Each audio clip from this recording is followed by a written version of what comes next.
It's me. Hey, yo. Oh, boy. Yeah. I figured it's probably going to take a minute considering it's 6. People are probably just pulling out of work and all that fun stuff. Yeah, let me... Okay, gotcha. I want to double check that I'm using the correct microphone, but I'm assuming by the fact that I'm not disgusting that I am. Sick. Okay, so we're live. I have posted the link to stream in every server that allows you to self-promote. So now I'm just waiting on exactly one person to come in, so it doesn't say 0 viewers. Oh, it's at 1. Yeah. All right. Oh, literally 1. Wait, hang on. That might be me. Hang on. Let me get out. Oh, okay. Well, I was just double checking to see. It's like, are we on stream? Like, is it on the waiting screen or is it not on the waiting screen? Oh yeah. Hold on, like I just don't know how you do things because I've only been on one of these. So I thought I'd check before I just barge in here. All right, I'll share the stream with you, or share the slideshow with you. Okay. Yep, I've got it. I am opening it. Opening live right.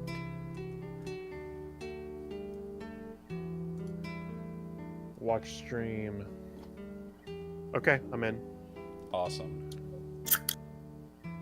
I know Enigma said they wanted to be a part of this. I don't know if they're going to be here though. Probably would help to ping them just in case. I just did. I gotcha. Yeah, give him a minute because I know last time I literally you started without me because I literally was passed out post premiere or whatever or something. I don't know. Yeah. I don't know why I was asleep, but I was. I'm like, oh shit! I showed up an hour late. It's just like work all over again. Yeah. But yeah, I guess while we're here, we can talk about the ban list.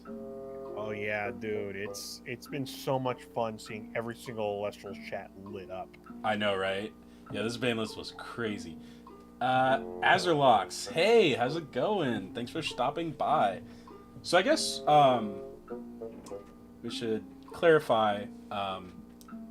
We now have to look at these lists through the lens of the ban list and what they could be. But we do have to keep in mind that these lists were created without people knowing that the ban list would be as extensive as it is. And that they also couldn't play under it because it wasn't a legal ban list at the time. Yeah, literally didn't know anything. Nobody knew anything, so you can't begrudge them too terribly much. But it's honestly a nice little jumping off point, most likely. Yeah. A lot of these decks, I'm going to look at them and be like, well, now that this is unbanned, or like, now that this is banned, you're going to have to play this. But yeah. As for the event that they went into with these decks, I understand. I have to try to keep an understanding that these are the cards that were available to them at this time. Yeah, no, we don't have any future seers in here, and if they were, what are they doing here? Yeah.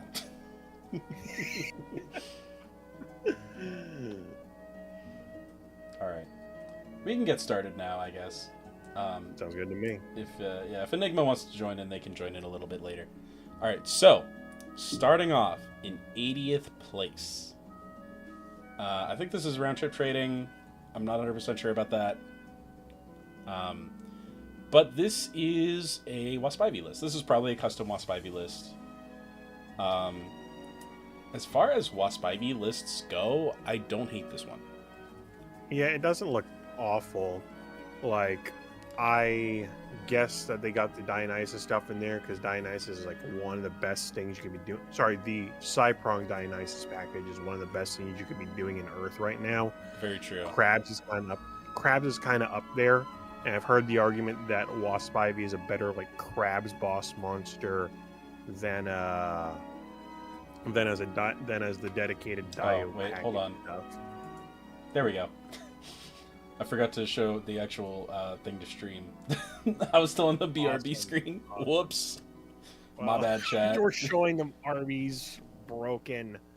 But yeah, no. Anyways, like, so here is 80th place.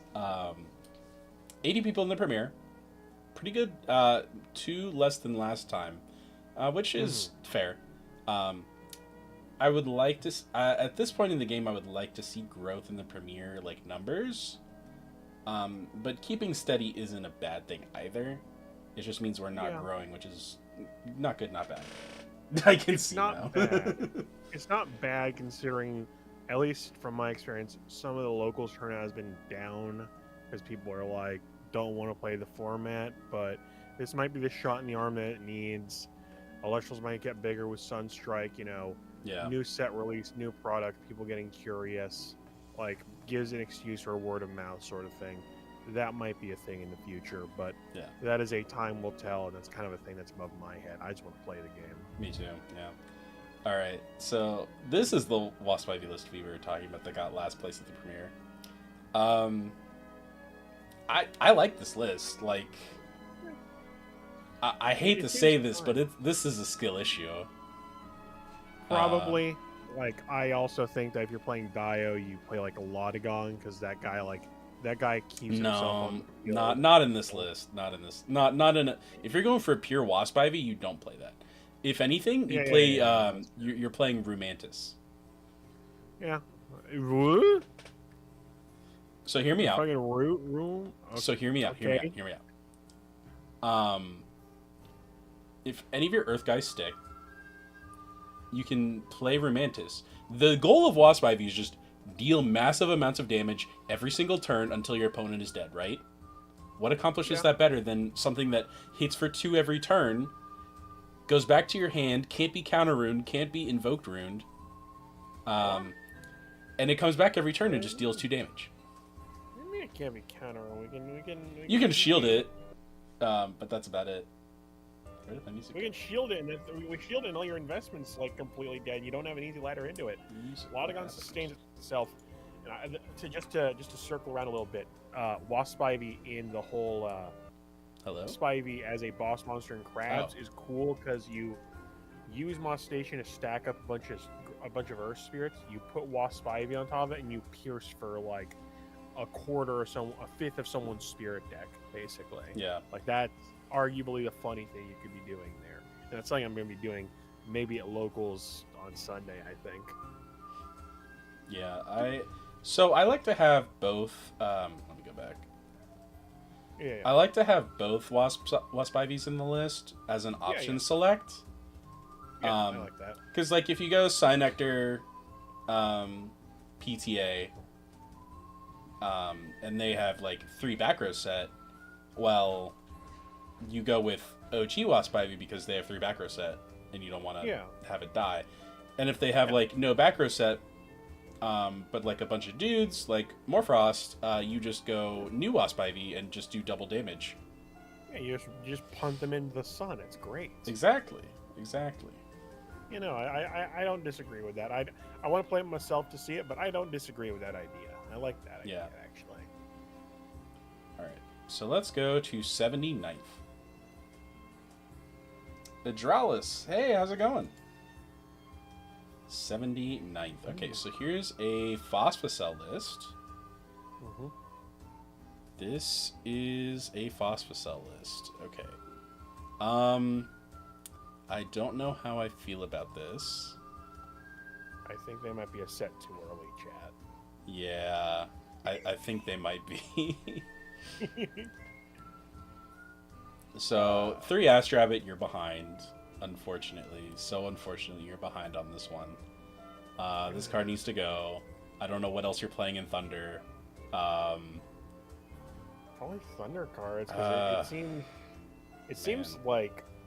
it seems all over the place with like there's Thunder cards for. So that's kind of just the nature of Phosphocell as a deck. Chains and solar burst is way too much for this. Yeah. Let me see here. How many? I don't think solar burst is too much. So they're running 2, 4, 6, 8, plus 3 is 12. No, that's 11. 11, 12, 13. They're running 13 solar ELESTRALs for solar burst. I think that's enough. For 3, it might be too much, but for running solar burst in the first place, that's enough. Because you got to think the Anocell and the Phosphocell both count. Yeah, it's your game plan, but also if you really need it, it's there. I really feel Phosphocell should be in a Thunder list, not Solar list. Yeah. Not this Solar list. Yeah. So this list looks to me a lot like they're using last format's deck building ideas in a new environment. Which, happens. Not everyone's on the cutting edge deck building technology of today's format, but that's okay. That's why this stream exists. So you can come here after you go 0-2, get 79th, and have your deck looked at and be like, what went wrong here? That's what this stream is for. And if you're here and you have a deck that you haven't taken to a premiere yet and you want it evaluated, I'm doing a deck advice stream in my Discord, which you can find on my Twitter, which might be linked in my channel page. If not, I should actually just link it in the chat. Here, let me see if I can find it. Let me link my profile. Share. Copy link. Chat. Let me see if I can find it.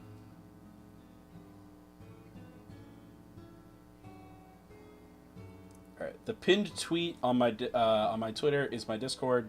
You can go in there. There's a section at the bottom for deck advice. I really want to get like at least 5 unfinished or finished decks in there, and then I want to do like a deck advice stream, like pull it up and be like, all right, let's take this in the deck builder and see what we can do here. Especially given it's the new format, everyone kind of probably wants to help. Yeah, especially with the ban list too. Yeah. Oh yeah. So yeah, you really need to cut the calf mills, unfortunately, because you're never ascending over this. It's never sticking, and it's kind of just like a last-ditch effort. If you're playing this, you've already lost, essentially. Because it's never sticking around. I get that you can pitch for Solar Burst, but seems a poor reason. Thus, this list should have used Wenjin or Cockere. I don't disagree with that. Like, you don't need the foretells that much from Apollo. You can almost, but it's a good bank. But if that's the case, you can just max out on the Temples and the Glimbats to find them, and then just max it out on your Nova Cores, and then just cut the Corvushan, the Kaufman, and the Plucky, and then play like something else. Trying to think here. Yeah, probably a Cockere engine. I don't think you want to diversify your spirits too much more in this deck than you already have to. Especially since you want Thunder Spirits in your Underworld for Phosphocell to re-enchant to itself. Yeah, that's a way of thinking on it. Honestly, yeah, this is probably a better. The back row makes it look like it's a better Dragalis list than like a Phosphocell list, but like. Yeah. Like Speaking of Dragalis, we will get there. All right, 80th place, or 78th, 78th place. This one almost broke my capture software because there's so many cards in here. Ones and two ofs. Yeah, hold on. There's like 1, 2, 3, 4, 5, 6, 7, 8, 9, 10, 11, 12. Times 2 is 24. Plus 2 is 25. No, 27. No. 26.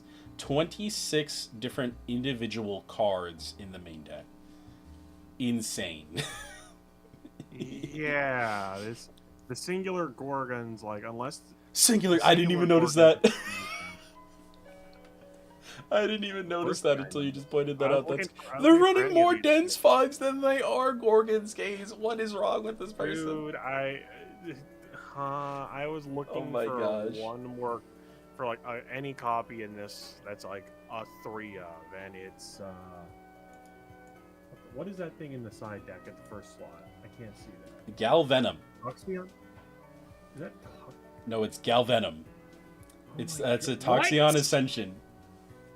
And they're running 3 of it. They're running 3. They're running 3 Galvenom in the side. Oh my gosh. That's insane. Oh my god. Cards I own build. You know what? This might be a cards I own build. I don't even know if it's that. There's no way you only have one calf mel.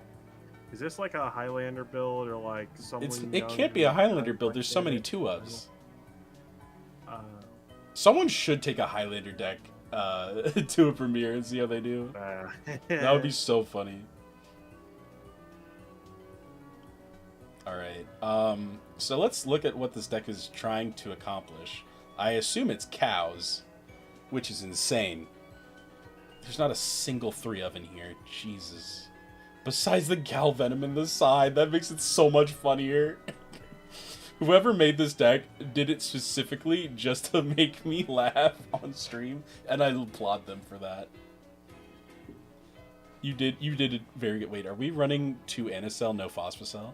Oh, we are running 2 Phosphocell. Okay. Okay, it's all the way at the end. It's all the way at the end. Oh my god. We got the 1 Royal Otto. That might be a cards I own. 2 Apollo might be a cards I own thing. Oh man. One Gaze is wild. You are correct.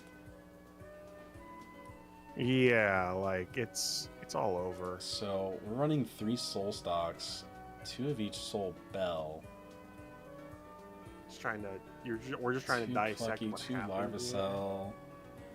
So this is looking to me like a Nexus Cows Phosphocell list. All the way at the Firestorm. No, there's a. Are there any live stream? The Royal Otto's the only live stream card in here. And that would be pulled. Oh my god! I just noticed we're running 2 Guardian of the Fleece without running without running Fleece. Oh my god, that's.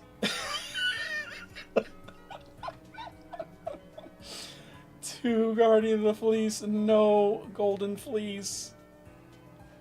That's so funny. Oh, that's so funny. We have exactly 1 copy of. We have exactly 1 copy of Liar. Yeah, we got 1 copy of Liar, which doesn't satisfy this. We're playing Helios' Slumber, which, fun fact, topped this this premiere. I wish this was my round 1. You had 3 chances. The light screen card is exactly Novacore Champ. Which they're playing in the side. Are they playing Temple? It's in the side too. Which they're not playing Glimbat for the search though. I want to go through this person's mind of why they made this deck. I have to know why they made this deck. This is such a dumpster fire, and I love it. The 1 of Astrabbit. That's so funny.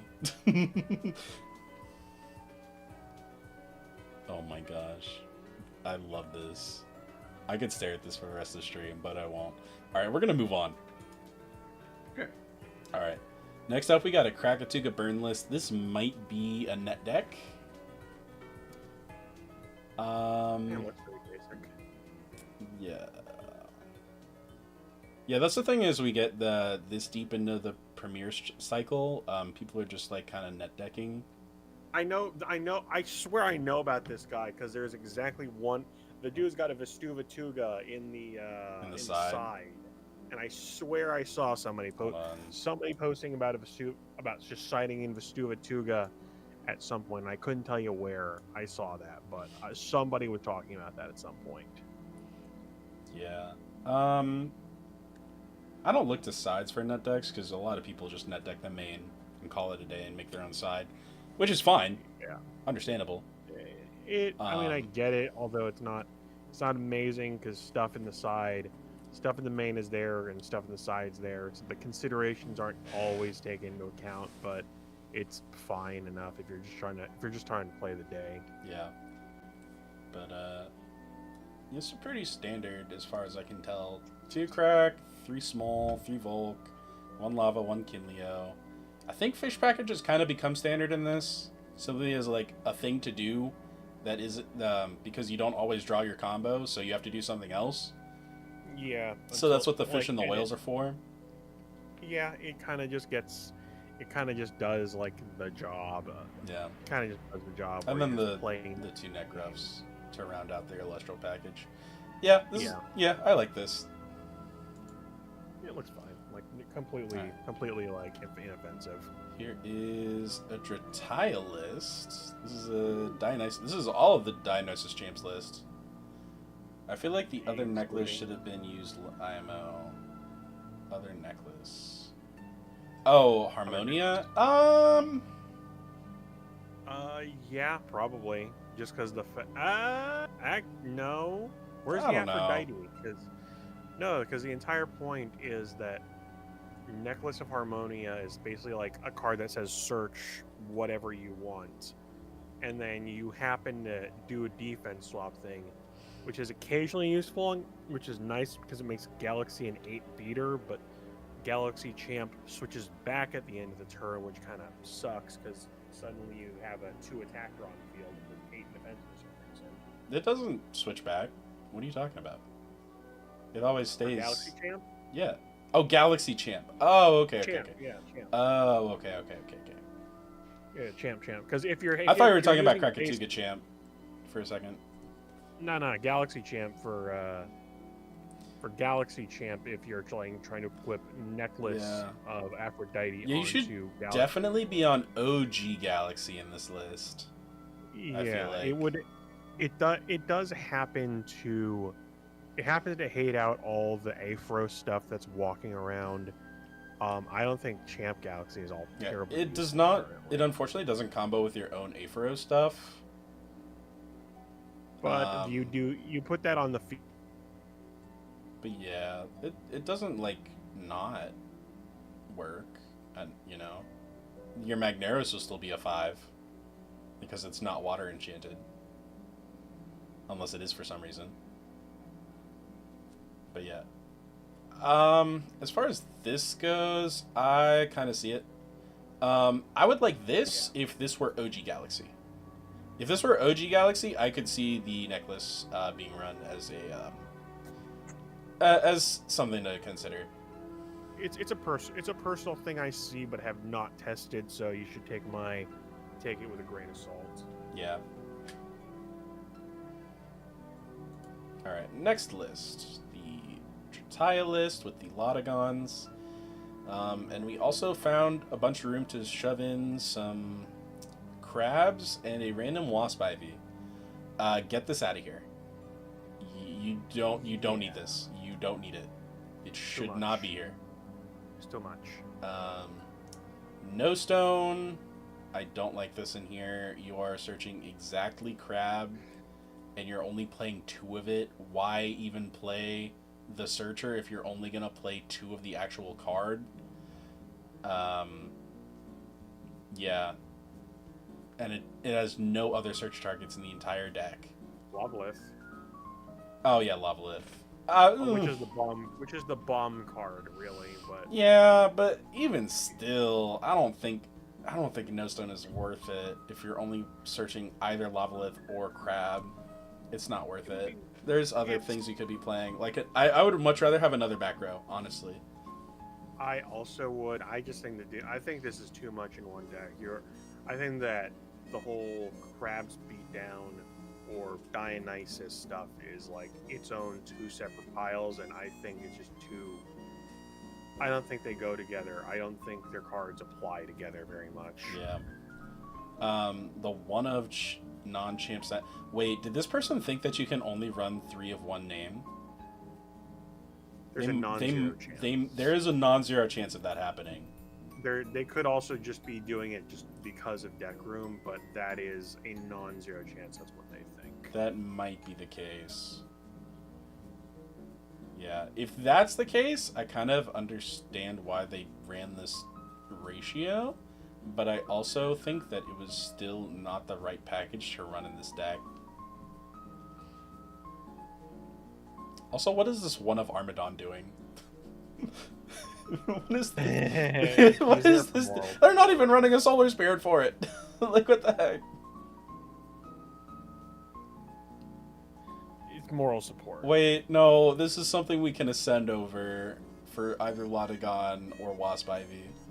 That's not having a 6-body doesn't mean too terribly much. I mean, Moss Station has a 6-body. It's more applicable offensively. Yeah. All right. 75th, we got a Brontiglow deck running Zeus Champs. I'm gonna be real, this is not it. These are two very separate decks that want to achieve two very separate things. And they do not work together very well, unfortunately. No, not at all. The only reason this deck has any synergy is because of Champ Titano Strike, and it's not enough synergy to make a deck off of. Yeah, it's not synergy. It's just a shared card because they would both use them. There is no combo together. It's just literally two separate things that happen to use a shared card, and it's at 3. Yeah. Cool. 3. Okay. Yeah. Yeah, I don't like this list. Champs of Zeus are their own deck, full stop. And you have to treat it like that. And Thunderstorm... My take about Thunderstorm is that it's incomplete. It has a main engine that it wants to do, and a thing that it wants to achieve, but it does not have enough cards to make a deck out of it. Yeah, you could argue that there's you're just doing Thunder Pile. You supplement it with the general Thunder Pile stuff, but because if you're playing Thunderstorm, you have to play a supplemental engine, and just none of the under engines in Thunder are that great. That might actually no, that's not going to get better with Race to the Top at 3 because all of your stuff relies on you having a field spell up that is not Mount Olympus, unfortunately. So that did absolutely nothing to help this deck. If Thunderstorm is your main, if Zeus Champs is your main thing, I would personally be running 3 of this Vol Tempest. Running this as a jump scare is so funny to me, and I need more people to do it. Yeah, it's a real shame that it didn't pan out that way. Going into live stream, Thunder was one of the decks that I thought was going to be on the radar, just because of the fact that, wow, Thunder is getting more things. Are you crazy? To be clear, it's like a tier 2 deck. It's not it's not bad. It's just not top tier.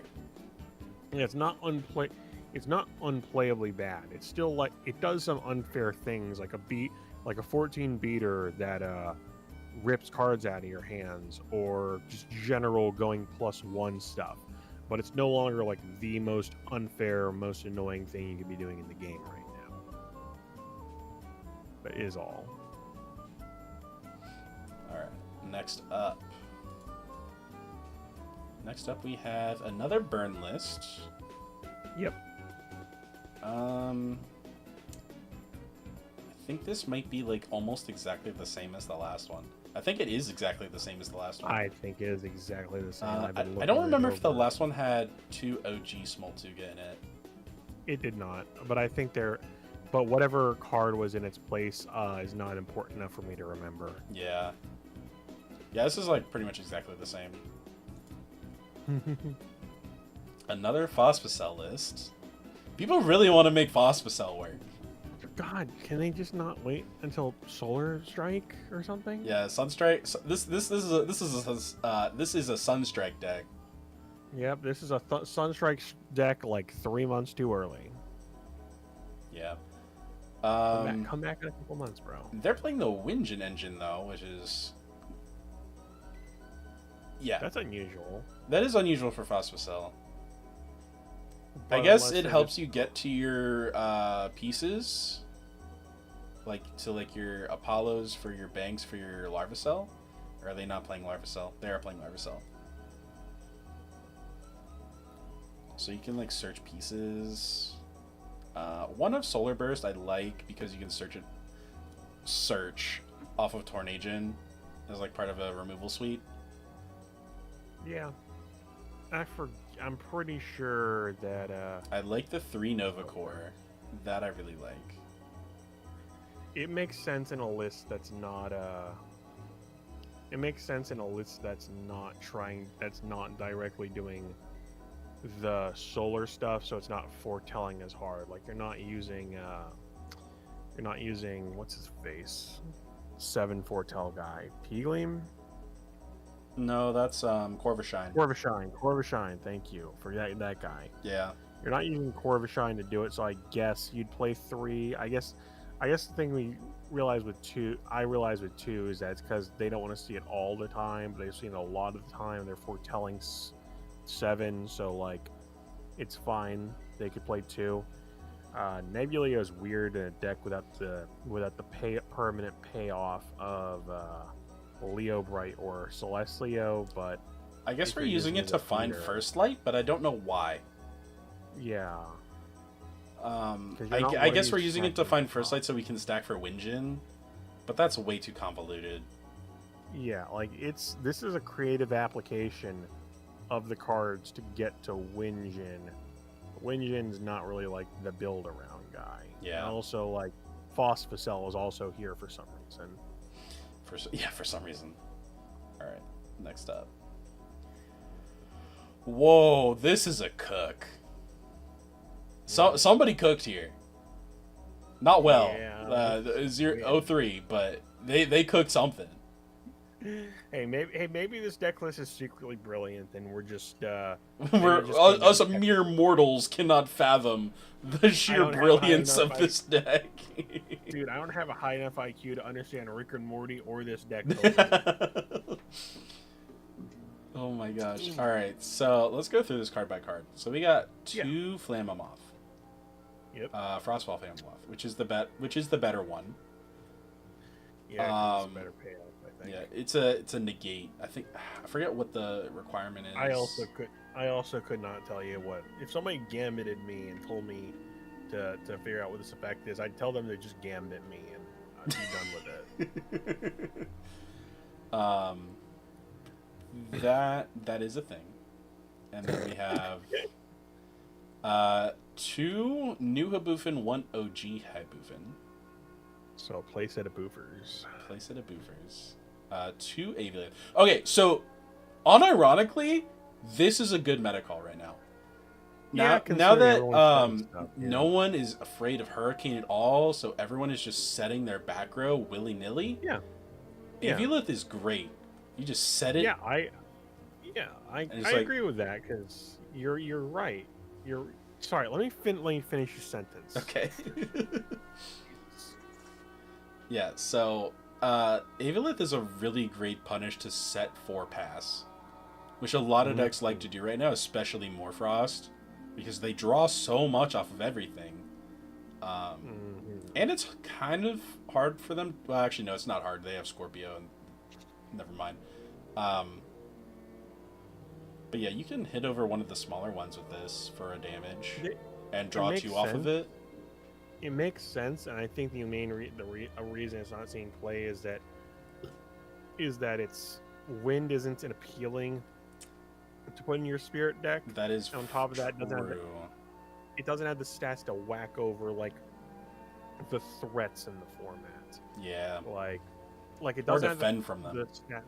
Yeah, basically, like you can maybe do wall against like the 1 drops, but the 2 drops you're just starting to get your teeth kicked in, Yeah. and it's not drawing. And it's not drawing into like immediate answers. Like if you're playing Winjin, draw Aviolith, draw 3, and then like draw into like all the cryoblasts and earthquakes in the world, you'd be playing it. But you're drawing into stuff that's not outing the problem. Well, If you it's, do if draw it's into not back solving, row, which helps a lot.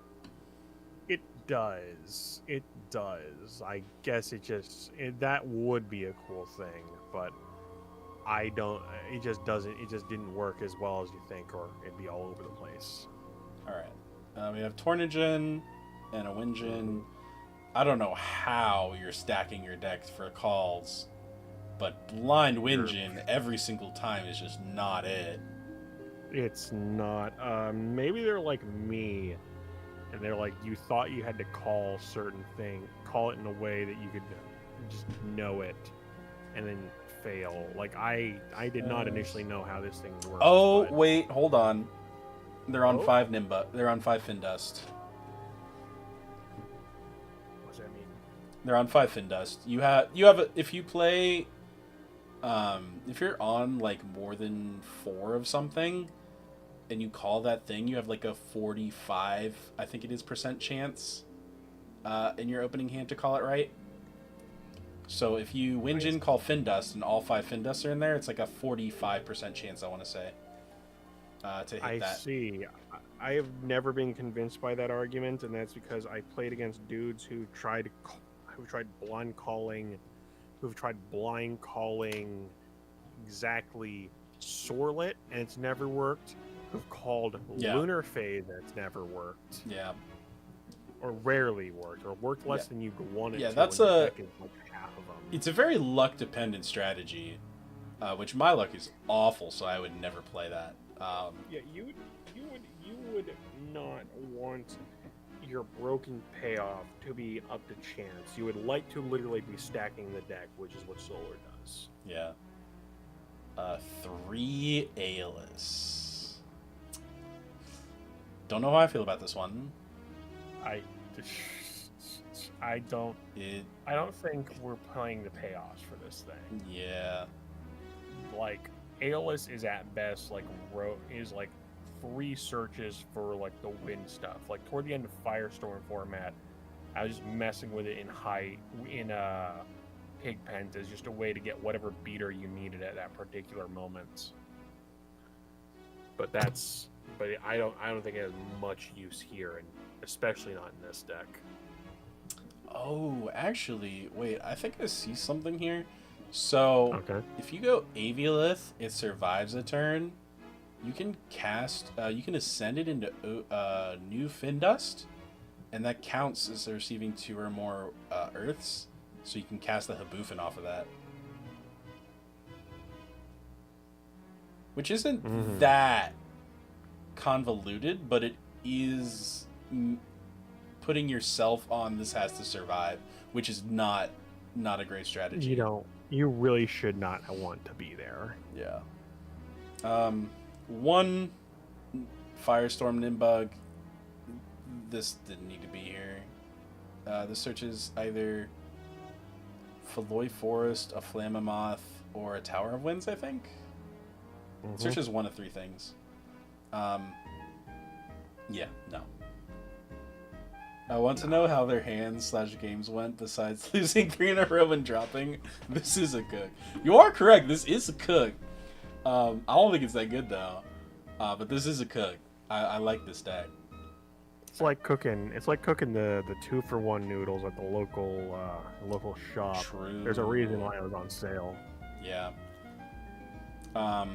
Monsoon of Urus, I recently learned can enchant 2. I thought it could only enchant 1. But this plus Findust is a Haboofin. Sandstorm.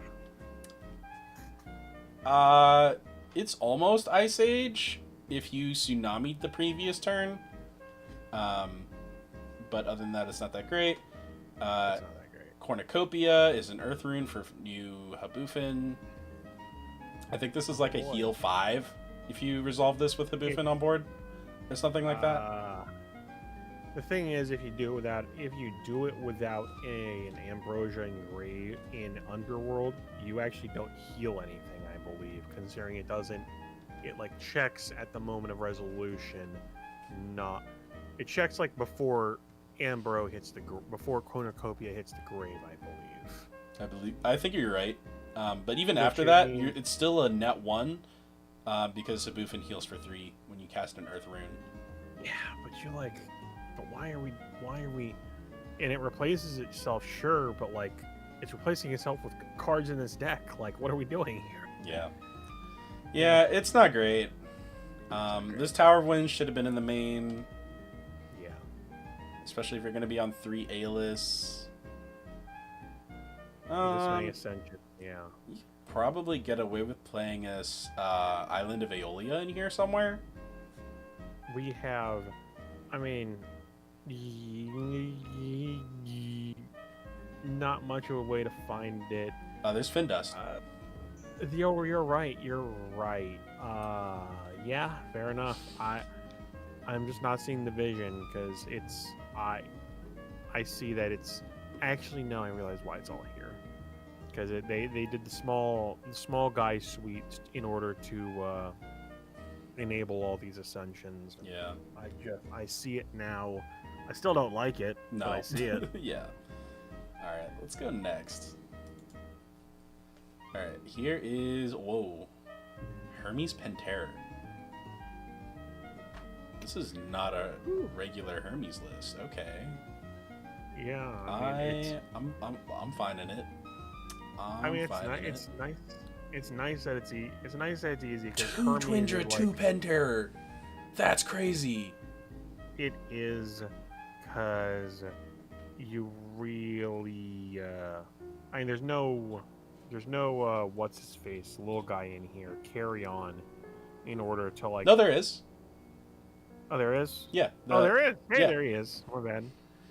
Because the main thing is that like Hydrate kind of gives you an easy line. Because like, in case your IQ is not high enough to understand Rick and Morty, like you can't. It's really hard to pilot this deck. That's just have an easy line of make Hydrate, and then crash it, and then you'll start doing things. Yeah. But that's like a way to get into a 2-drop, I guess, if you really want to. Yeah, you can. That's actually like a line. Like you could go straight to Twindra, because one of the small problems about Hydrake is that like you have to expend the spirits of not only Hydrake but also Twindra to get to Pantera. So if you have the Twindra that you can just ascend over, you only have to waste the 2 that it takes to cast the Twindra, and then crash into whatever it is that your opponent has, and then just go straight into Pantera. Yeah, and also Avila kind of mitigates this a little bit. It's still probably pretty heavy on spirits. It's still going to cost 4th of your spirit deck, but you are making a Pantera at the end of it. This is like an easier like variant of Hermes that I'm sure probably isn't amazing. Oh wait, I know what this person wanted to do. This person wanted to go Aviolith, Trickery into Twindra, and then Twindra crash into something for Pantera. That's the combo. That's the combo they wanted. I can see it. I'm not sure why OG Findust is here. I get it's probably here to search probably either the Trickery or the Hermes, but I don't think it's necessary. Hermes kind of just lives or dies off of finding Hermes, and if you get P-boxed on Findust, that feels awful. Yeah, your life is basically over. Yeah, because you've already used your normal cast, you don't even have a body on board to show for it, and you didn't get your search, and it just feels bad. Interesting deck. They did win 1, so... They did win 1. It's a cool brew. They probably didn't play it amazingly because Hydrake is easy mode, Hermes hard mode. Yeah, like kind of evens out to like just kind of like this is probably fine at locals, but I'm not convinced on for this thing, but it might just be I don't understand. All right. This looks like a net deck. minus the first lights, I think this might be a net deck. Yeah, I mean, it is pretty much solar. Yeah. Are they on 15 cards in their side deck? 2, 4, 6. 3 is 9, plus 2 is 11. They're not on 15 card side deck.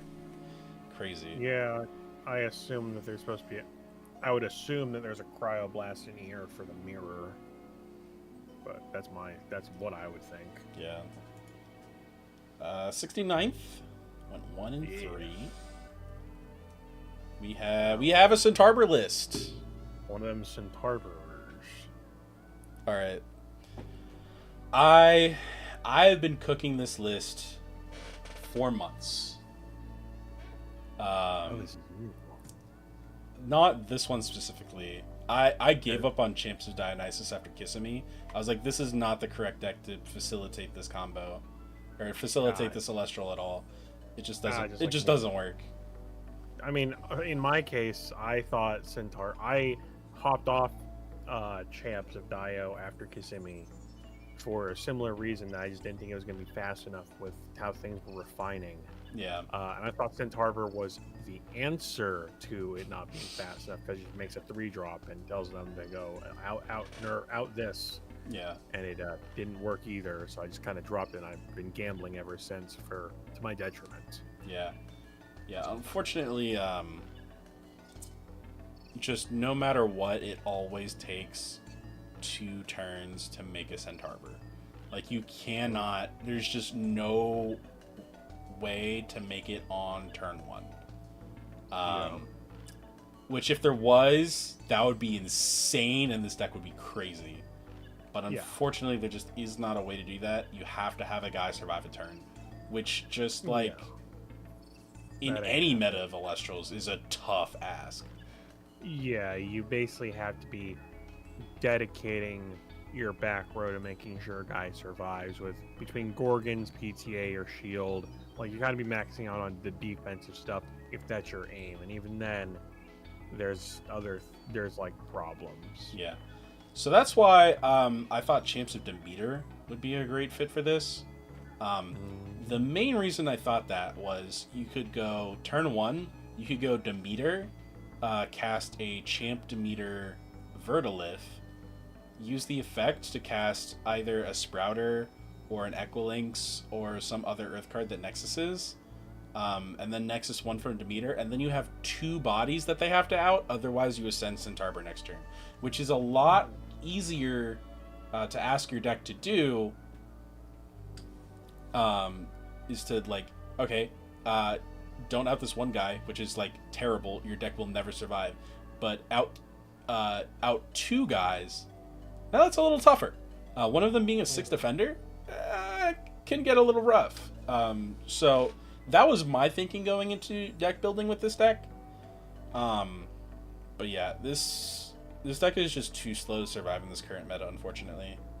Yeah, for its Centaur focus, like, they're otherwise playing an otherwise fine Dionysus list with, like, everything you kind of want now between the PTA. And it looks like I might be kind of projecting the Centaur onto this guy. I think that because they're playing 3 Chitaya, 2 Lotagon, and they might just be playing the Centaur as a top end to randomly have you win the game.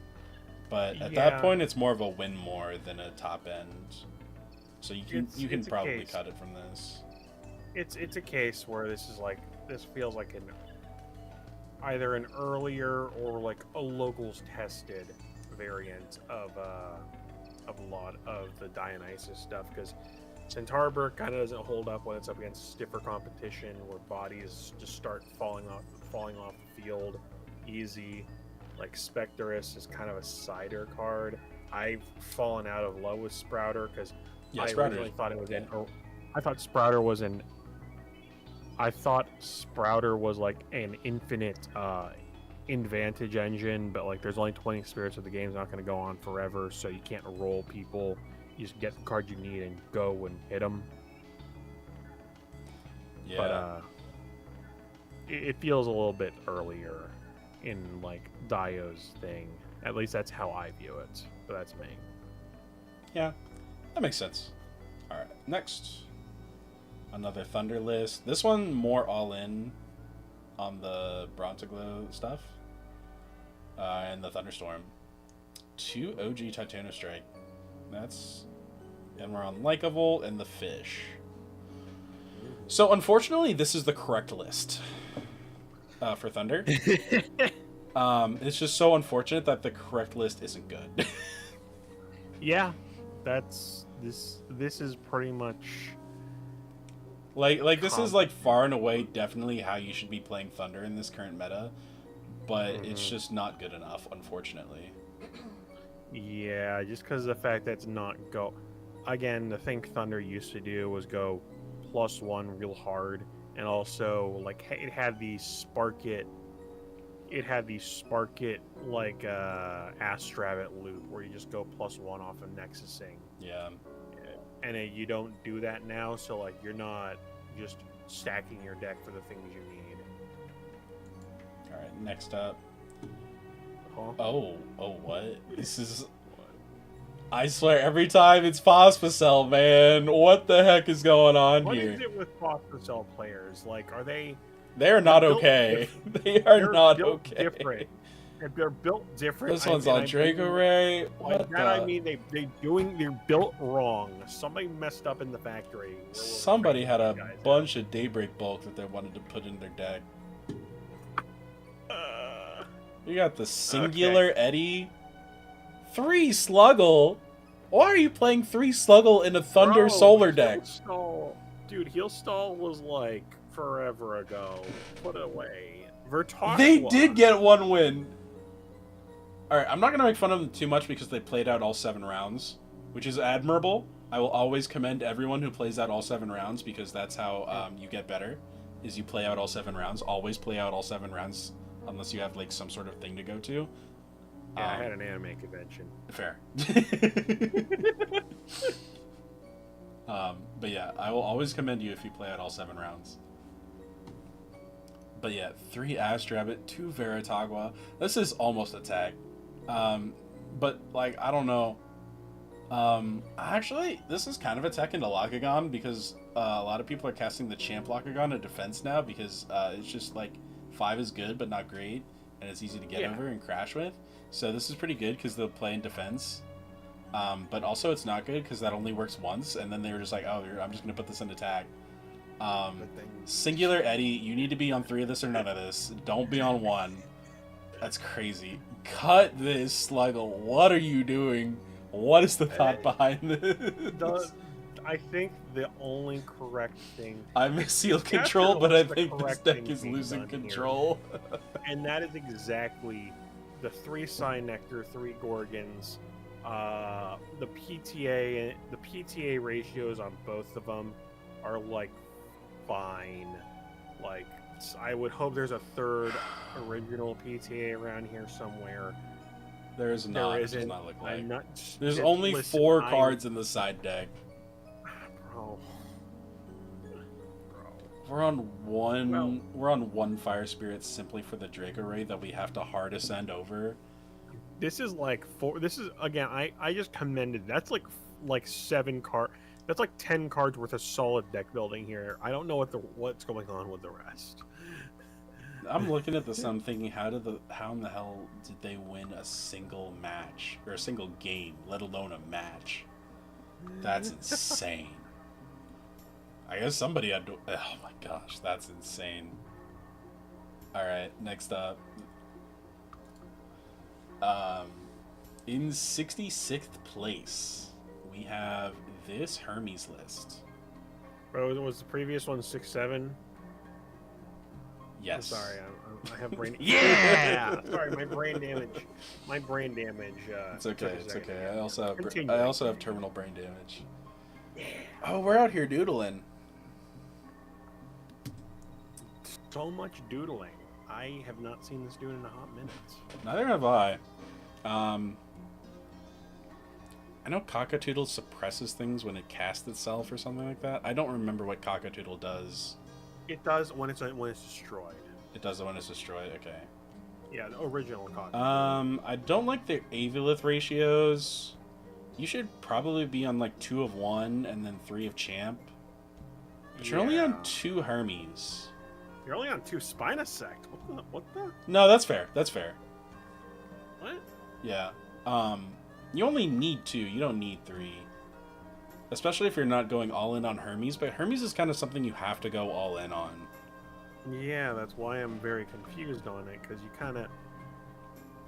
I mean, yes, it does. We're playing a Like a Void package in the side? Oh my god.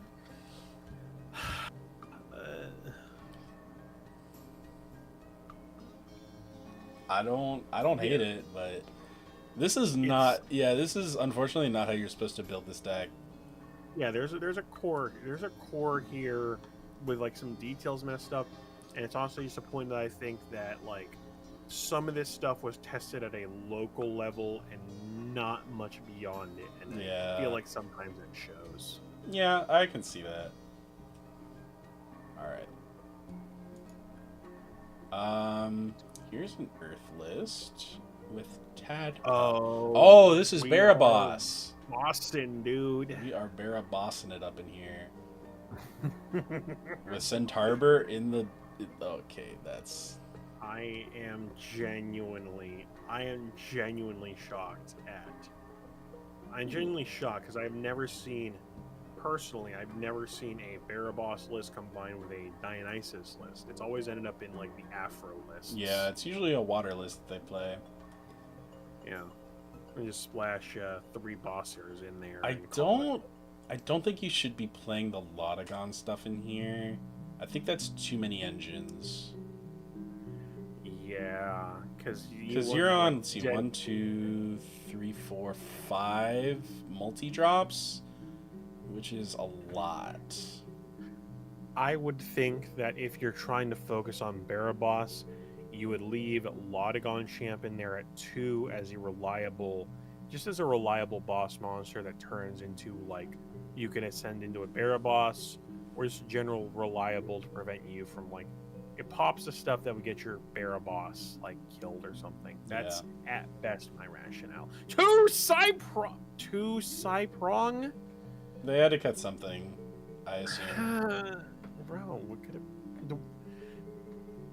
you could cut the Thrisis and make the... What is the Thyrsus for? Because you're not playing Argo. So this is a unsearchable one of. Yeah, you're not... Oh, this might be an extra way for you to enrage the Drataya. You want to know what also enrages Drataya? Dionysus. Dionysus. You know what searches Dionysus? Cyprong. You know what Cyprong also does? It also pops things and has additional utility. That other thing is a +2. Thrisis I've seen is both used in crabs and occasionally is used in Lotagon as copies of Dionysus 4 and 5. Yeah. For Drataya purposes. But that's not...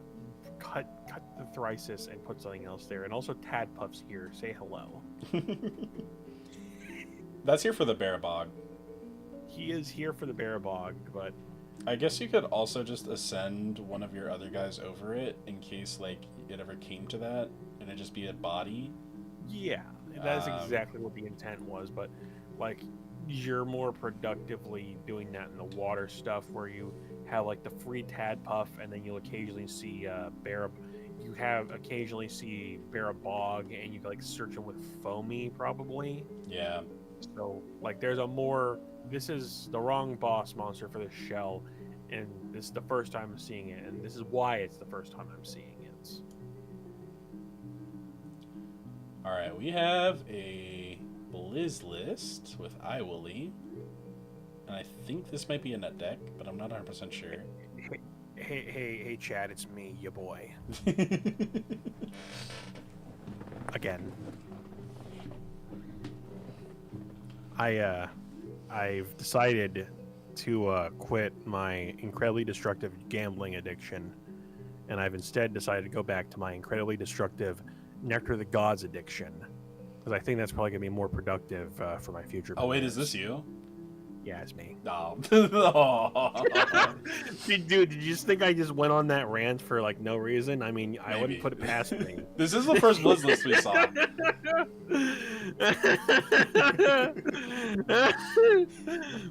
I've decided that gambling. I'm just not that guy, pal. I've decided that I'm gonna go drink nectar of the gods. That stuff tastes pretty good, and also I'm gonna have a dog with me now. It's gonna be pretty sick. Yeah. All right. So now that we have you here, what happened? What was it like that day? Did you just miss all your mills? Was that it? I missed a lot of my mills. That was definitely part of it, and why I'm just kind of annoyed at Blizz because I'm not getting lucky anymore. Honestly, I sacked pretty well, but sometimes you just don't see the correct half of the deck. Sometimes you use Snowlit to mill Iwoolly. Sometimes you use Cataran and you see nothing but the Asprowls, and you just like, why did I get out of bed this morning? But it's otherwise like standard list. Like the dense fogs have moved to side because honest, it's one of those cases where all your back rows protecting the castle of your guys, you just use them again, like maintaining field presence, but it's otherwise nothing special. Cataran's in the side because I was trying to find the second Iwoolly, and for some reason I have 5 copies of Iwoolly, and I suddenly don't have 5 copies of Iwoolly. I have 1 copy of Iwoolly, and Cataran's also here, I guess. Interesting. Huh. How did Tadflow feel? Tadflow is one of the best cards in the deck because it gets your 6 ascensions out of hand and gets you playing. You literally, like during 2 of the games, I went turn 1, Tadflow into Iwoolly into like 2 guys basically. So I was just like on like a void champ levels of advantage just for free occasionally. It's gonna be annoying to like not have that sack as often.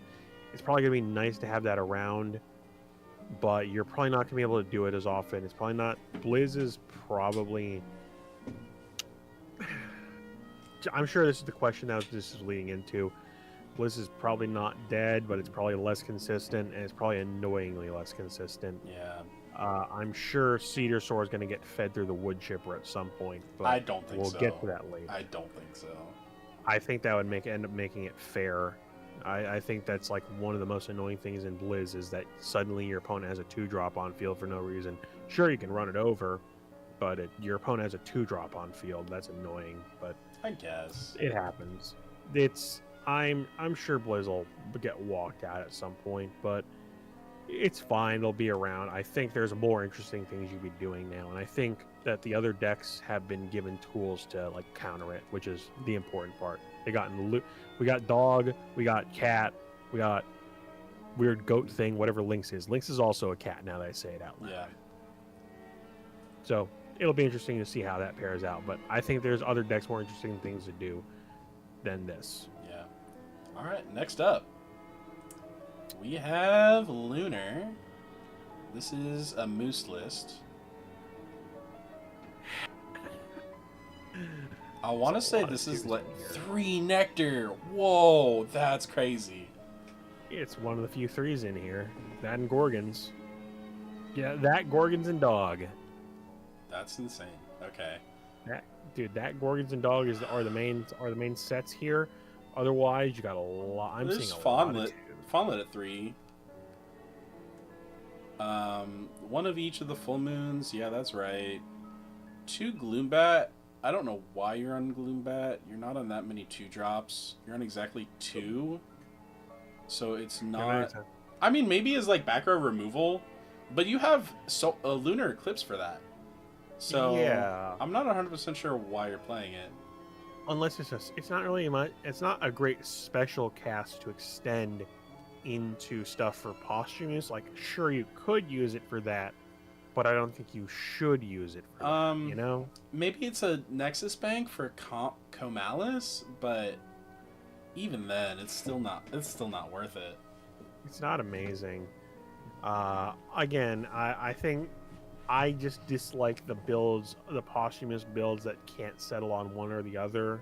Like, I can think No, of you like should definitely be playing one of each.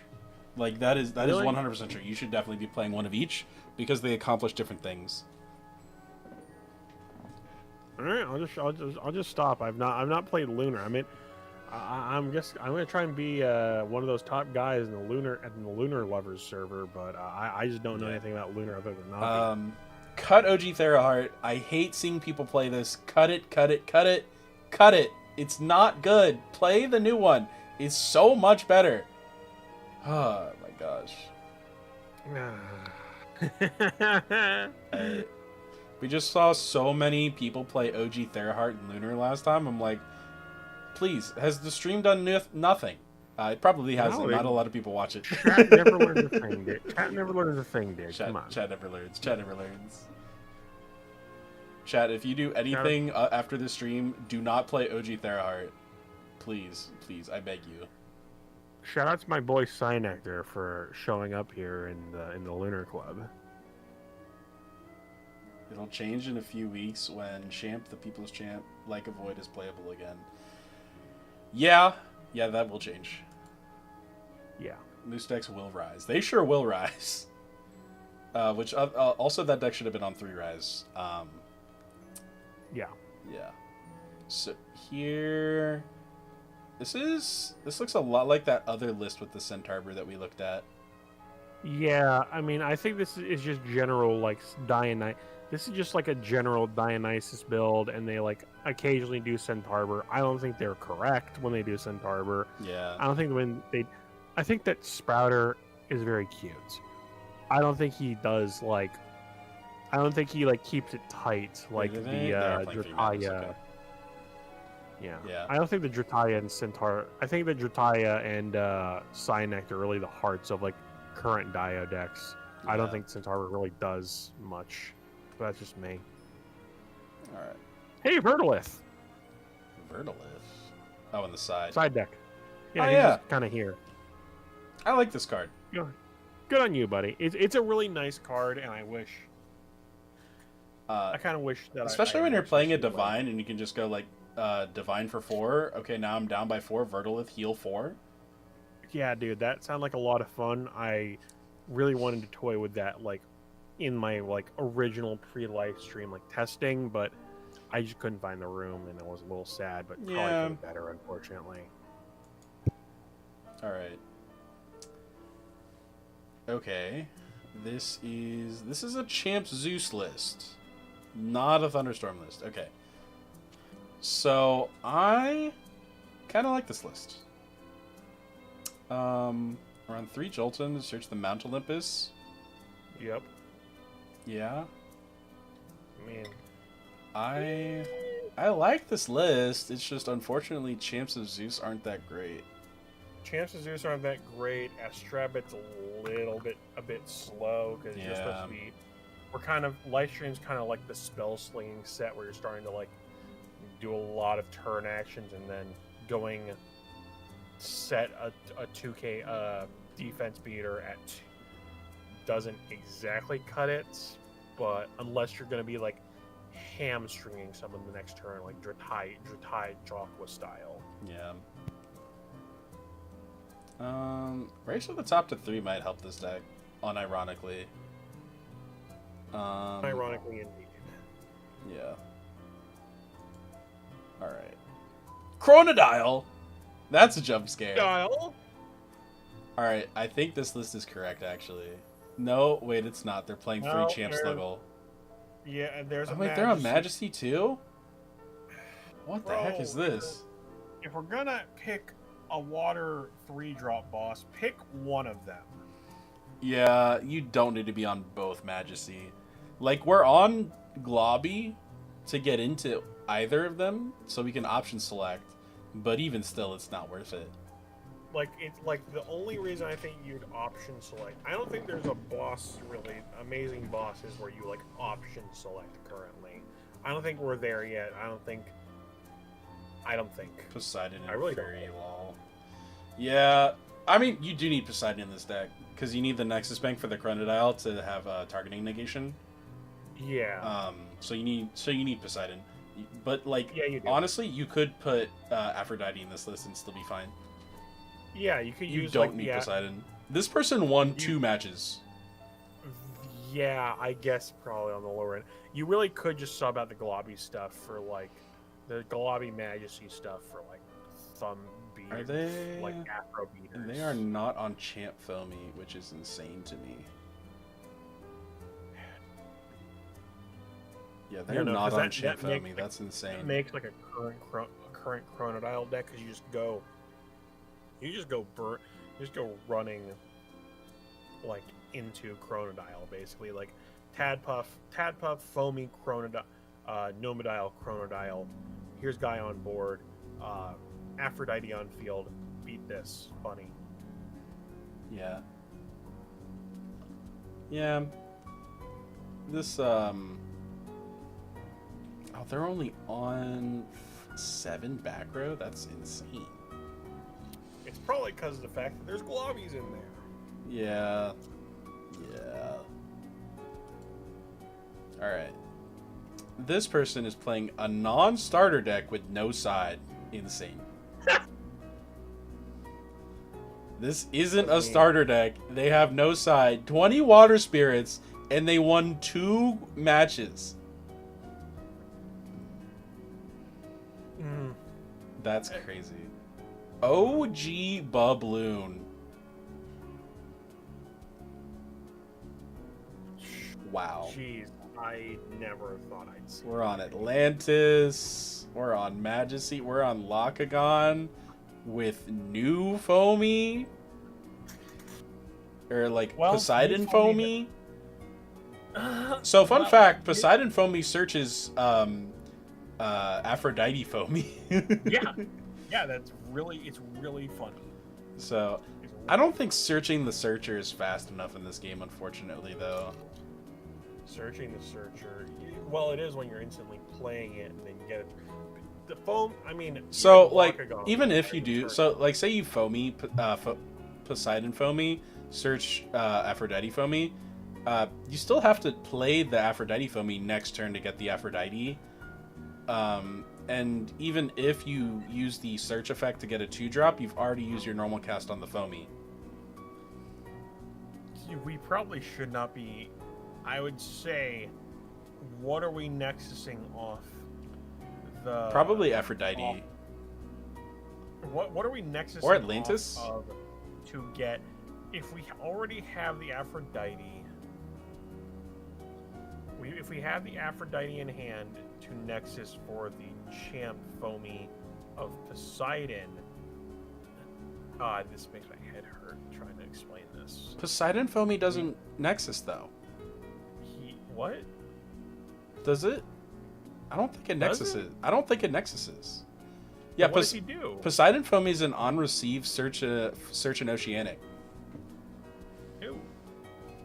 Then okay.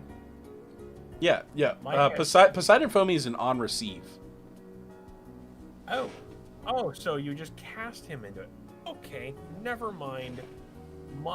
Never mind. Yeah, that sucks if you're trying to do it with search Foamy. That is indeed OG Bubloon.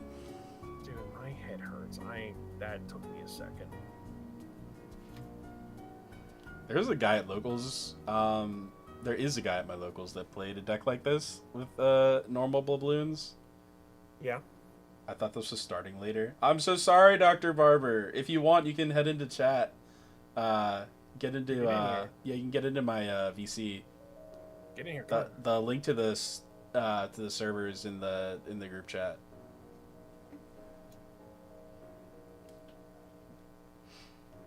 But yeah, this person won 2 matches, which is insane. I guess they got the Chronodile. There's no Chronodile. There's a 1 OG Majesty and 2 Lakagon, 2 of each Lakagon. Well, I guess they got the combo out. Should be Rise from the Depths. What? Maybe. I'm at work, unfortunately. Oh, man. So sorry, Dr. Quit. Barber. Yeah, quit right now. God, I'm so happy. I have the rest of the year off, and I don't have to go back to work until the 5th of January.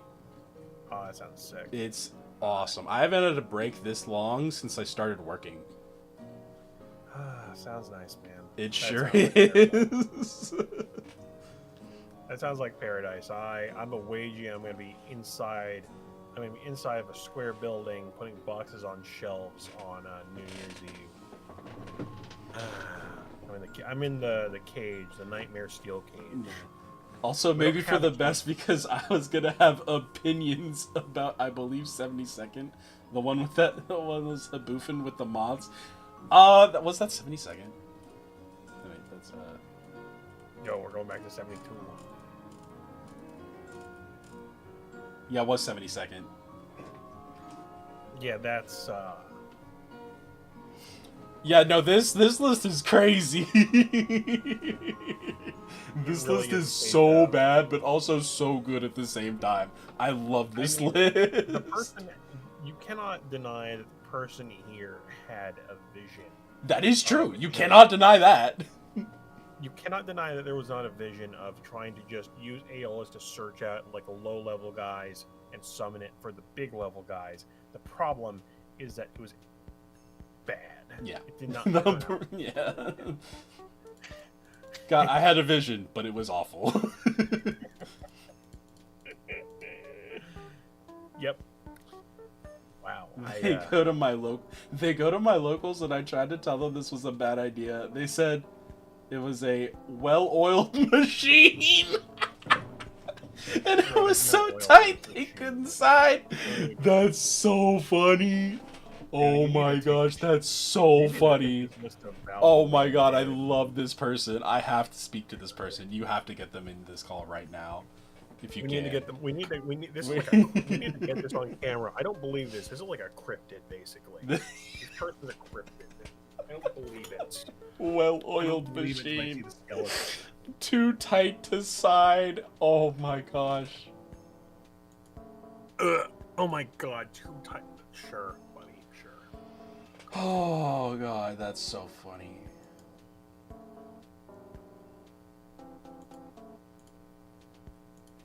Okay. Alright. Next deck. Thank you. Next deck, okay. Here we have another moose deck. Playing OG Theraheart. No! This might be... Is this the same list as that other person who played this? Because they have the 3 Fawnlet, 2 Artemis, 1 Theraheart.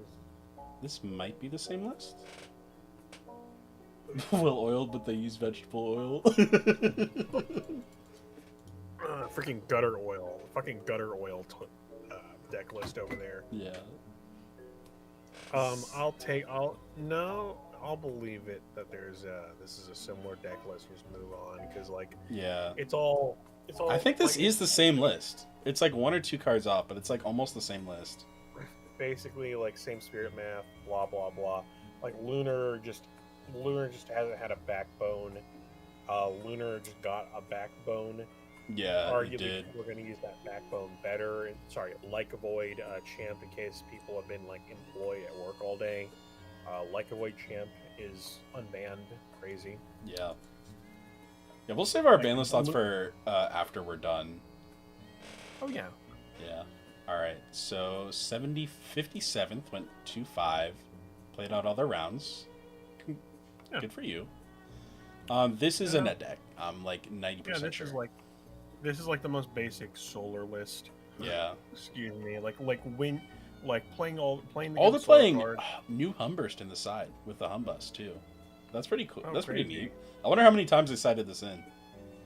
I am also very curious because otherwise it's bog standard Wingen solar. Yeah.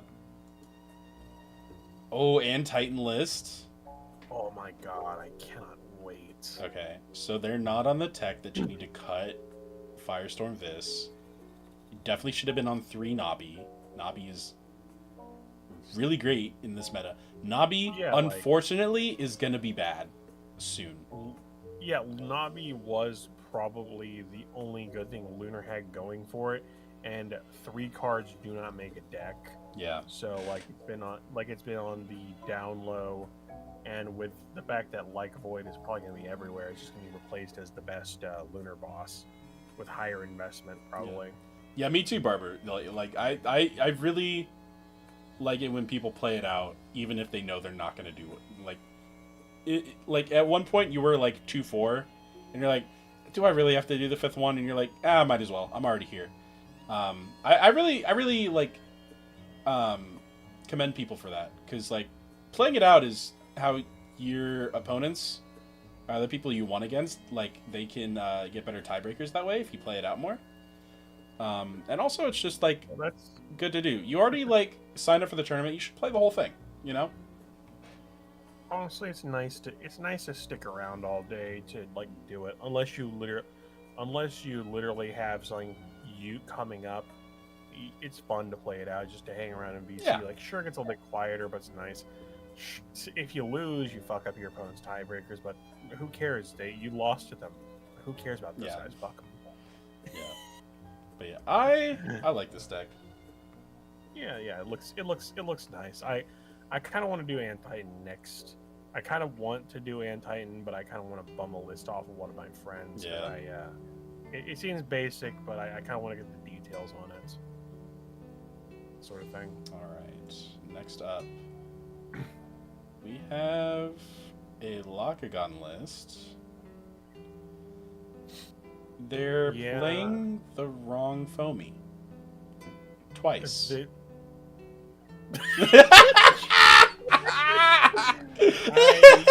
I was gonna forgive them because I thought that, they're on 3 champ foamy.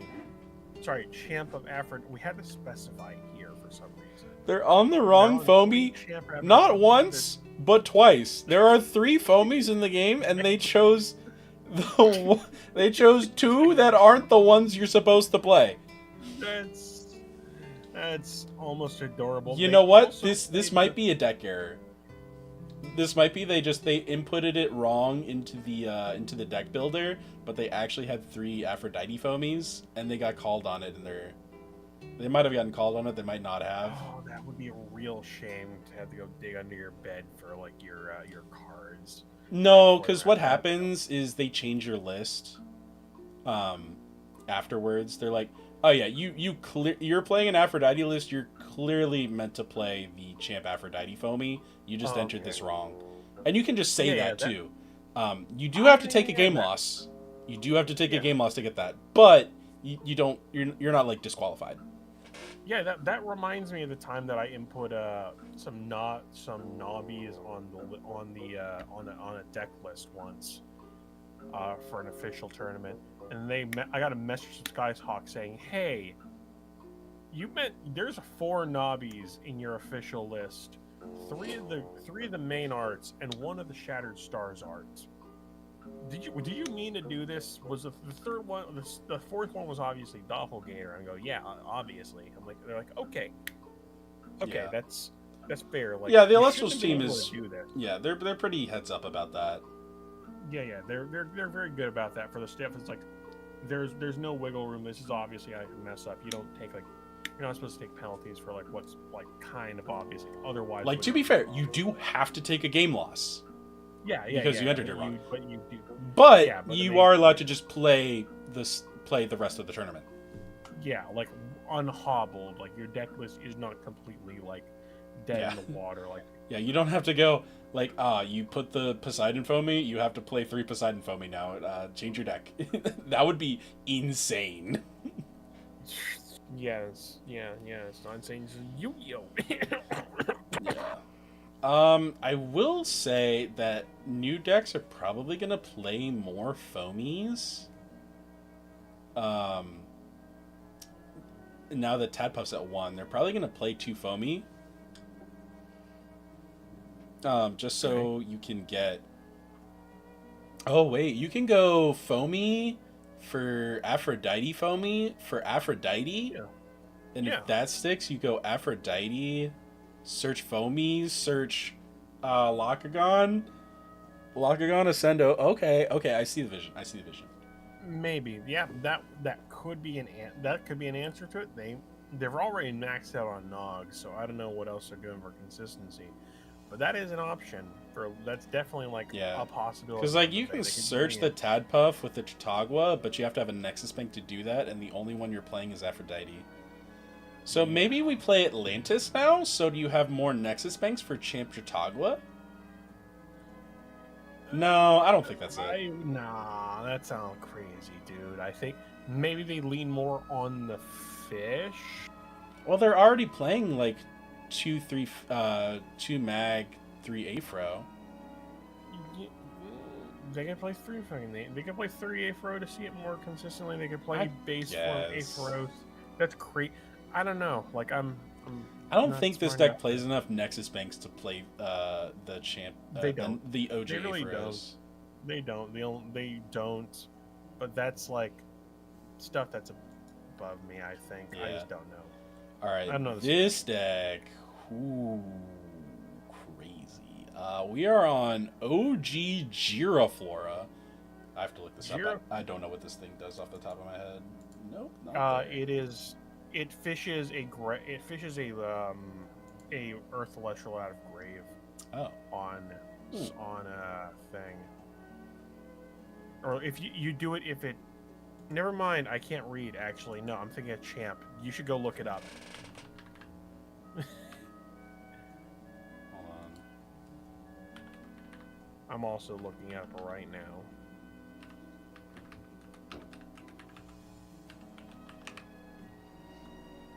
Oh, I can read it real quick. I got it. Okay, go ahead. When you normal cast as Giraflora, you can return a 1-spirit Earth Celestial from your underworld to your hand.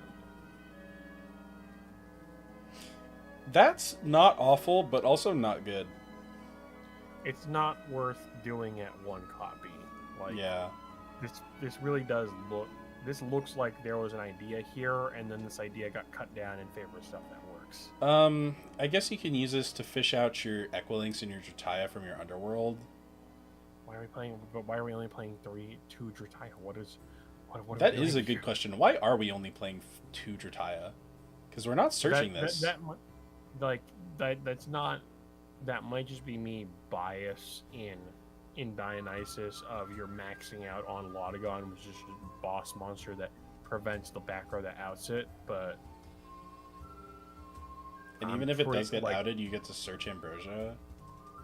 Yeah, basically just like 3. You play this during it. You play Drataya at 3 in a dedicated Dionysus list that's like around Lotagon. You play 4 if you could, sort of mentality. Yeah. Yeah. I'm a little surprised a lot of people haven't experimented with Rummagem at all. I am not surprised at all, actually.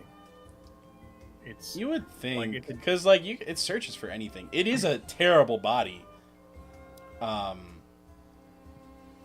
it does search anything you need at that current moment. I think it is a terrible enough body, and the stat lines have been inflated enough between Firestorm, Lightstream, and all that you really would not waste a normal summon on a guy that searches. And especially kind of a guy that searches searchers like Cyanectar, Cyprong, and those guys. Yeah, I see it. I just do not like it. I fell out of love with it in a live stream testing because I had like initially like 1 or 2 of them running around just to search Equilinks, but I really did not need to do that, so he got cut. That's fair. All right. Next up, we have another burn list. Yep, fire. This one, I think this one's kind of the same. I think the Peliquarius and the Spectrus are different. Yeah, that's like the most that's like going on here. And then this one's playing Harmonia instead of Aphrodite, which they have in the side. Yeah, but like but in Harmonia, like probably like standard issue, you use this card to beat over something and then use it as a Nexus Bank or counter room payment to get rid of it next turn. Like it is specifically you're winning one combat that's going to be very important sort of card. Yeah. Like, and then Peliquarius, it makes sense to like search out like specifically bracket small Tuga Champ, which is like your win on. And Spec, I guess, runs around for Lockagon. Right? Yeah, for the Lockagon stuff going around. I can get why you'd fear it enough to put that in main. That's pretty cool. I like that. Yeah. All right, not pure Morfrost. We have Morfrost Shiveror. This might be a JoshNet deck from last premiere. I think it got like 3rd or 4th. I want to say. Oh yeah. Or was it 2nd? Yeah. No, it was 3rd or 4th. It was a really cool list. Yeah. I will say. Yeah, this one's pretty cool. I like this list a lot. It looks cool. I don't agree. I don't know about you, but I just love digging out cards from my bulk and being like, yeah, I want to play this. I want to play with this card. Dude, last premiere, me and Skyhawk were like, I was in chat in either general ELESTRALS or premiere chat, going like, you know what? I'm just gonna play some dog water if I don't top this premiere. And then I think Skyhawk makes a list of like one dog water card from every single Elestral, from every single like element for me to put in. I'm like, I'm already. And then he like mentioned Shiveror as Frost. I'm like, forget it. I'll put it Shiveror in Frost. I'll just be that good. And then the same premiere that I drop and like whatever in Josh tops it. Like last premiere with Shiveror. I'm like, yeah, sure, cool. I guess the card's not bad, or Josh is just that good. Yeah. Probably looking at this, I would assume it's just Josh is that good. Yeah, Josh is that good. Like Shiveror absolutely does create interesting game. Shiveror and Frigicup create interesting game states, I'm sure. But I also think Josh is that good, and also why is there a Cataran here? Like why is there a Cataran here? That's because there's no Ambrosia. That's why. Why is there not an Ambrosia here? Like what? Cataran costs your normal summon. Ambrosia doesn't. Why is there what? You can cast it. It dies the next turn, and then you can Kione it back. But it costs your normal. Sure, buddy. All right, next list. I don't believe it, but sure, buddy. All right. This one's a little confused. This one's a little too confused. Okay, I kind of see what's going on here. 3 no stone. That's insane. You do not need 3 no stone. No. I personally think that they're just confused. Like, I think the advent of crabs becoming a deck that's like a thing in the last premiere or two, I think people are seeing the fact that Moss Station Champ is green and think, oh, I can just jam the Dionysus stuff in here. Yeah, no, you can't do that. No, they are 2 different lists with like 2 different angles. Wait, hold on a second. Oh? Hold on a second, actually. Oh? I'm looking at this. They might be cooking. Go on. So, we have 3 crabs, 3 crab searchers, and 3 more crab searchers. We're playing 9 crabs. We're also playing 3 forest, 2 thyrsus, and then 2 torch. So we have 9 crabs, and we have 2, 4, plus 3, 7 ways, 8 if you count the PTA, to make it bigger than everything else on the field. Hold on. Dude, we're going this guy might actually be cooking. I don't like the Dionysus package. You can definitely you should definitely be playing Demeter in this. Like, full stop. You should totally be playing Demeter. You do not need Dionysus. That's my thought, that crabs and Demeter are 2 deck lists that really don't mix. Because crabs just goes, I have a big crab. Do you have an answer to the big crab? Yes or no? Oh, this is the Rumantis Rumble list? Really? Barbara said it in chat. Oh, if that's the case, then it makes sense.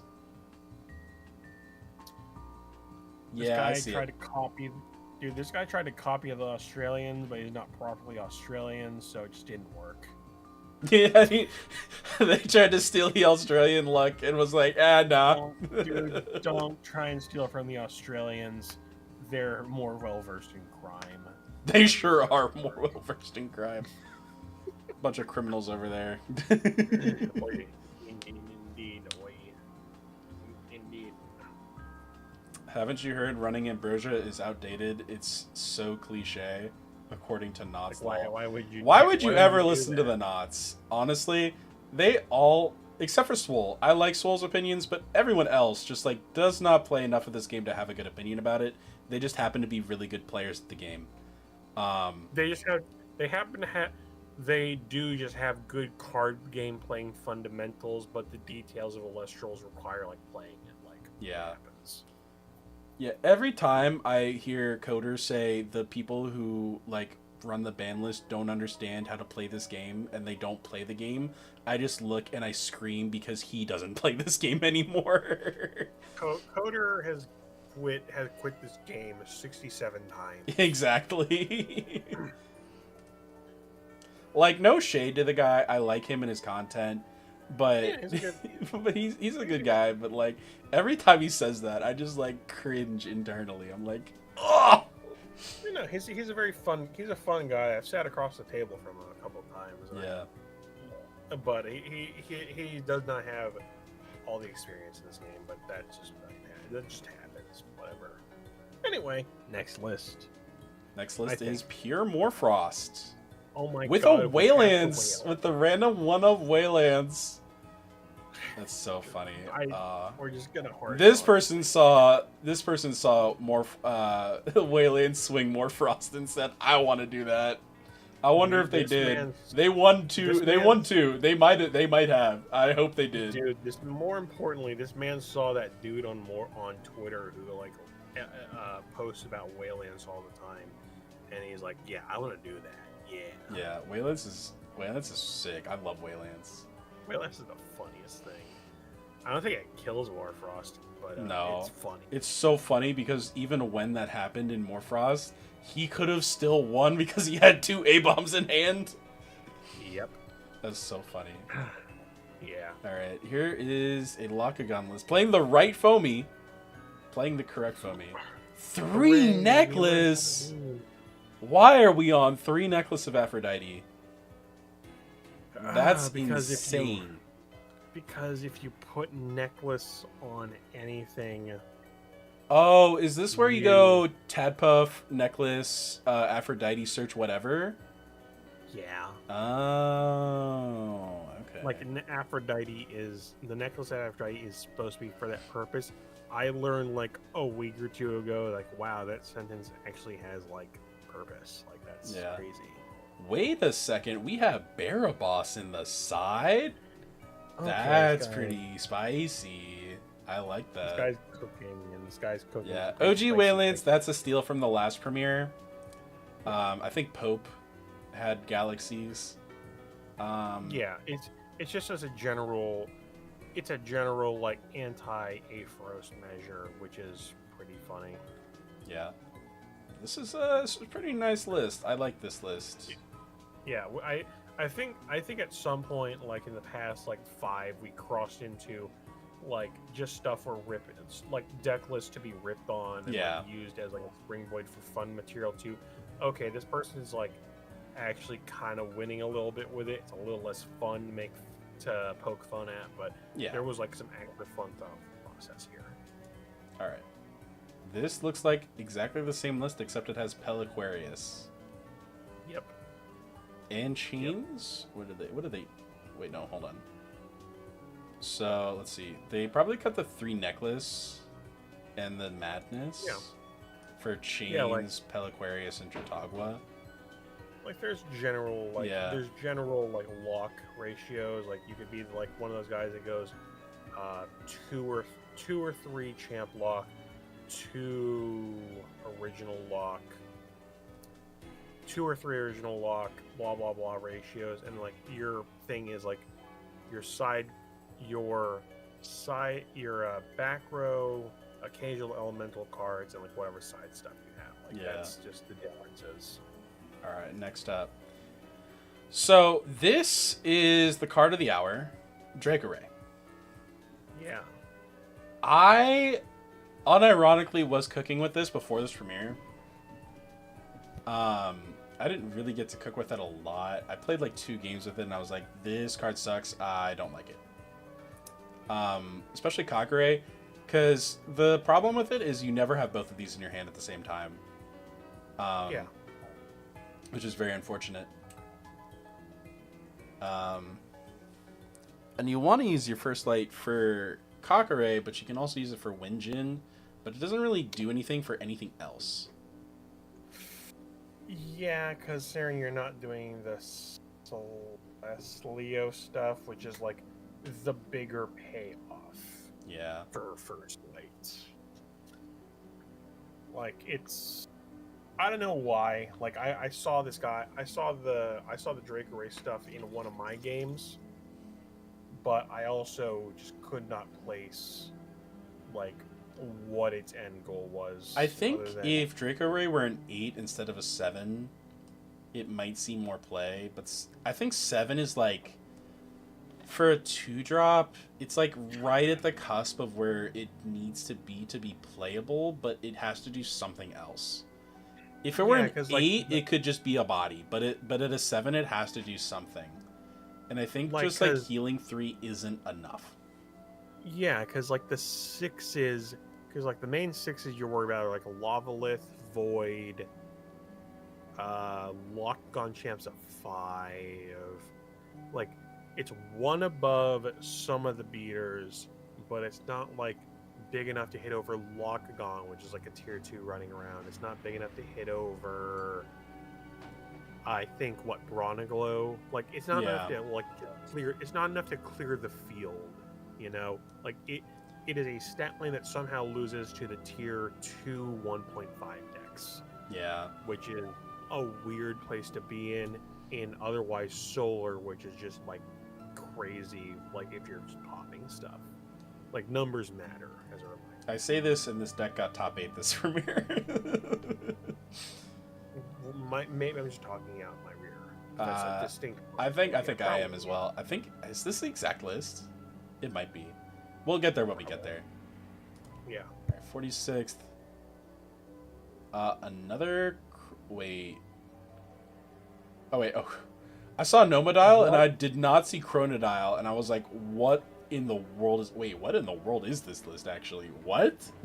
This guy won 2 matches. This guy is playing Chrono. This guy is playing in 2040. Playing ELESTRALS in 2042. Chronovolt. That is crazy. This deck shouldn't work. This deck should not work. This spirit math is also crazy. I know, because you're assuming you are either going directly into Like a Void, or you're just playing Magnaros, and you're hoping to see a Ambrosia question mark. Oh my gosh. We're not even on Champ Babloon to heal the waters that we expend. Based on 2-3 didn't. I mean, there's also a Capri. It won 2 matches, which is a lot. This deck did better than. Hold on, let me go back to something competent. This deck. Wait, no, hold on, that's forward. You know, you can just go down to my Blizz top and just like roast the hell out of me right now. This deck did better than this. Statistically, somehow. This deck again, it's an 80 tournament. It did better than what, like, basically half the field. All right, hold on. Let me find a record with only 1 win. That's not good. That's not good. I mean, like this, obviously, but like this list, that's bad. That's also bad. This list isn't that bad. Like, it did better than a lot of decks. Yeah, again, it did better. It did better than me. Like, where is it? Wait, am I? I'm too far. Where is it? Where is it? Yeah, I kind of lost place. I was kind of hoping you would keep track of it. Wait, no, I found it. Okay. No, wait, almost. There we go. Here we are. Yeah. 46th. All right. Think about all those 0-1s, 2s, 3s, and 4s, or those 1s, 2s, 3s, and 4s. They couldn't have all lost to top players. Some of them lost. This really is some power. I mean, that is true, but still, like, this deck goes against most deck building principles that we, like, know of, and yet still won against, like, other players that had competent decks. I assume. They played 5 matches. I assume they played a competent deck most of the time. Even if they didn't play it against a competent deck 2 of those 3 times, they still should not have won, based on all deck building principles that we know of. There's this Still thing called random chance. If you don't want random chance to be a thing, go play Counter-Strike. I think I dropped that list on Magnetonics, who had just like topped a premiere at some point last premiere. I think I was roasting Magnetonics in competitive chat, going skillish repeatedly. If you don't want skill to be if you don't want luck to be part of a game, go play Counter-Strike. And somebody else made the thing of chess, and then he's like, yes. Luck is a skill. Luck is a skill. Luck is skill, I guess. I don't know. This is Dark Souls. Anyway. Yeah. All right. God, Let's go. This deck is insane to me. It's completely. The Nomadiles. Okay, they're running 2 Champ Foamy, so it's searchable, but still. 2 what? Champ Foamies. There's your Ritaqua in. Okay. Like, So I will say, Eddie is kind of heads up. Eddie does very well into Morfrost because you can just turn the Chimera to the side and swing over it. Yeah, and then you which have a lot of decks have trouble with, honestly. Yeah, you have a body that doesn't get swung over by the remaining guys, which is like the point of like playing it over Galaxy. It's nice. It's a nice consideration. Yeah, it's a consideration I did not consider. All right, let's go next. Wait, one more thing. Rock Hard Place. Copy 1. Drat King, 2 copies. Lunar Spirit, 1. This dude is on some, like, Knots level spirit management right now. Yeah. Either this guy is good or this guy's crazy. We're unfortunately going to have to lean toward the second one because he didn't go very far, but wow. Oh, that's crazy. I just noticed like 2 lunar in the spirit deck. Oh, there are 2 in the side. Yeah, probably for the Spectres too. Okay, I just thought this guy was completely insane. Like, and I loved him for it. Like, throughout some of your explanation, I was just staring at the 1 dark lunar spirit, 2 Draking in the spirit deck. I was just completely amazed and a little less amazed, but not quite entirely unamazed. Yeah. Skill and luck interact interestingly in card games. Your skill can influence and mitigate your luck. Using skill to capitalize on good luck and navigate bad luck without just dying instantly. Also getting yourself into situations where good rolls can happen or bad rolls can't. Yeah. I would say that's true. That's true. It's the card game player thing of you make your own luck. Like, good players can play a bad hand well and like make a hand that would be completely unwinnable to a player with less experience room navigating a board state, like playable and potentially even winnable.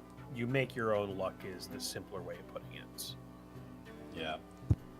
All right, let's go. Let's get off of this tragedy of a deck.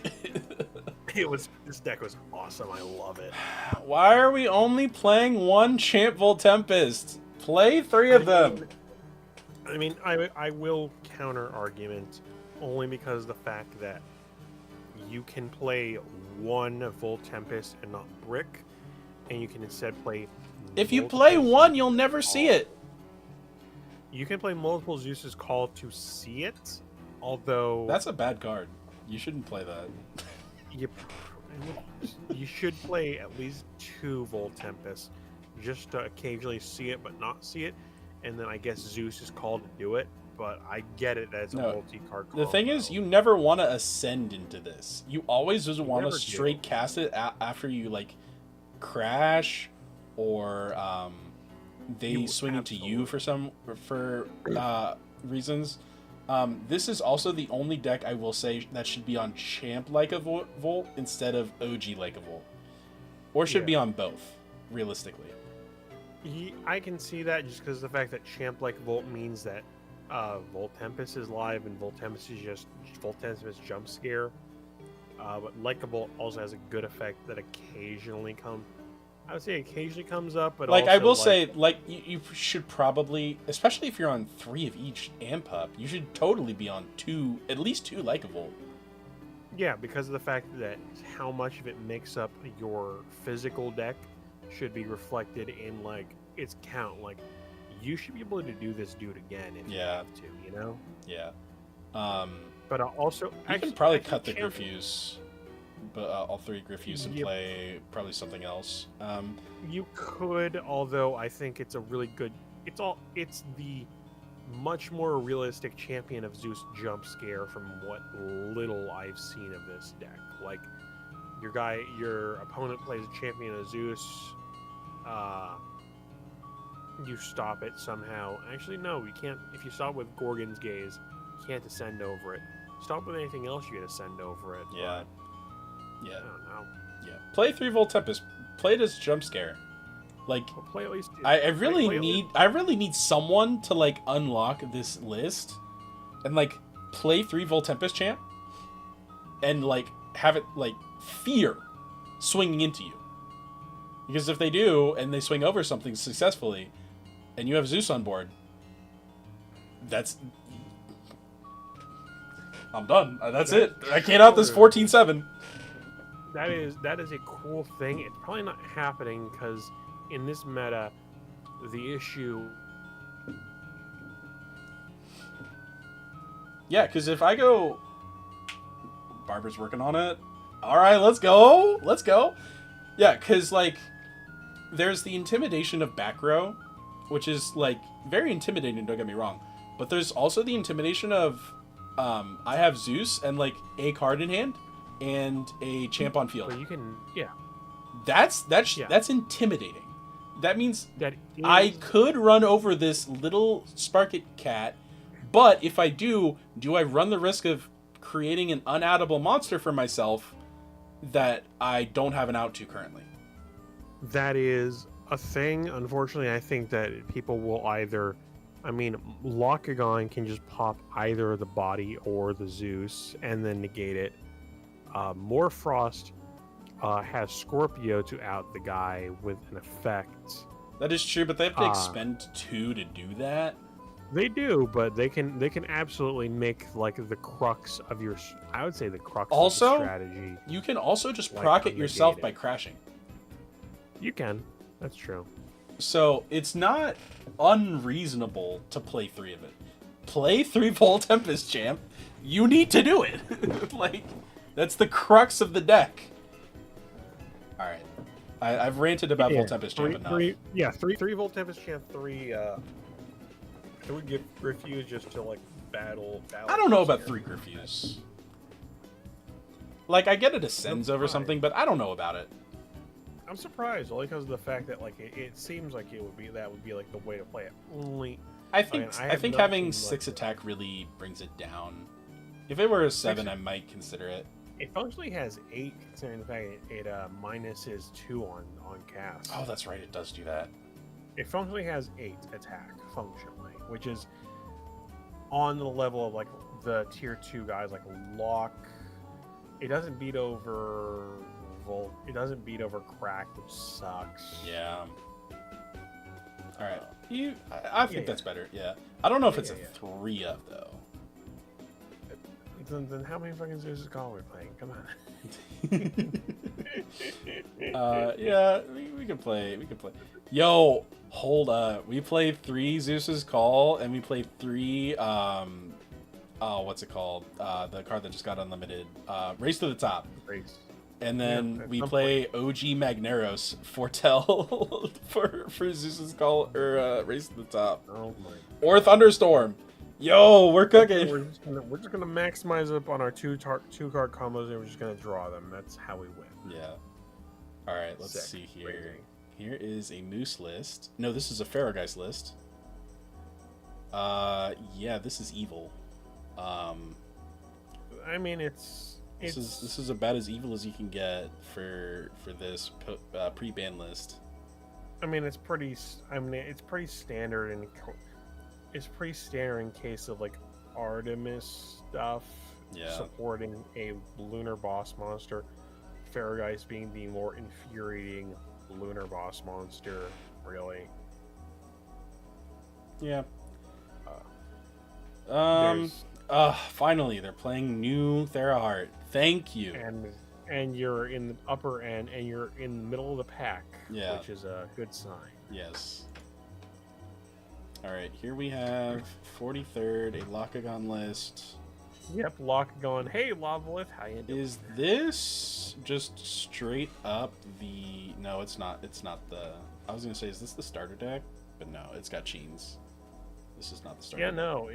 The weird thing is that the fish are in the side. Like, That is weird, odd. actually. Like, I'm I surprised know they... they're- Oh, no, the Peliquarius. That's... The Peliquarius and the Trutog are probably taking up what the fish are supposed to take up. Yeah, basically because the Pelk searches all the water stuff, which means they get the combo.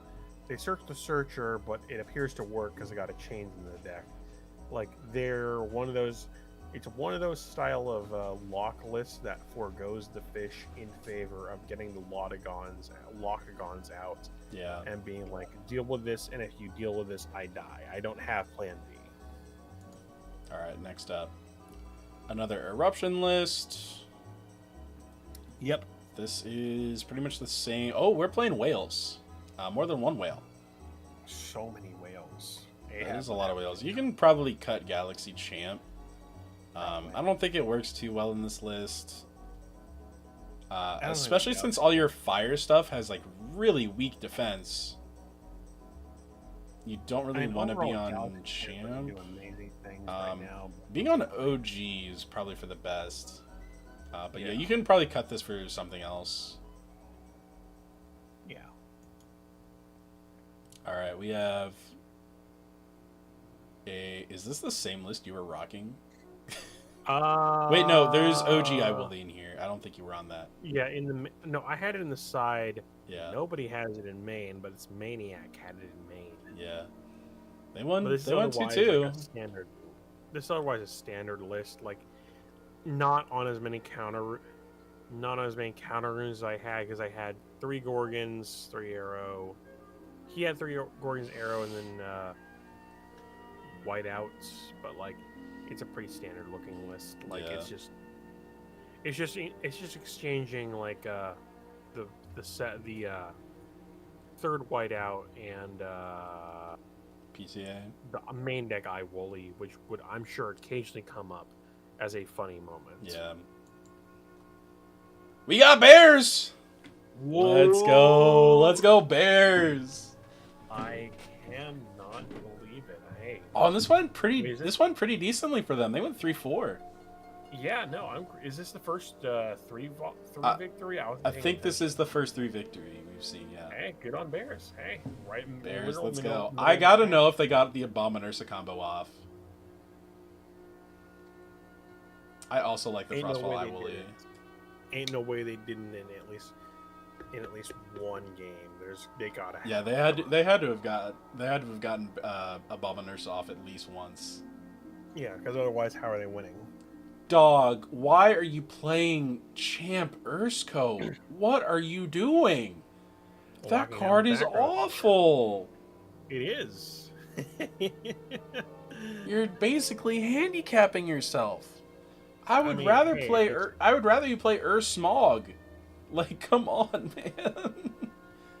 The funny thing is that they're playing Frost Bears and they're smoke screening into, I'm assuming, Bear Den Bomb. Bears. Yeah. Yeah, Bear Bomb, which I'd argue is like an outdated deck. Like I tried splicing with more Frost, playing it pure. It's not amazing, but man, is it fun. Yeah. This is a sick list. I like this. Minus the Urskote. Cut this card. It's so bad. Oh my god. Just play 2 more copies of Chains of Prometheus. Do not worry that you're playing 5 copies of Chains of Prometheus. No one will care playing Bears. Yeah, exactly. Yeah. All right.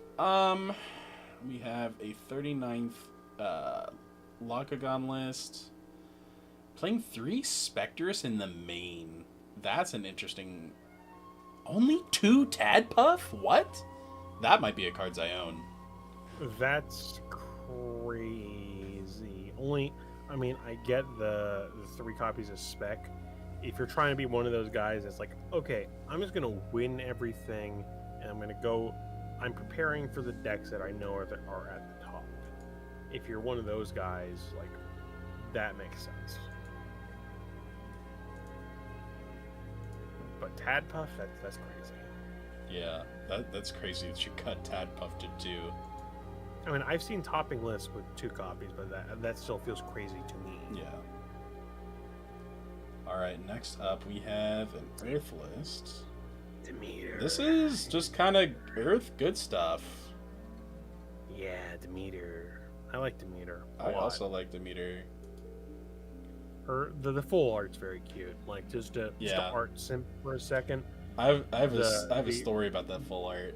I was at Kissimmee, and I was opening a bunch of packs that I had gotten from entry, and I had opened 2 reverse stellar Corvishine champions out of the main set of packs that I got. Yeah. That's pretty good. And I was in a room with a bunch of people, and I was like, hey, does anyone want to trade for these? Because I wasn't playing Solar at the time, and I didn't want them. Yeah. And this one dude was opening base set. He's like, oh, sick, I want one of those. He's like, all right, what'd you got for trade? And he opens a pack and opens a full art Demeter out of it. He's like, oh, I got this. You want to trade? Oh, yeah. No, I was like, sick. Hell yeah, I want one of those. Yeah, no, that's a great trade deal. That's a great trade deal. I like that. That's good. Yeah, that was one of my favorite moments from Kissimmee. Oh yeah, no, it was a tournament full of moments, which, God, that was a tournament full of moments. But it sure was. To get back on the art simping, it's very nice art. Yeah. And it's very nice art, and it, like, occasionally works because it's really funny just to beat over dudes with bigger green dudes. Yeah. And also side-pronging someone to death with Demeter, which is very funny tech that doesn't come up very often. Yeah. I do like this list. It's very basic, but also very tried and true.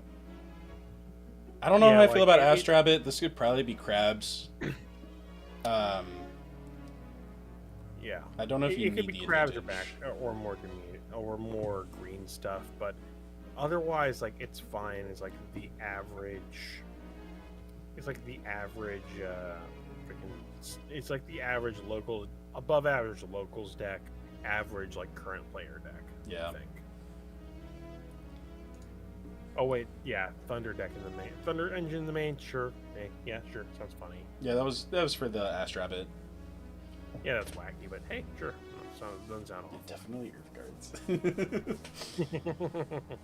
Yeah. All right, another Locagon list. This one. Yeah, this is another Locagon list. And it's built in a Daybreak list with live stream cards. Yeah. Kind of true, actually. Oh, we're smoke screening into Chronodile in this one. That's funny. I like that. That's funny. Alright, next up. Ooh, another Antitan list. I love seeing Antitan. I also love seeing Antitan. It's really fun. It's really funny. one thing. This is the first time I'll talk about the ban list. This is probably the last time I'll talk about the ban list until we get to Top Cut, which I will then talk about it. Why is Viserys not come back? They brought back Champ Lycavoid, but they couldn't bring Viserys to 3? Come on! What are you doing? people. I'm sure They had to have just forgotten that. I know Dude. they just forgot. They had to That's have just one forgotten. explanation. That's one explanation. The other explanation is that there's a sticky note in ELESTRALS. There's a sticky note. It's the third. It's the third. It's the third bit that gets you. That's the only other rationale I'd see, dude. That's so funny, actually. I love that. It's very funny, but you didn't say it was untrue. That's. Oh, that actually might be true, which really sucks to me. Alright, anyway. I don't know how I feel about the Cyprongs in this list. Like, it can't out things, but, like, it's also the most gazeable card in the history of the entire game. Gaze bait question mark? Yeah. I guess it makes Madness, like, more versatile having Dionysus in here, but I don't think that's really worth it. Well, there's only one of them, so they're not committing to the bit. There's enough. technically 3 because you play the Cyprong, but there's really only 1 because you play Cyprong, and that always gets gazed or P-boxed.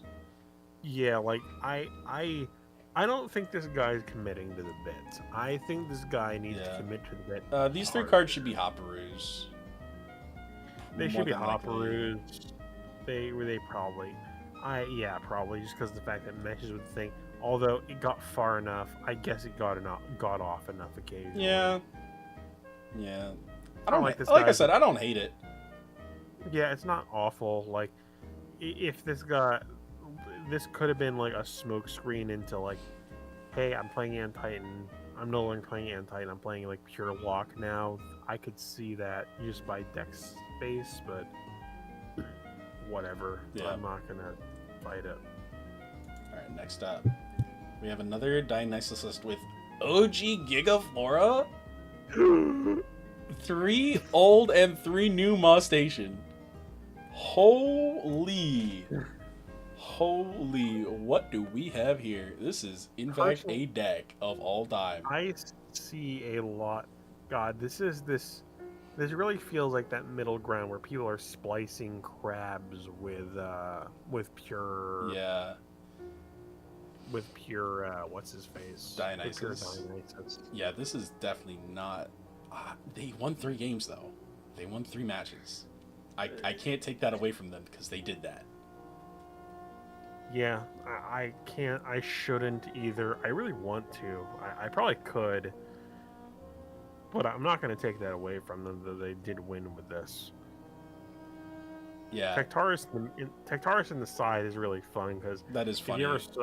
If you ever summon him with like this with Dionysus on board, you just go like, hey, here's a 6, deal with it. You don't? Okay, whack.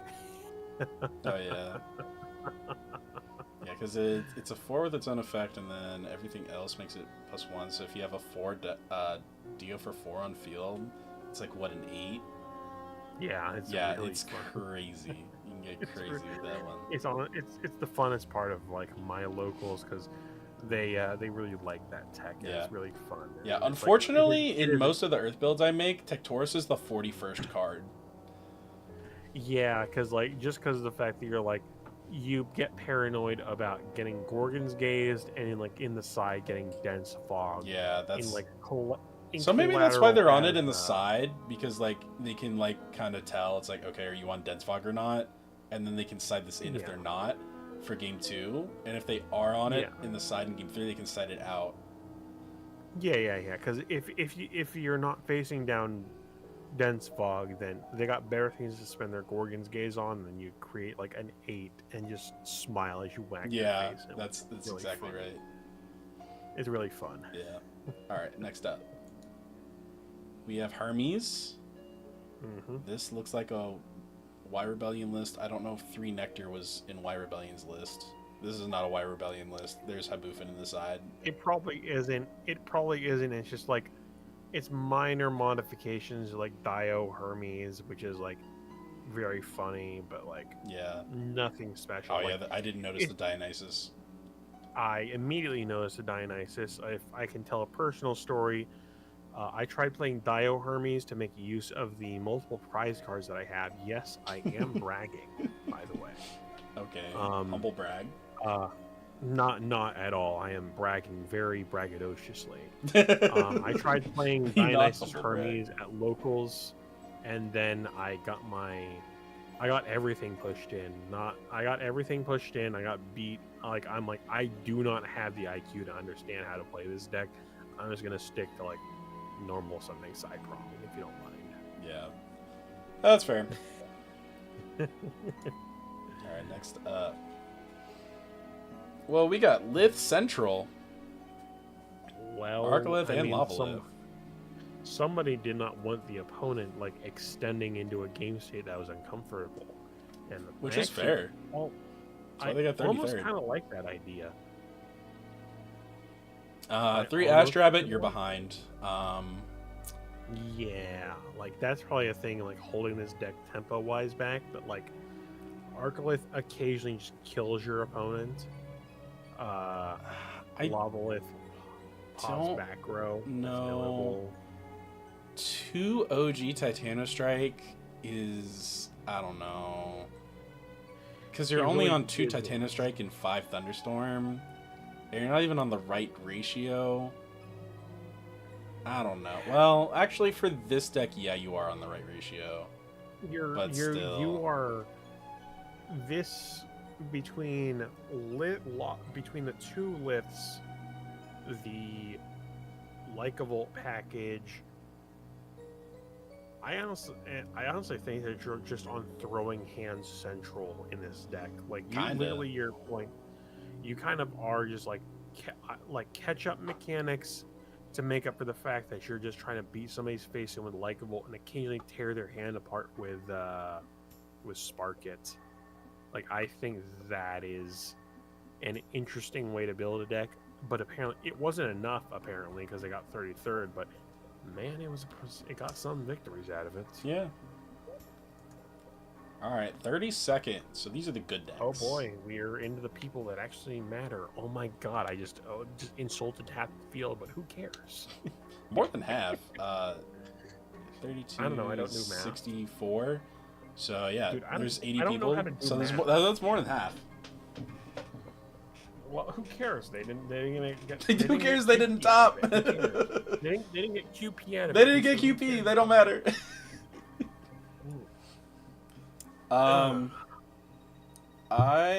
This is a different kind of list. They're only on 1 Krakatuga, which is interesting because most of them play 2. Yeah. This one, I think that's really the only thing is they play a 3rd Necrof. They play a 3rd Necrof instead of the 2nd Krakatuga. They really seem to have trusted in their like ground game, basically. Yeah. Like between the Magnaros. No, that's at 2. Magnaros, Aetheros, and Necrof. They seem to have assumed would like make the game, and it kind of did. Yeah. No, they definitely did well with it. Alright, this is like Zombie Fruit without the zombie part, but also they still kept the lunar portion. Yeah. So like I don't hate this. Yeah. They went 4-3, so they did pretty good. So there's something here. Nabi's really good this format.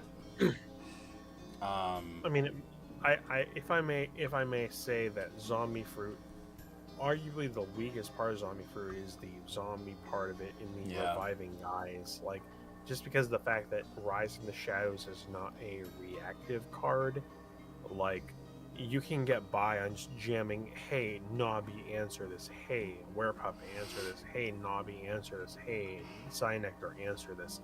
And if they don't, you just start gaining advantage. Like, you're playing 3 pretty good bosses here. Like, I won't fight them on that. Yeah. Yeah, this is pretty nice. You know, it feels nice. Alright, we have a Hermes list. It's playing 2 Findust. Whoa, we got Pentair on the side. That's crazy. I just noticed that. Wait, we have Toxiri on this side, but no Dense Fogs? Oh, we have the Dense Fogs in the main, but the Toxiri on the side? Why? Seeing if you normal summoning it going first if you lose? Question mark. Oh, I see. Yeah, that I makes. am. I am. I will note that I'm absolutely working backwards with that logic. I'm not gonna lie with you. Yeah, we're playing. So, the Findust had to have done something. Um, a lot of people are like, this card is not great because if you get stopped on it, it just sucks. But the ceiling on it is so high because it searches Hermes or Trickery, and I think that's the one thing that it does really well. That the deck really needs, because Trickery is like everything for the deck as well as Hermes is, like just as much as Hermes So is. therefore, so therefore, if you search it and you win on the 50-50 if they have the answer, then you just like start winning the game. Yeah, Uh, which is high risk, high reward. yeah, which that's a thought process. I'm sure. Like there was a thought process over it, and part of me assumes that it's the side out slot for the Toxiri because I don't Probably, see yeah. any Because if you're guaranteed going second, you definitely don't want to be playing this card. Because, like, if you're going second into an established board with this, you're definitely going to get stopped on it. And it sucks really bad. Whereas Toxiri, it's not too bad because you still have a 4 defender if it gets stopped. Yeah. Yeah. And I'm sure there's a logic behind putting the Hydrake in. I'm sure there's cards that are sided out. Probably the Hopperoos. Yeah, because it's not necessary. Maybe one of the carry-offs and the Falacane. Or it could be the Fin. No. Not Fin. It probably is Findust. It probably is Findus then. Yeah, Yeah. shit. Language. Alright, we got Thunderstorm package. But no. Okay, so we got no glows, no fungi. No glowies. But we do have 6 Ampups, 2 Likeables. Okay, they're on the right ratio. Yeah, 5 Thunderstorm. I don't know if that's the right ratio. We're on 3 OG Titanostrike and 3 new Titanostrike. I get what this list is going for, and I guess it got it off a lot more than I thought it would. But yeah, Well, this is pretty decent. I will say from personal experience that if OG Titanostrike happens, happens and it happens to get its effect off, it is pretty crazy popping like a guy on field. I'm pretty sure it pops a guy on field. Let me double check. Yeah. I haven't seen this in a minute. Yeah, popping a guy on field is pretty crazy. Like, And if you have Supercell, you get to just not pay, which is pretty funny. you're basically if you are this guy was like maxing out on, okay, I'm not going to consistently get the payoff of like Supercell Titanostrike champ, but if I do get the payoff, I'm just going to pop one of their guys and start beating their face, and that might be their approach. Which it's one of those mental calculations of like higher 2-card, 3-card combo cost versus my payoff is amazing. Yeah. Trades that you make in deck building. All right. 28th. Yep, lunar. Did Yep, solar. God, I messed that up. the exact opposite. Worth citing 3 spirits. That's funny. And the last thing here is P-Box on the side, 2 of them. Sorry, you can't see that. No, I can see it. They can't see it on stream. I'm blocking it. Well, it sounds like a stream problem. Get good stream. KW. I think this is like, is this the exact list that got like 5th? Let me check. Y'all were spoilering the chat. No. Oh, I got 4th. It looks like it. Yeah, this might be the exact list. Dude, what was in the water with Draco? God, we already saw number 1. I should just get out of chat. Nah. It's fine. Okay.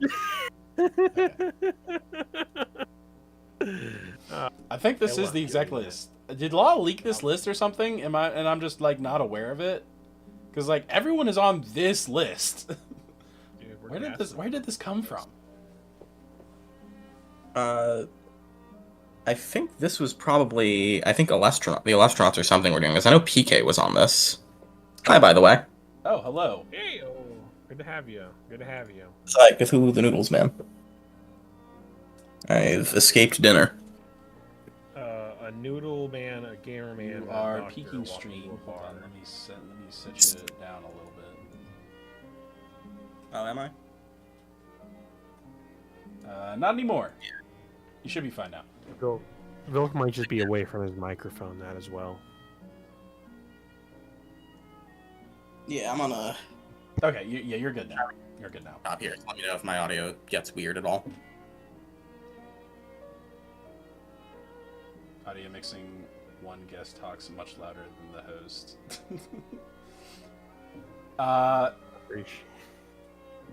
Yeah. Please tell me if there's something wrong with the audio. I have like no monitor at all, so I have no way to tell if anything is like peaking or. Okay, it's fixed now. Okay, sweet. So anyway, 28th, we have 2 guests now. Unless they both just left. No, we're still here. Oh, okay. I didn't die yet. Okay, so we do still have 2 guests, and it looks like the audio issue's fixed. All right. Got you playing while I'm wrapping presents. Nice. Hell yeah.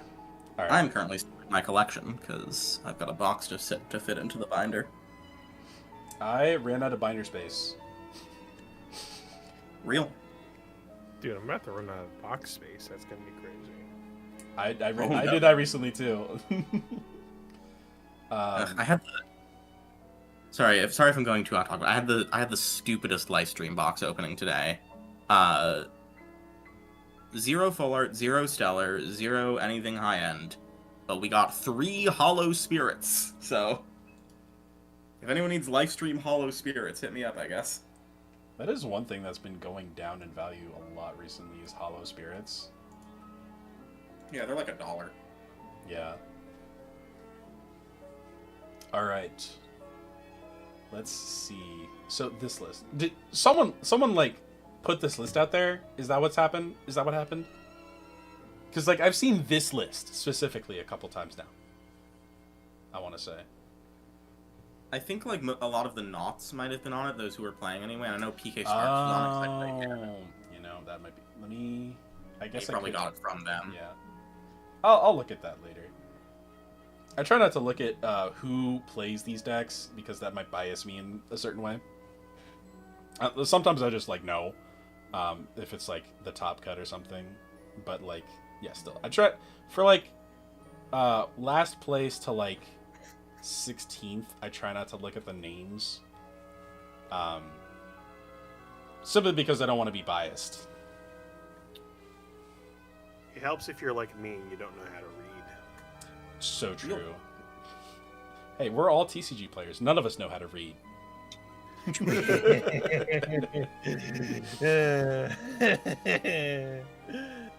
Yeah.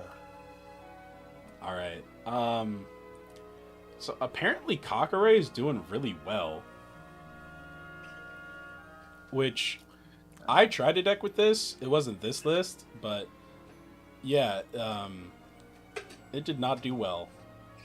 But I'm glad to see someone cooked with it and found something. Because I was like 90% sure that there was something with Kakare this format that was going to do well. Yeah. Because like First Light's already pretty solid, right? And yeah, it's just like in a win, like it makes sense. If you First Light for Novacore, crazy. It's crazy. Like literally, like it benefits of hindsight. Like First Light and Celestia is not the only thing you could be doing with First Light. I am glad someone cooked with it, like that. There's a First Light dependent build of Solar because like Winjin benefits from it, Ray benefits from it, Nova Core benefits from it, just finding the thing, really. Like, it makes sense that there's a lot more to do with a card that says, hey, foretell decks, just get the card you want. Just have it, dude. Like, come on. It makes sense. I'm just glad my Clash Full Arts are playable now. True. Alright. We'll talk about this deck more when we get to 4th place. Yeah. Alright, this is exactly the same list that we saw twice now already. Yep, gambling. Yep. Diverse metagame, folks. Who's that? Not just... Ooh. 26. Oh, okay, now this is just lock. I got excited for a second. Yeah, you this saw the is- first cards, you thought, I was like, my chains? God, colors Lava other than Lift? blue? Oh wait, no, this is just Lockagon. Yeah, this is It's just Lockagon, Lockagon. Like, This might be Julian, I think. yeah, That sounds right. I should throw that dude off the balcony. I like the Curibus in the side deck. Yeah. We've seen that before, right? We've seen that You can before. normal send that. Kerbis and like a Draking are like the main like spicy text in Lockagon, basically. What song is this? This is kind of a That's fine. banger. Hold on. Sun and Moon, Lily's theme, lo-fi remix. I like the lo-fi mix. I haven't heard. I'll have to tune into the stream later just to hear myself talk. But yeah, lo-fi mix is always nice. It's always pleasant. All right. This might be Bo. This is either Bo or someone copied Bo's list. One of the penthouse, probably. Yeah. This is a pretty nice list though. Yeah, this is just pure Morfrost. On it, I will put like all the money in my pocket while I'm wearing underwear that it's installing. Maybe that might be true. Yeah. That might be true. Just by the fact that it's got to be a penthouse by the fact that it's like 3 this like crazy. Yeah. Anyway.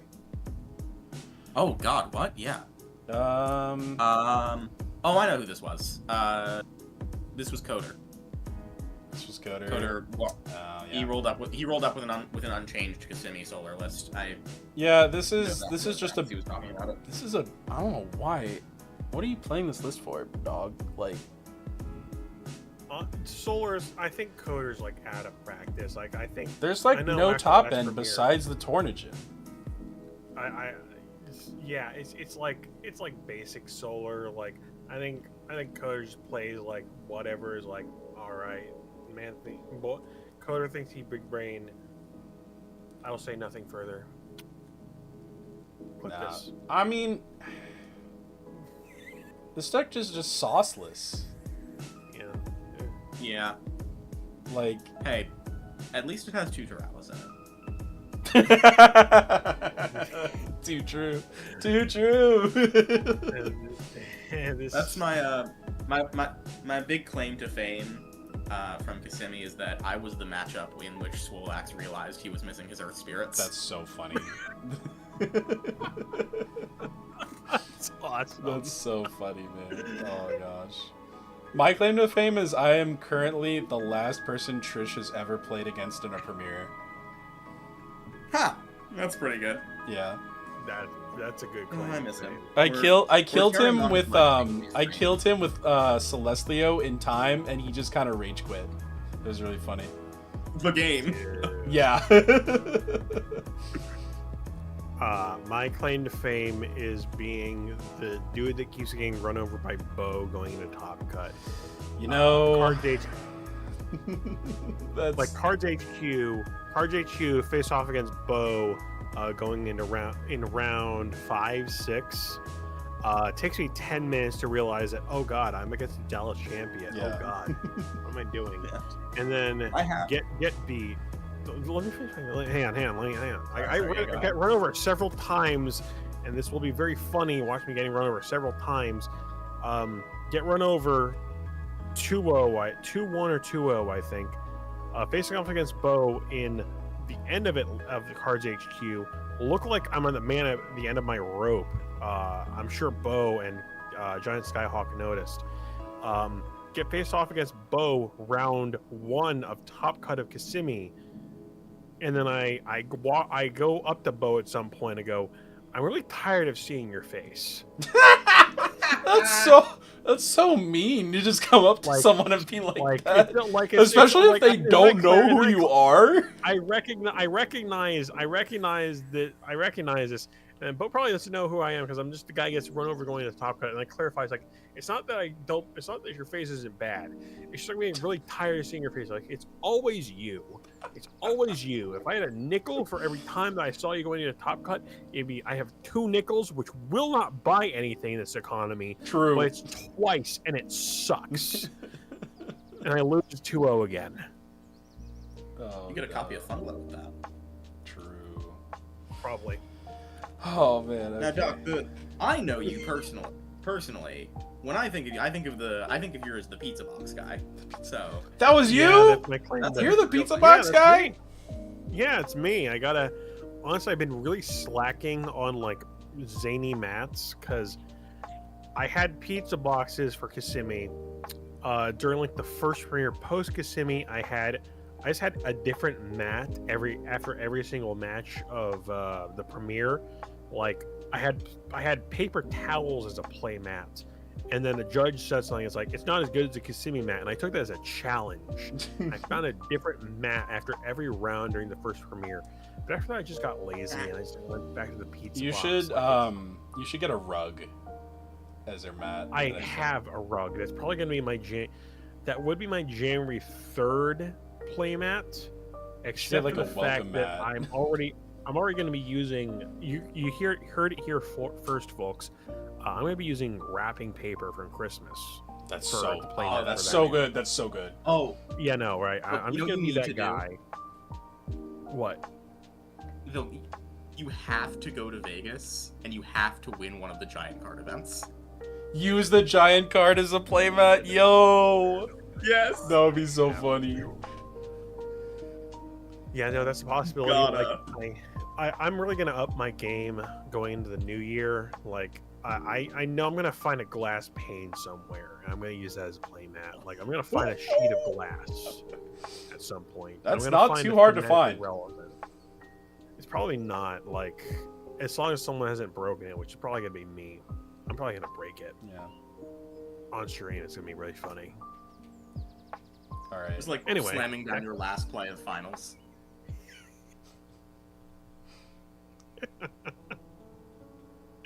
Yeah, probably. Got to be that. All right. Let's go to the next deck. All right. Yeah, please. All right. Oh, hang This on. We've got an is- interesting card. This here. is Waylance. Morfrost Waylance. We're playing a lot of Narpoons. Oh yeah, what is Narpoon Champion doing here? We're playing Special 2 assembly. Kione and a Mountains to Nexus off of. We can also just Nexus off of one of our Morfrosts that we have on field because it's Morfrost and you always have guys on field. Yeah, you always have a Nexus True, bank, true. technically, if you don't mind them dying, which you don't. I don't know how I feel about the one of Ursicle. Just play the 3rd Kione in my opinion. Yeah, that's what I was looking at, too. Yeah. Yeah. I like this list. If you're gonna play Waylance and you want to like turbo into it, yeah, this is probably the best strategy to do so. Mm-hmm. But yeah, it's pretty nice. Yeah, no. I do have one big criticism of this actually is that we're not siding a necklace of Aphrodite. True. Yeah, So you true. You tell you. wanna Although do the we're not on you show them the Argo. necklace. We're not on Argo, so I understand why they're not doing it. Yeah, but you can Wayland somebody for the entirety of the Lockagon deck. That would be really fun. That would be so funny. I wonder if that's actually happened. statistically. It probably has at this point. I just hope it Some has. locals in Kansas probably. Some locals in Kansas. All right, let's go next. This is pretty similar. We have a Cryoling package in here, though. And we have a dramatically cut down Morfrost package, too. Only on 3 Chimera, 2 Bat. 3 Lycan, 2 Bat, 2 Scorpio. Only one Narp. But Around the 2 Lavalith. I mean, this deck is pretty good. Morfrost Cryoling is like a real deck. It won. Spoilers. But I mean, yeah, no. it's like, been the doing well. Like the Yeah, past no, like like- 2 premieres. I'm pretty sure it's got top Right. 8. Oh, we are on the Yeah, Scorch no. in the side. Cryovern is absolutely like Cryovern is just like a 7 beater guy that you ascend over somebody just sitting on field like. Dude, I don't know. That- It might have been one of you. It might have not been. But someone in the playstyle group keeps doing Cryoling into Cryovern into Infrostrix Cryoling in the same turn, and I hate it. I hate that shit so That's much. so annoying. God, 2 Cryoverns. Oh. I got 2 meters. I'm always kind of, I'm always kind of surprised that people are only on 1 Infrostrix because it always feels really crazy, but. And it's I not guess it searchable sucks or anything. it really sucks to draw late Oh, it's your game. fault for Narpoon, exactly. Thank the Blizz. Oh, player well, here yeah, as well. Narpoon, you're right, yes. Like, But this I person's on played- 1 Narpoon. You're gonna use your 1 Narpoon as your 1 Infrostrix? Yeah, this dude is like doing. This dude is doing Nectar of the Gods. Like, he should be on 2 Infrostrix at this point, I think. But I guess it Whatever, really yeah. sucks to draw like late game. Because if you're on like 3 spirits and you have to use 2 of them to Infrostrix and then the last one to bring back a guy, you just have nothing left after that. I don't to know, do man. anything I with. would take. I think I'd take 2 copies of the Revival. Occasionally, just summon a random big 7 beater over the random one of Narp guy. I think this guy started on 3 Narpoon, started messing with his deck a little bit, ended up on 1 Narpoon, cutting it for other stuff. But that is, I have no evidence. I've not broken into this guy's house to wiretap his house for Yeah. deck building process. But I think that's how that ended up there. More than likely, I think you're right. Alright, next up. Huh? Oh, hello, Soulbell. Hold on 1 second.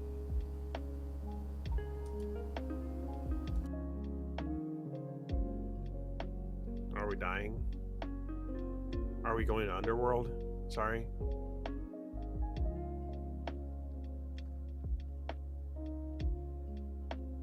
Well, looks like I'm in charge of stream now. Hold on, I will be right back. I gotta deal with something real fast. Oh god, I'm in charge now. On whose authority? Mine. Shit.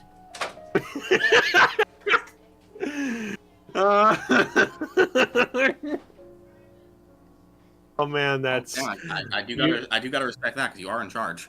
I was here first. I'm the more violent person. This is probably not going to end well in a 1v1 versus me and you if we don't play the game of Lestrals. If we Yeah, hang play on. the game of if we play the game of Lestrals, we might have this is a fair fight. I don't want that. Hmm. She says I keep saying it. I mean, I have a Yu-Gi-Oh deck somewhere around here. Shit. So man, so do I. Like I have most of my collection I did not end up selling off actually. Like when I left Yu-Gi-Oh. Like I got a Kashtira. I got like post like twice whacked Kashtira lying around here somewhere. Yeah, that tracks. What? What Doc, does that mean? I don't know. I'm just saying shit. Doc, what deck do you think I play in Yu-Gi-Oh? There's a correct answer here. What Dude, stupid pet deck do you think I have? Dude, I don't know you from Adam's house, cat. Live twin. You look like you watch VTubers. You know, I guess I can't be too mad at that, given what I said. But no, I do not watch any particular VTubers or live twins. Yo, I got my Oshi, Sans Sally. Sansol is pretty nice. Noise on my. She's pretty nice noise on my like overnight shift before I like switch over to like the bear lady who Oh, yeah. plays violin.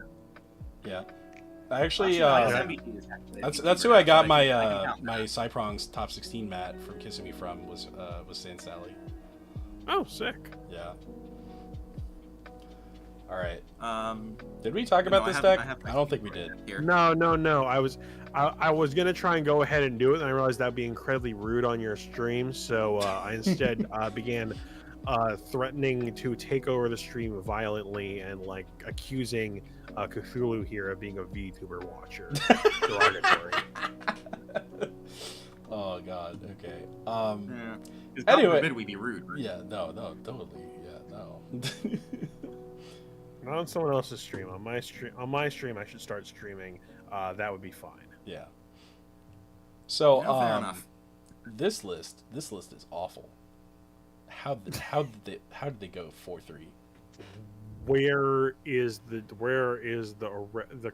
cock ray? Where are the 1-drops? They're on 7. Well, hang on. So, 1 Plucky for our 3 Apollo, 1 Drops of Lethe for reasons that escape me. 2 Helios' Slumber. They gotta ban that card. They sure do. You gotta ban Helios, man. What? Oh wait, no, they're What is this one doing on the 7 calculator? plus 3. They're on 10 1-drops. 10. Where? 13 if you count the first lights. This Which I don't. person- First lights, but also 2 Nog, 1 Lethe. I can kind of see it, like, because you can just mulligan in this game, right? Like, I mean, you can, but that doesn't mean you should. Little bro just stacked the deck. I mean, it's Pretty solar, it's part of the much. deck. There's P-Gleam. There's Corvishine Champ. These God, are locks. That's the I'm part I'm messing so this up. concerned about. They went 4-3 with this. Maybe they should. Maybe it's simply a difference of skill. That's like a distinct possibility that's on the table. Who played this? I gotta know who played this. Scares me I'm more. looking it up right now. I'm looking up right now who played this.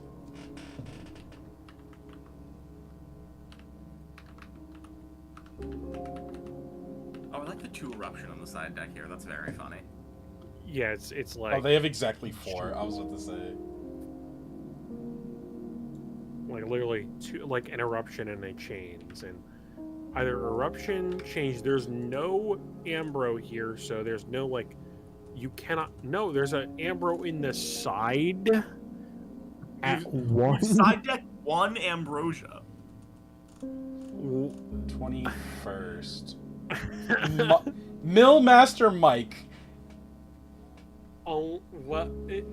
This is their name is Mike, but they're part of the Atlanta Ash Rapids, so I know it's Millmaster Mike. Oh, dude, no, Mike. I lost this dude in round 2. Like, he was one You of the, lost to this? Yes. I'm gonna nice second story window across the room from me. I could take a running start real No, quick. oh god, I'm so sorry. I'm sorry about that, man. Don't be sorry. I have it coming. I can't believe it. I'm like, Oh, god. I think I lost. I think I lost it to him because I think I pointed out that it was dense. A Nebula was dense fogged instead of Gorgons, so he could attack over a thing and snowballed from there. I mean, if it's that dense was fog, it on can still me. attack, but it still doesn't have the attack buff. He thought it was Gorgons. I pointed out it was dense fog because I'm like, let's not be that guy. I should have been that guy, pal. I should have been that guy. You really should have, actually. This Should deck have. did There's not no- deserve to go I'm happy you 4-3. got that. Like, what are you ascending over? I mean, like, you first light call Soul Bell, I Bell suppose, right? Like, into Apollo, into, like, Leo Bright, or Draco Ray, or, like, something else you have in your hand. Oh my god, That was Like, there's no this deck third ascent. There's no sucks. third ascent. He maxed out on Celestia, so it hits off the Leo Bright, which he's maxed out on, and he's also he is Leo maxing right here, dude. I do love the 3/3/3 of the Leo package. That's very funny. This man really got this far on Leo maxing. Wait, do you play the Nebulio at 3, or, like, everything at 3, so you draw a bunch of stuff off the Nebulio, so you can, like, put it back off the drops? Oh my god, that's awful. I hate no, that. you put it back off the Slumber. No, you put it. You draw it off the net. You draw the stuff off the Nebulio, and then you put it back with drops. Yeah, he explained to me after the game while we were like doing the post game like just talk around like that Helios Slumber like fixes some of the issues in solar, and I guess it worked for him. I guess. That's crazy. Yeah, Helios he is. Slumber Stonks are actually rising. This is like the third deck we've seen with it.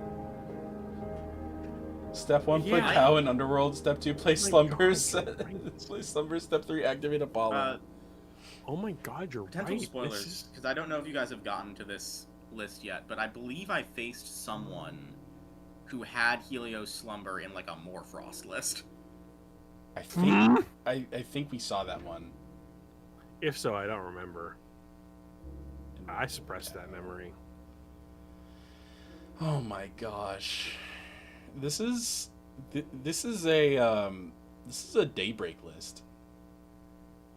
And he True, actually true. Hang on. top 32. Like, just take out the Corvishine and the Soul Bell, right? Like, Yeah, oh no, this then the is Solar Burst straight and the up Guardian as- of Light. Okay, maybe not. Okay. But in spirit. In spirit, this is definitely a Daybreak list. All right, next up. Simply I matters can't look at that one anymore. Alright. Oh, Royal Autos here. Oh, thank God, something more standard. And the one Lumaru. So Play Lumaru. I guess this is a net deck that they've modified a lot. Hang on. Where are the wind spirits? Oh my God, you're right. Oh my God, you're so right. That's 20. That's 20, They and went- none of them are like steel gray. They got 20th with 0 wind spirits. I love this deck. Oh my God, I love this deck. And there's like no It's way, not like, even no. the like Swoldax thing of like it was an unsearchable one of that like you never that like you somehow just like never saw in the you play this all tournament. the time. You play this all the time. I mean, I guess if you're foretelling, you could just foretell the Wingens Wait. away, but like... Wait. I bro, think what? no, never mind. No, never mind. I'm wrong. I was gonna Dude, say the we're not water even- spirit was supposed to be it. Yeah, hang No, on. I'm 'cause looking this there's up a right now, 'cause I Barab- need to double check. There's a bib. There's a Barab, the second stage in the side deck. Like, that's crazy. It's just there. Oh my god. Are they smoke screening out of it? Why? Huh? Wait, why are there 2 Barabit? What? Huh? No, that's not Barabib. That's Mudslide. Oh, Oh. I'm even more confused. Hang on, let me look up what this card does. So you can disenchant. Your opponent has to disenchant 1 from every rune they control, and then you can enchant earth or water to your field.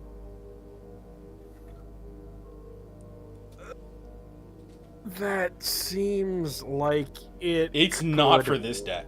work. It's not. I know that I was getting there, but It's this doesn't seem it's for like- stadium runes, and it was pretty. It was a tech against artifacts.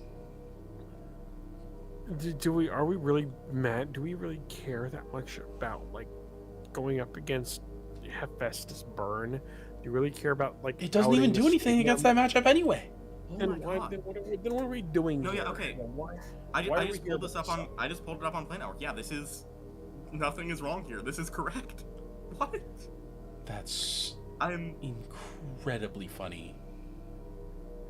I just noticed also that that's 2 Wingens. Yeah. Yeah, they're like 2 engines, 1 Torrigin. Someday, This is incredible.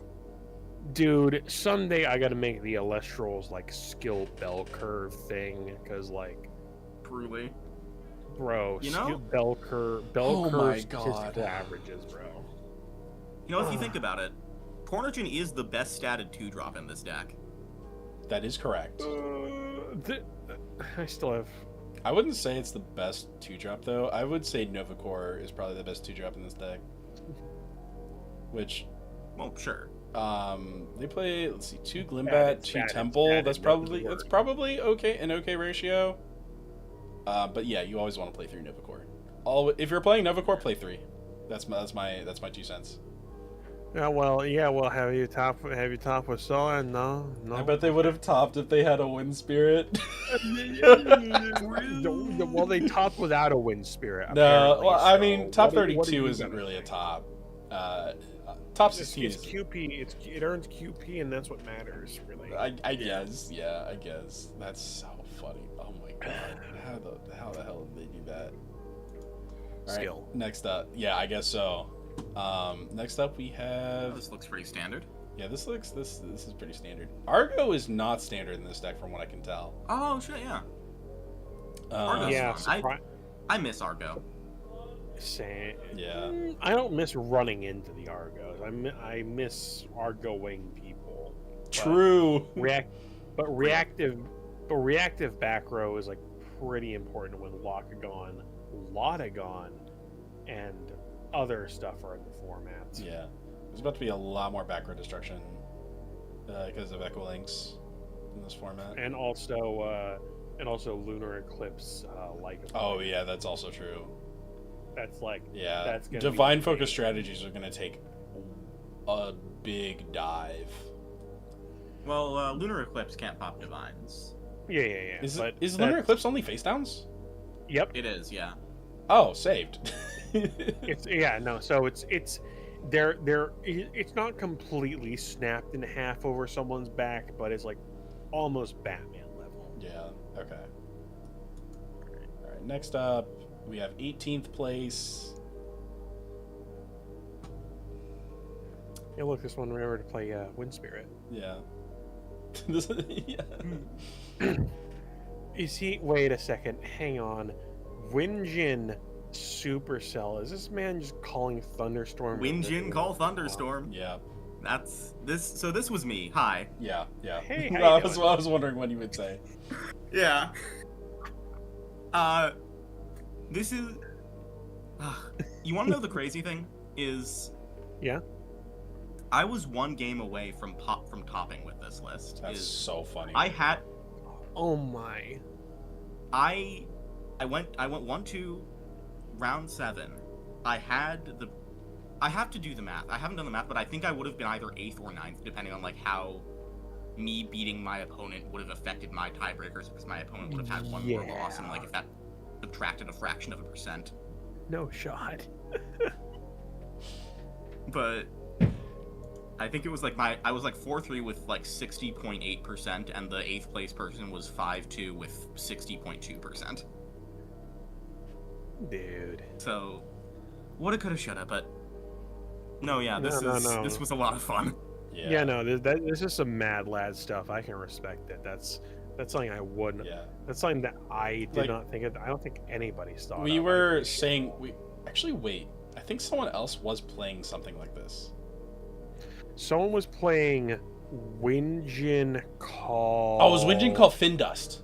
That's what it was. Yes. Yeah. Oh, that's really good. That's really good. God, that guy. Yeah, that was it. I remember that. But yeah, we were saying earlier when we looked at the other Brontigo list that like Brontiglo is only half a deck. Yeah, exactly. And the problem is there isn't a other half of the deck that fits nicely into the Brontiglo stuff. Yeah, this and so that's this its definitely major felt very problem. jank, but like it can fit in. Yeah, We are on 12 1-drops, which is a problem. that is a big problem. But you know, Draw better, idiot. Just draw better. Genuinely. True. mulligan twice. I'm not kidding. Just draw better. Okay. This is so far standard. That's 3 base set Aphoros. Crazy. Only it's 2 not Tad an Puff. unheard of thing. This person was probably thinking, it's gonna get limited. I might as well like start playing with less just to see how it feels. Just wean yourself off of it. Exactly. I will say that I don't hate the argument of just playing every single fish that you can, because like people have been like slowly putting themselves back onto the fish, and like base Aphoros kind of can be ascended over into a lock if you really have to. 9 it kinda fish makes is a sense. choice. You are correct. It's like it's an option. It's not great, but it's there. We're also playing Argo Necklace. With no Waylance? And no, Question mark? where's the other? Where's the other? Is there another artifact, or we just are going for defense when all of our guys are better in attack? No, we have Necklace of Harmonia in here too. We do. Oh, I yeah. can't read. Help! Oh, there it is. Never mind. I can't read. Thank you. But yeah. This is non-standard solely because of the Argo and the 9 fish. But they did really well. They got 17th, so I can't say too much about it. Yeah, it's one of those cases where I guess it's a play pattern people are not expecting. So hey, it works. Also, like, drawing a bunch of stuff off of Aphros, not too terrible. Like, the reason Morfrost is extremely playable right now is because it draws so much off of all the chimeras you have. I personally, if you're gonna play the 9th fish, you should probably put the Atlantis in the main somewhere. But that's probably what you have the necklace. Oh, that's probably what the necklaces are for. That probably helps. That's like probably a good. Yeah, because you can Nexus off of them with the die. Aephoros, and then like you Argo for Necklace of Harmonia. You drop a Aephoros, Nexus all of them off to draw 2 more. Hopefully you draw no more back row. Okay, I like that. I see the vision. I see the vision now. Yeah. I can. You know what else you can do here that's really, really funny? What? Is if you happen to have an Aephoros champ on the field and you have some guy left in attack position, they hit over your like foamy champion or Tadpuff with like a 4 or something. Yeah. You go Argo, Necklace of Aphrodite onto your guy. Your guy's name is now Aephoros. He becomes 5 attack. That's and funny. he defends from and he blanks the battle phase basically. Oh. Yeah. Oh, that's a pretty good observation of play pattern, because I'm used to only doing Jurtaco. It's like, okay, I'm just gonna arrow your thing, my Jurtaco is gonna live. Cool. But that's an interesting little play pattern thing. I like that a lot. All right. Yeah, this deck's pretty sick, actually, now that I'm looking at it more closely. Yeah. And obviously, you still have the Locagon stuff to do. Yeah. But like, there's a notable emphasis on like the fish being like competent, which the fish are competent. Like summoning 2 5s that like lose to effect negation is like fine. It's like a playable thing, which is crazy, but yes. I know they have Aphrodite, but hear me out with this. Cook Whinging fish. Wait, true. Oh my! Well, I guess you could play Peliquarius, and you could put in a Peliquarius to also make use of the Wind Spirits. True. It's a shame that Magnaros can't be Aephoros in deck. Yeah, that's unfortunate. All right, I think this is Y Rebellion. Is this Y Rebellion? Looks about right. 16th? Yeah, this is Y Rebellion. I'm gonna pick 2 Astrabbit. Still making it to top cut. That's insane. Okay. Here's another thing about the ban list I will say. Poison Nectar is now okay to side against Morfrost. Yes! I was just thinking that, dude. Yeah. It was so bad before because Bat would just bring back the Chimera. Exactly. It was so bad. But now, it's very unlikely that they will pitch Bat. And you'll know if they'll pitch Bat because they will have put it, either searched it off or something, or put it back. So now, any other time they Chimera, you can Poison Nectar for positive EV, which is nice. Mm-hmm. So this is okay to side now. This was not okay to side this event. I don't know why you did. This card is... Yeah. This card is butt against Morfrost with 3 Bat. I'm gonna pretend like I didn't do that last event. Don't worry about it. Hey, you learned. You learned. I learned. I'm capable of learning. I didn't know that. Thank you. It's okay, as long as we're all learning. Yay! Alright. 15th, a pure Morfrost list. This is perky. Yeah, this is pure Morfrost, alright. Yep. The two I will lean the side is pretty funny. I mean, it's It blows up a it blows up a Morphrost field, right? It sure does, yeah. The only thing that blows up a Morphrost field. Yeah. God, if Cryoblast worked against Morphrost specifically, it would not be as good as it is. Yes. Cryoblast and Ice Honestly, Age. though. God, if Ice Age were Earth would actually probably be like in the top 3 decks. Yo, Earth Age, let's go. It's titled Earthquake, right? Yeah. True. Earthquake Dude, Calamity. Dude, yo, this is some sick custom card stuff. Earthquake Calamity, but it's just Ice Age. Same text and all. No, we need to find a way to make this a stadium rune. True. Oh my god, yeah. Earthquake Aftershock. Whenever you cast a Yeah. card that mentions Earthquake, Okay. This one is 14th. This one's Dr. Barber. Shout out to Dr. Barber in the chat. One day you'll Hey, get Doc. as good as this guy. No, I'm just kidding. Jeez, I can dream. But yeah, this was a solid list. Like, pretty much. This is just a solid list. Yeah, solid list. Probably, I would assume well played. Good on you. Highest placing burn. Let's go. True. Good job, man. good stuff. Oh, actually, I have a question really? for you. Did you ever side in the champ crack? Did that ever do anything? I also have the same question, but about Sirocco. Yes, that too.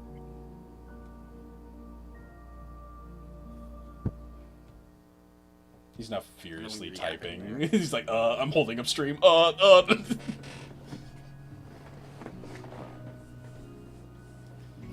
But yeah, I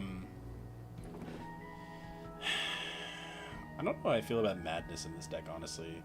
I feel like you could easily put in something else instead of it, and like put 2 more spirits towards your fires to make Krakatoa go live more often, but I assume you get enough value out of it to keep it in. Never once. Probably coming out for a Volcaries. Sirocco came in once and I never drew it. Unfortunate. Alright, let's see. Next up we have standard Locagon list, playing Tornado and Pelk. Tadpuff, yeah. This is like pretty standard. Yeah. Galaxy on the I- side. One thing I will just like be kind of picky about is I don't get why people play 3 Aetheros champion and nothing else. Like if you're not playing base Aetheros as well. Because if you're playing the 9 fish, I can see the 9 fish, but like Aetheros champion on its own is kind of bad to draw, right? Like, I mean, I guess if you have Aphrodite, do you really want to be using an Aphrodite on that when you can just be drawing something that's more alive on its own? Mm-hmm. I guess. I think it might be the 40th card. Probably. I But, think like, I know you could put in a 3rd galaxy. I would think of that. I don't think know at about that. point- At that point, you really only play Aetheros if you're playing like 5. You're playing Champ plus like 2 at least other names to maximize your chance of finding like a 2-card combo if it's not just Magnaros, I think. I know it's a weird, but you either max out on fish or you don't play fish. Yeah, Fair I can see that. Alright, another Morphrost list with Shiverroar. This one's 12th place. Goat Skull. Never heard of them, but good stuff. Placing 12th. Yeah. I played that. I played them in MLE last week, I think, actually. Huh, that's sick. Yeah, solid player. Good stuff. Yeah, good I stuff. like the knobbies on the side. Yeah, that is pretty sick. That's a really good tech against Morphrost. Genuinely. Mhm. Oh, this deck. Oh, you're Goat Skull? Yep. Armor Knight? You're Goat Skull?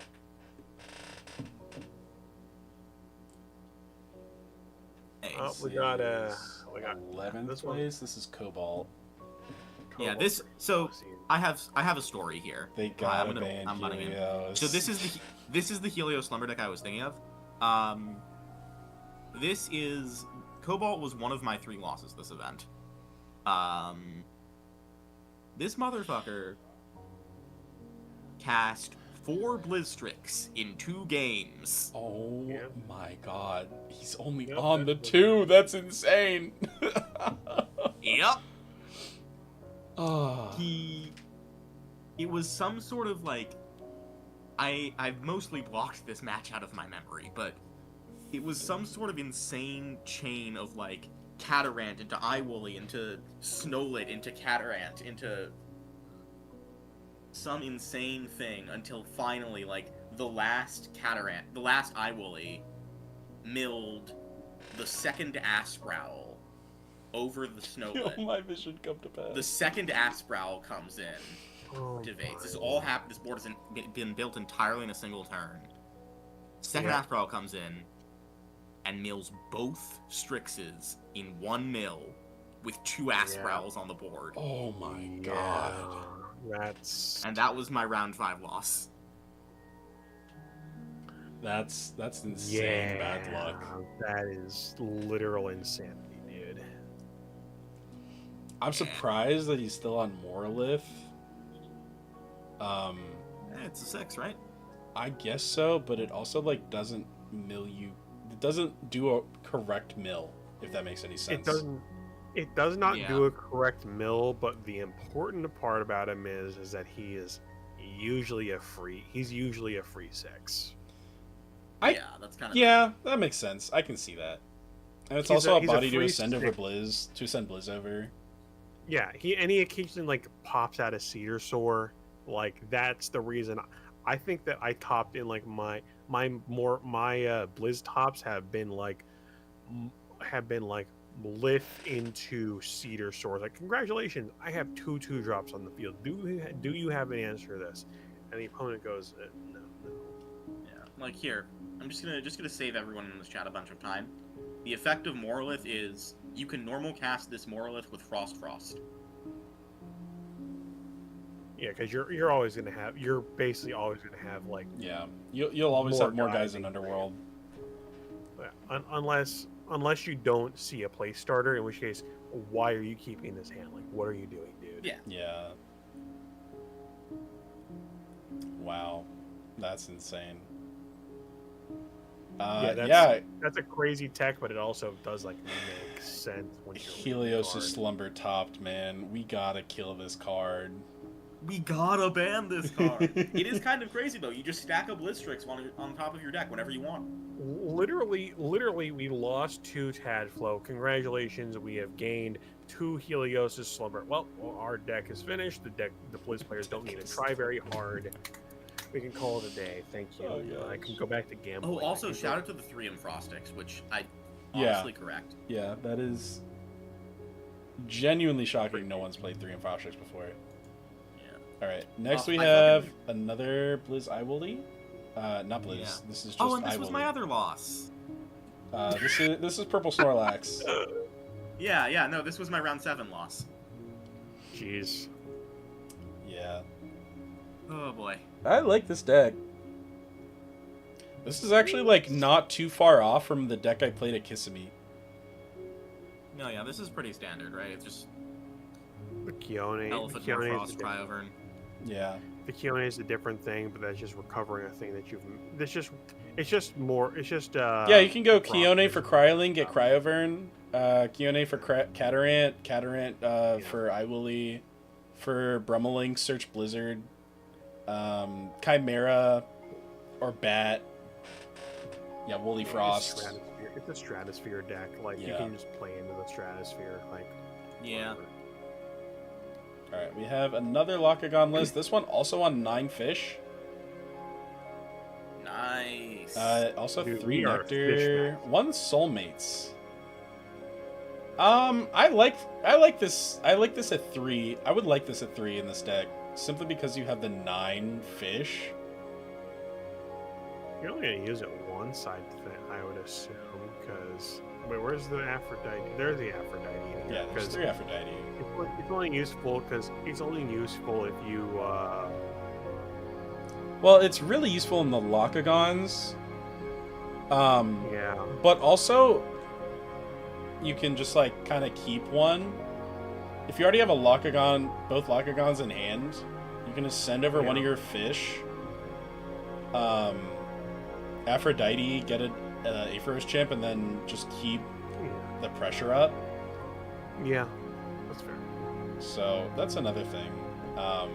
Anyway, next up. All right, we're in the top 8. So this deck is sick. I love this deck with all my heart. This deck is so sick. I love it a lot. Oh my god. Yeah, I know. I just realized what I'm looking at. Holy hell. I've been cooking. Links to 3, baby. I've Grab been Rick. cooking with Grab Centaurber Rave.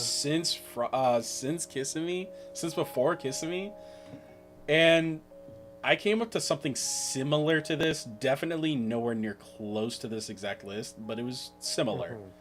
And yeah, Demeter Champs is the way to go for Centaurber.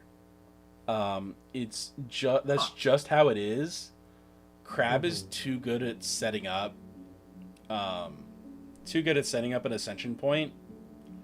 And then the recursive engine with Gigaflora and Giroflora is really nice to have. Because the things in Dionysus, they're disposable. Like you set out a Cynectar, you don't expect it to be alive next turn. Like same thing with your Cyprongs. Like you just set these things out to die. Hopefully they get value when they're cast, and then they die. Yeah. But for Centaurber to stick, you need something to live. And Crab lives sometimes. If you can just like buff it up enough with either Forest. They're playing Thyrsus. I don't know how I feel about that. It worked for them. Is pretty nice. It worked for them. I don't like how it forces you to attack. And you're not playing Dionysus, so you don't get the draws, which is nice. But I guess it's not nice.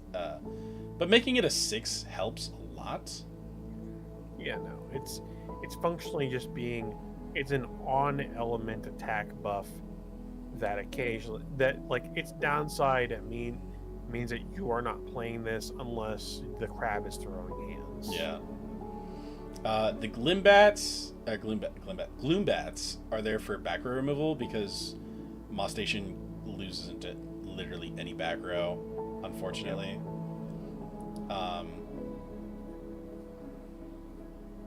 And yeah, this deck is just like really nice. I don't know what I'd cut for Echolinks to 3. Probably Hopperoos, because you definitely want 3 Echolinks because it's a good ascension point, especially if it lives. I mean, Moss is just a pretty good Nexus bank. Thaloy is like a free cast Nexus bank. It would be it's a shame that there's no room for no wait, never mind. You got Demeter. Who cares? You're fine. Exactly. Chill. Yeah. So my version of this was on both Verdoliths. Bruh. Yeah, I was on 3 OG Verdolith and then 2 of the Champ. My thought process was, you go if it's turn 1, you can go Demeter for 4, play Verdolith, ascend Centaurber next turn because there's no way they're getting over a 7.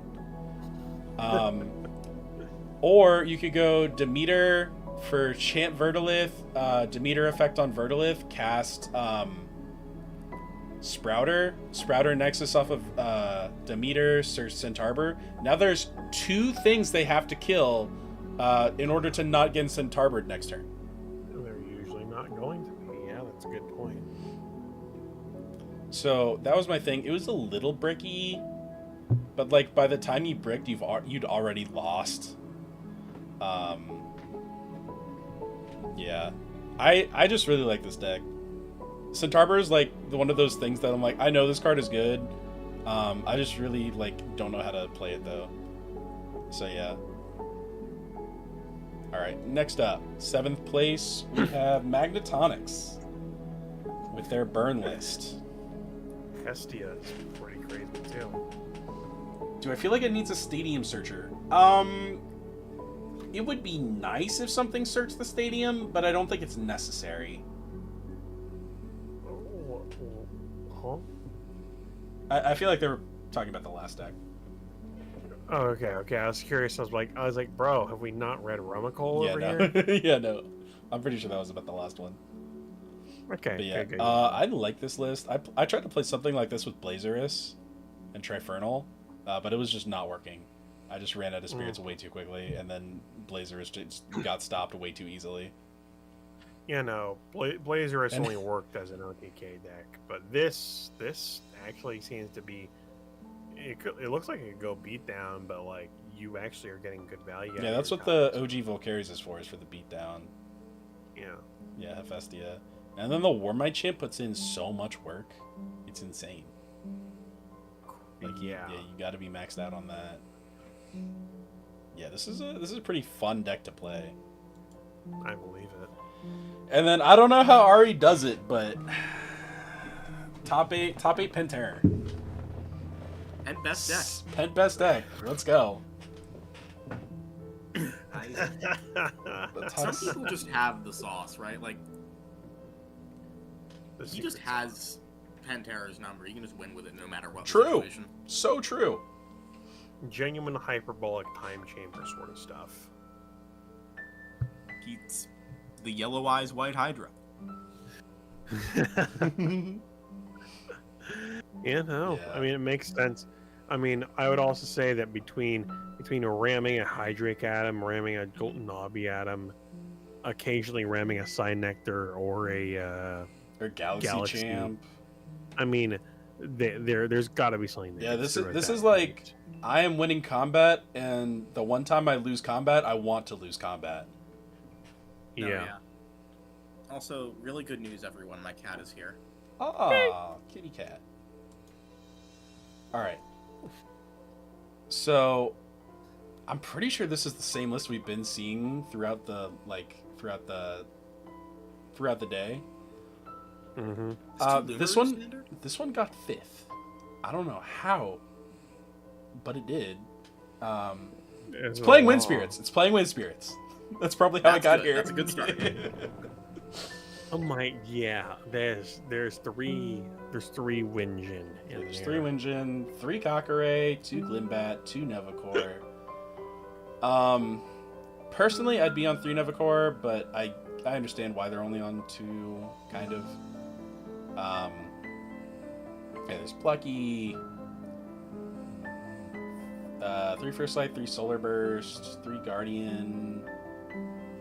Yeah, this is just like I tried cooking with well, I wanted Dragalis to be good. I feel like whole field suppression is really funny. But it's just like so bad because if you just like turn it to defense, it's very easily outable. The thing is that in that case you're doing it on your turn, your opponent's expecting it usually.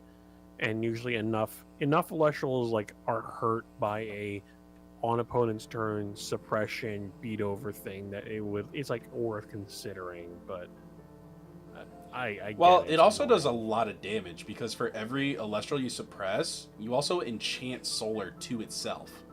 Oh my god, you're right. So it represents usually like 3 to 4 damage. That's crazy. I wish I knew how to read.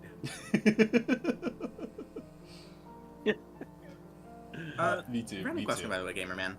What? Do you have these sorted in Swiss order or in top cut order for the top 8? I think this is top card order. Gotcha. Cool. So it's the law. Yeah, this is the law. Yeah, however, Elestral's DB puts it. Because they do Swiss order up to 9th, and then they do top cut order. Yeah, that makes sense. All right. This looks normal. 4th place got the same thing. This is the same list. Did I do the same thing twice? Sir Tractor. No, that's Frost. This is supposed to be Frazinator. Wait, what? No, Frazinator was first in top cut, 4th in Swiss. I'm looking at the correct term now, right? Yeah. Oh no, there is a Frost deck. Sir Tractor was 4th in Top Cut, but that is supposed to be Frost, yeah. Okay, Technical difficulties. hold on.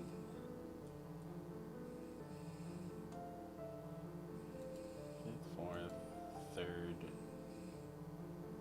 Yeah. Okay, I missed. Hold on. My bad. My bad, y'all. You're disappointing my cat here. Oh, shit. Hang on. Let me get... True to form, my cat is now attacking my mouse, so give me a sec.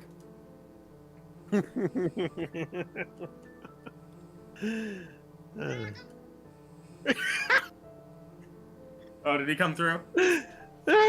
Yeah. The mic caught that. Incredible.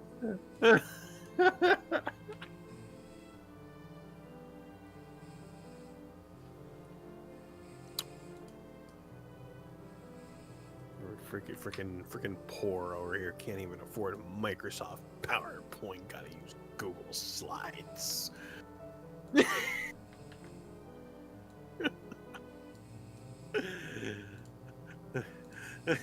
All right, here we go. Broken. We're doing this one in light mode, I guess. Yeah. I'm blind now. Thank you, gamer man. I'm not sorry. All right, so this is Sir Tractor in 4th place. This is Cryo Rhino in the big 2-5. Crazy. There is a Morfrost engine, so that's probably where they got a lot of like steam from. Yeah. But yeah. Oh wait, I was gonna say they're I've running been this saying- with no Narpoon. That's insane, but they are. Wait, that is kind of crazy. No, there's 3 Narpoon in here. Yeah, no, Yeah, that's yeah. what I was gonna say. I didn't see that at first. I was like, what? No Narpoon? Yeah, That's no. insane. You know, if Rhino did not. You cut out. Doctor? We've lost the doctor. Time of death, No! 9:47 p.m. Cause He's regenerating. audio issues. This is fucked up. I've been saying this, right? Though, like, you can basically just sort of jam any 2 to 3 Frost engines together. Yeah. Add some Narpoon glue, and you have a viable deck. Very true. Very, very true. Yeah, Cryoling is just so good within Frost Tricks. And even like Keone, Yeah. it's really good. Just get it back and jam it again, basically. Yeah. If you really want to. He lives! Yeah, oh my god, I died? Crazy. My death was extremely exaggerated. Yeah, that happens. Anyway. Yeah, okay. Next up, 3rd place, we have... I don't actually know who this is. This is Brewlock. Naturally. Yeah, Brewlock's been on this fire stuff for like the past 2 premieres, I think. And has been doing really well with it. Yeah, it's... Warmite, really Warmite Hestia's Hearth is really just a broken combo. It is just it's a completely crazy like battle trick, and honestly, I think it's taking advantage of that on top of like just natively being able to run chains on top of that. Yeah. The native chains Lavalith is crazy. I feel like Exalt Flare is also kind of underlooked at, because that's I just also Tadpole, believe right? that. Yeah. Yeah. Because not only Like- can you go into like any of the 2-drops like the Leonite, but you can also go into the Kinleo, and that counts as a special cast. Yeah. I have never considered Exalt Flare outside of exactly Blazer's OTK shenanigans, but it is another special cast guy. Like it requires another card, but it's another card you're playing anyway. Like Exactly. you're not yeah. going out of your way for it. Yeah. Or, post banlist thoughts, you go Exalt Flare into base set Kinleo. Kinleo next off itself. Oh man, that's crazy. Yeah. Yeah. Oh, one thing I do also want to point out here is we are on 2 Altar of Stars. And I am so happy we are seeing this card in live stream format because I missed this card so much. How the hell Same. did Astrabbit get third? My boy! Oh He's my back! God. This card refuses to die. Oh my god. Rabbit sweet! Everything in like the bottom half of the bracket, like 40 downward, got like roasted to death for a rabbit. Here he is just chilling with the bronze medal. Dude. Bronze Astrabbit. It's crazy, man. I don't know how this thing happened. He's just that good. Yeah. Alright. Second place, a Lockagon list. Bean Soldier on Lockagon. 2 Champ Galaxy Yeah, he needed the is. qualifier points, clearly. Yeah. Oh, yeah. I'm surprised he squeaked by. I don't know how he's gonna get to Worlds at this point. I'm happy the Australians won something for once. For once, this is their 3rd win. That's fine. They get the win. They win here, but they don't win with their product distribution. That is very true. That is very true. But yeah, let's see. 2 Magnaros, 3 Aphoros, 2 Chains, 1 Soulmate, Tsunami. How many counter runes is this? This is a lot of counter runes. So it's 3, 5, 6, 7, 8, 2, 9, 4, 10, 6, 11, 12. 8, 12, 14 if you count the chains. I do count the chains, so that's 14. That's a lot of counter runes.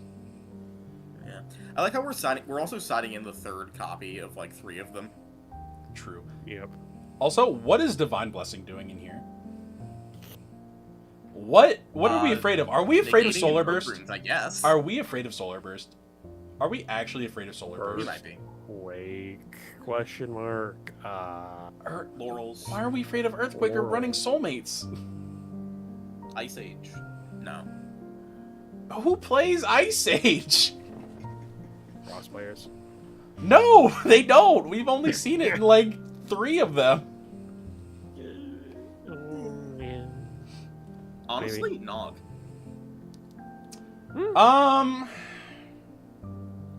That's a crazy I thought, but can see it. I don't know if I agree with it Like- though. Like if we're like- playing this just for Nog, we should be on spoiled Poison Nectar because that also hits Morfrost. If we're afraid Well, that yeah, much, It's bad because of Bathorn. that is true. Or- That is very true. But if you're on it just for the Nog, you can option select. You can just choose not to. or Okay. it really is just an no, you can't. Here. I mean, maybe Poison Tipped Arrow, Artemis Arrow. Gamer Man, Phil, let me put you in a hypothetical here. Okay. Yeah. You are Bean Soldier. You I- draw your opening hand. Okay. You are going first. You go. It's game 1. You're going first. You go. Foamy Champion in defense position. Get an Afro. 4 Spirit Aphrodite. Aphrodite search for the second Foamy. Set some counter runes, including a Divine Blessing. Okay. You then pass to your opponent. Your opponent draws for turn, and they shotgun a Nog. You have the Afro on field. Are you firing the Divine Blessing here? No, I think I'd end up. I think I'd wait to see whatever comes down the pipe. I mean, probably. The only invoke runes people play are Nog and Ambrosia, commonly. The only other ones... I mean, it's deck specific, so that's why it's in the side. But even Yeah. still... Fair. I'm waiting for the thing that is coming down the pipe that Maybe will it's ruin to my play day. against Tornado, so you don't have yeah, to that's lose what- all the spirits off your Aphrodite. That's what I'm thinking. That they're that Oh, Laurels yeah. and Earthquake are the obvious invokes that you're waiting for the one of to ruin your day. But there's also like Thunderstorm, Tornado for taking out your back row that you need for your that you'd like for your follow up. The PTA Artemis arrow for like destroying, like running through your either Lockagon or Aphoros field. One of those things that will like ruin your day if it comes through, if you look it through that lens. But yes. I guess. I just don't understand it. This could have been almost anything else. This could have I been think divine so. healing for all I care. I just don't see the necessity of it. He got second, so I Yeah. can't blame him. I wonder if he ever brought it in. Yeah, that is the thing, right? He could have just never brought it in. Yeah. Yeah. All right, and then on to first place. Resinator 9000 with the Morfrost Cryo Scorch. Yeah. This was my other loss. Yeah, this is a good deck. Right? Like, Yeah. this deck is topped like 3 times now. I'm not surprised it got first place. Yeah, I have just so much respect, honestly, for anyone who is playing the cryo package and does put in the one of Scorch. Like, Yeah, because like it's a big Yeah, beater, it's- which this kind of struggles to get over. Like, if you get a, I also lost a phrase. Says skull. Because if you get a Cryovern, it trades with Iwilly, but Cryoscorch runs it over. Mhm. You have to get rid of your whole hand to do that, but if you have a Keone on field, that's not really that bad. Actually, no, it destroys all runes when it comes out, so that you can't do that. Never mind. Point is, he's a big dude. Yeah, it's a that big guy you can just potentially like ends the get game. out for free. Basically for free, And blow then up all he your opponent's also background. Occasionally ends the game. He occasionally just ends the game, basically. Yeah. Like literally, not even basically, literally, actually.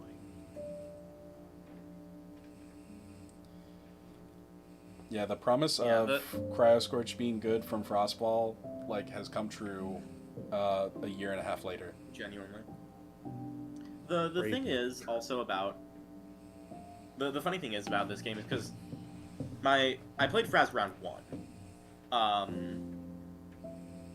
And round 1 we're just sitting down and he goes, "Damn, I'm shooting for top 16 today. 'Cause I really need those last 40 points for Worlds." I think their deck name was 40 points to go. You know? No, yeah, literally. Yeah, that was really funny. And congrats, dude. Got there. Yeah, good stuff. I'm very surprised it took this deck this Really? long to win. And I think it'll still be really good going into next format. Yeah. Like even Oh, with yeah, the ban yeah, list we should- getting rid of like 2 bats, you still have Cryoling. What do you probably put in this one? Probably another Scorpio, or you probably just put in Brummelinks. Honestly, I can will see, say- I can see it. or I they're think playing Scorpio is gonna be. the I feel like Indus Scorpio's Worms. gonna feel a lot worse now. When you're. That is true because you can't always pitch bad off of it. Yeah. Yeah. Scorpio is Scorpio You're is gonna now functionally a 2-drop that says, when you cast this card, turn one of the cards in your hand into Earthquake. Yeah. Which is still like- pretty good value.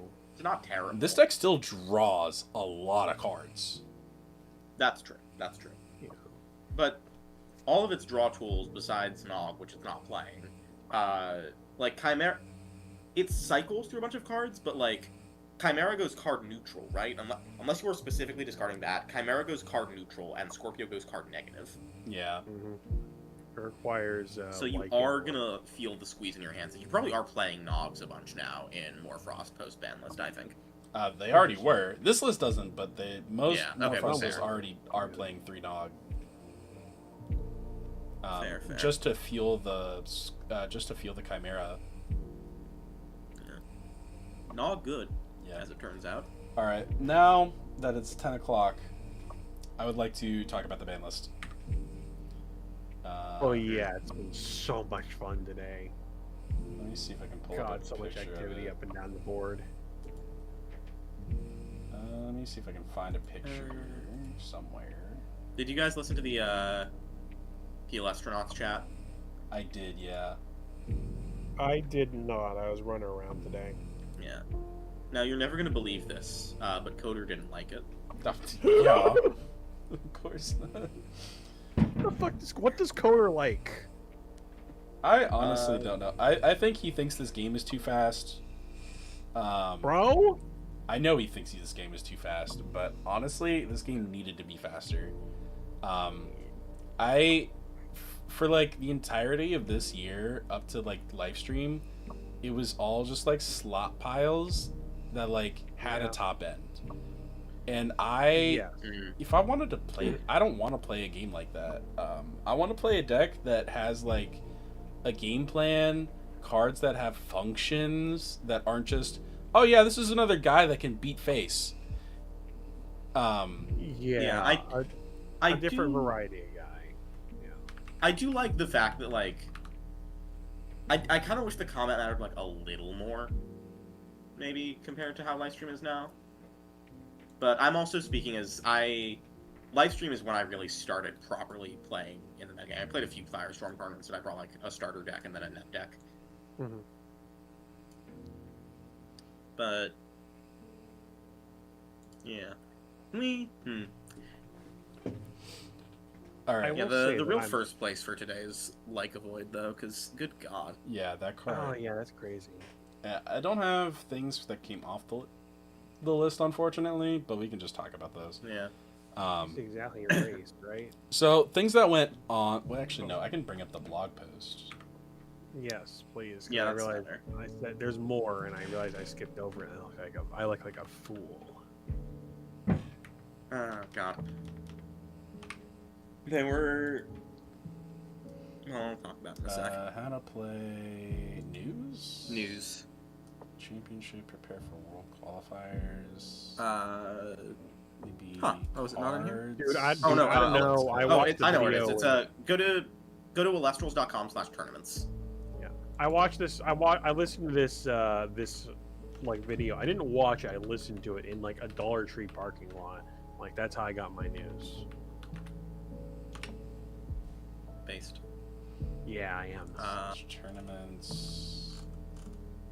Oh, wait, no, I'm stupid. Never mind. Maybe. That's Just the go to one. Discord, click the link, video. We can watch it. We can do a video reaction like real YouTubers. Nah, I'm not a real. Yeah.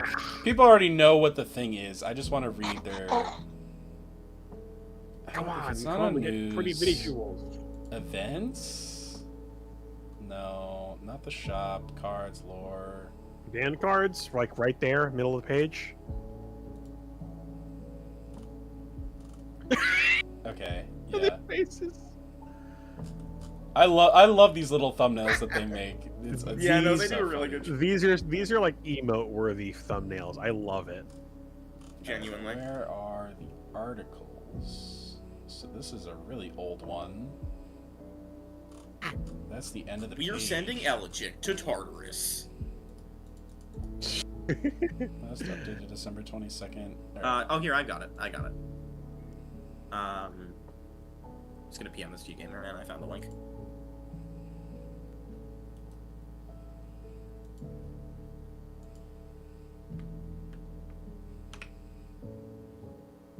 Alright. I don't know how the hell you get to the blog. This website is so unnavigable. Oh my god. I had to like scroll. Oh, it was on the news page. You just had to scroll down. It wasn't listed under trading card game news. It was listed under organized play news. Oh, okay. I see. Alright. So, limited cards. We have bad form. A lot of people were asking for Lycan to go to 1. And now that bad is at 1, I think it was the right call. Yeah. Yeah. No, I thinking about it in retrospect, I agree. I think there is a world, perhaps in the future, when there's like 5 more frosts printed, where we see Lycan to 0, and that is potentially a very good hit in a different world. Yeah. But Lycan to 1 just makes it really sacky, right? Like, Yeah. Especially since it's still searchable off of Narpoon. yeah. And recyclable, notably. Yeah. I think Bat to 1 is better now that I think about it, because it just makes it so much more awkward as a Morphrost player. to get value off of your discards, especially your Scorpio and your Chimeras. Because now you're actually just pitching cards out of your hand that you want in your hand, instead of just pitching bad, which is a free body. Disadvantage now. Yeah. Let me see. Or actual cost, I should say. Yeah. Let me.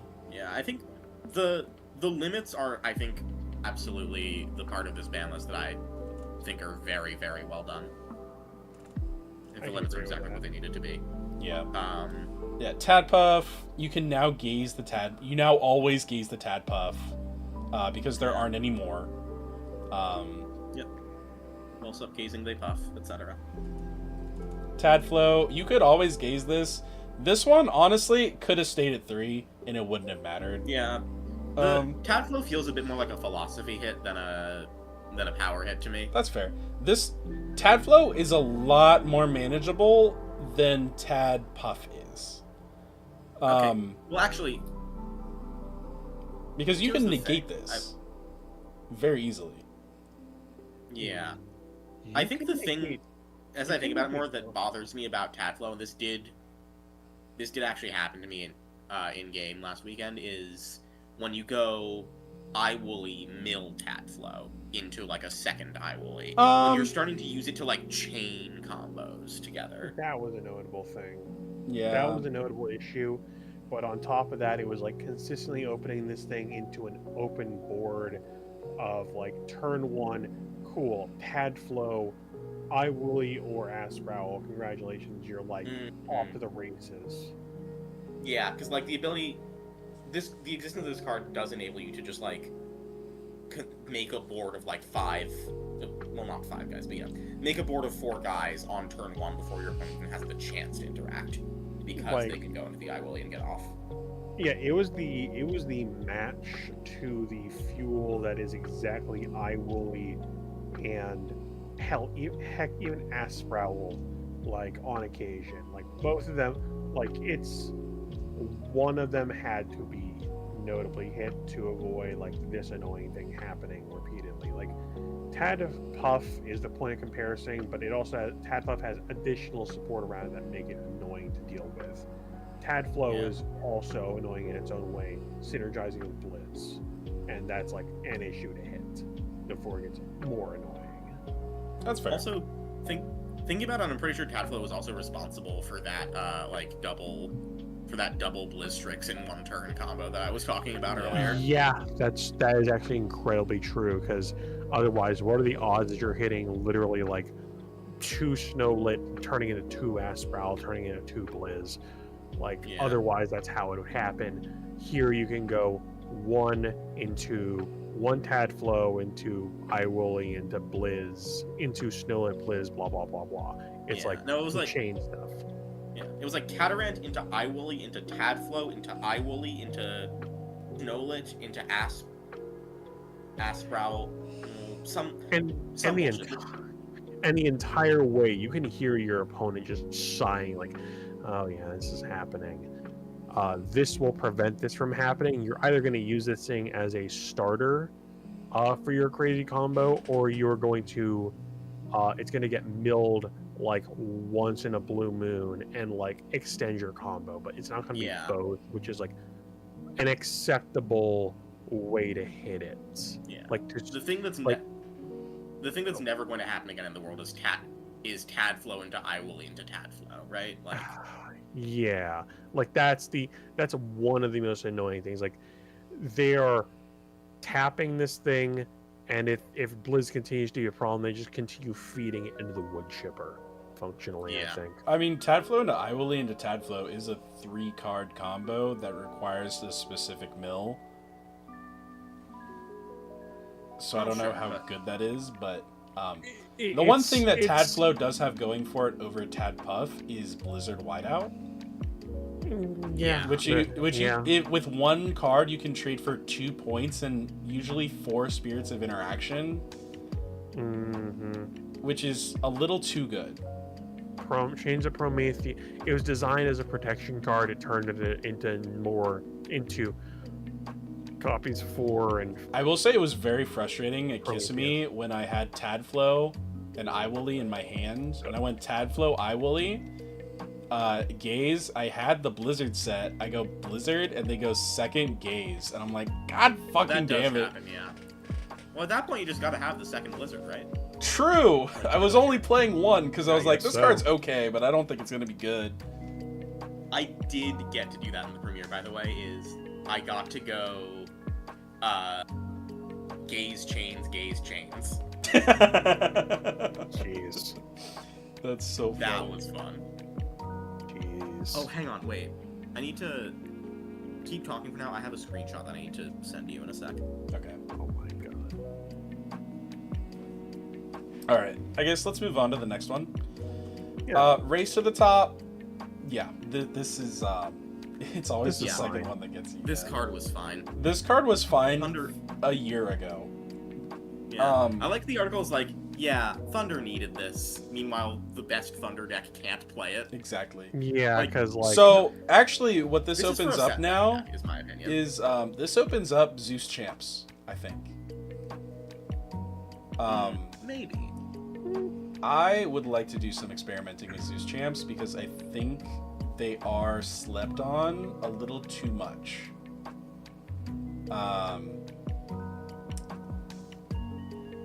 I think no one is playing the jump scare deck that is Voltempest Champ, and I kind of want to play that. So I'm gonna start building Voltempest Jump Scare with Race to the Top and Jolton, and try and see if I can make it work. Yeah, no, go for it. Yeah. I think it has too many outs. I think it has too many outs for this, and this card can't even really be used in it because like all the defense stats are low. But Well, yeah, you can go for target it. 2 of your opponent's Elestrals. Oh, really? Shit, I've never read this card. I also okay. So before today, I also thought that you had to target one of your own, but then someone you told me that you could target two of your opponent's Elestrals, and I'm like, wait, really? Really? Oh, 'Cause this card is actually like not that bad then. Yeah, it's just Yeah, no, target two because I'm Elestrals, used to one having of to them target. left Dude, I'm used to having to target like two like an opponent's Celestial and an Ass Rabbit, and the Ass Rabbit would always win, which is why I assumed like it came off. Because like, Yeah. who cares? It's just that, like, the last time this card was at 3, people didn't have 2 Elestrals. Exactly. Yes. But now, if you go against a Lakagon, you go the Mount Olympus, Race to the Top. One of their locks is gone. True. Actually, it's always the new one. No, it's always the Frostfall one because that one has 6 defense. Yeah. Yeah. And the other one had 7. Yeah, fuck. 6, 7. Thank you. I'll see myself out. Also, yes. Here, I found it. This is a slight tangent, but if you want to see what Chains of Prometheus can do, take a look in the chat of the server we are currently in.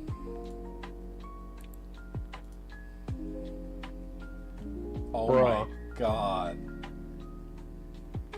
Chat, we are looking at a board of Thunderstorm, Supercell, Funglow, Normal, Tornigen, and double Bronteglow. Supercharged. This is You're gonna- burn for 2, swing for 2, 4, 6, 7. Yeah, Something that's like that. yeah, that's pretty sick. Hang on, wait, can you get this in the... If you open this in browser...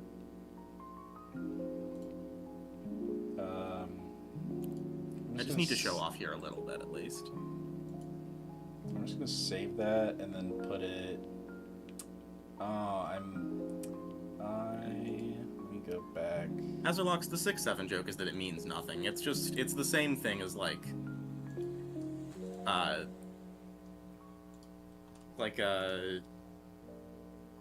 god, I'm blanking on every meme I've ever heard now, but it's just... 420. It's Gangnam Style, it's Do You Know the Way, it's just goofy shit for, like, kids to say because they can laugh that adults don't get it.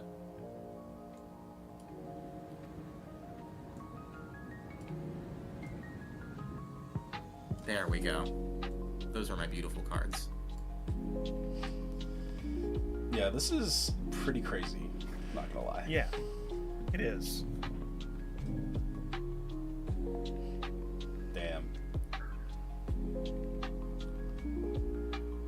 I think this was against PK actually, and That's so funny. PK, I'm very sorry. Awesome. All right. Let's go back.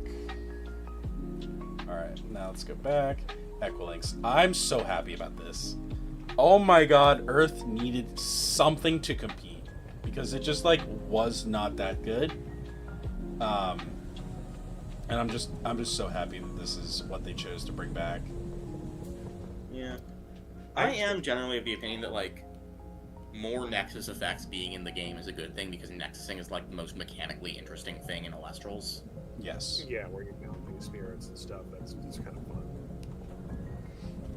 of fun. This unlocks so many decks for Earth. Because you finally have a 3-of that you actually want to play. Instead of just like, well, I guess I can put Hopperu in here because I need more Elestrals. When now you can play Equilinx, and like now you have an excuse to play 3 of a Divine or 3 of the Field Spell. I think Earth needs like, if Earth had an in-color Stadium Searcher, that would be really nice. Very. I guess you could play Remicole, and then also Lavalith for the other Thunder Fire Spirits, just to like. If you're like really desperate, you can do that. But having Equilinx back is just so nice. I will say that I think that because of just how Equilinx needs like really wants Nexus banks, I think it's gonna really be, it's gonna like the 2 flavors of Earth decks that are around right now in a vacuum, like in the current pre-ban list format. I think that Crabs and Dionysus are 2 different decks. I think Crabs is going to benefit more just by looking at it without experimentation, because there's more Nexus banks around. Yeah, because you have the Crab Nexus Bank, you have the you usually have the Stadium in that deck, and then you also have the Demeter. Yeah, plus the Stadium benefits of 5. Just as so often is the case in this meta, I found we've just circled back to base set again. We're playing Equilinx Demeter Fulloy Forest.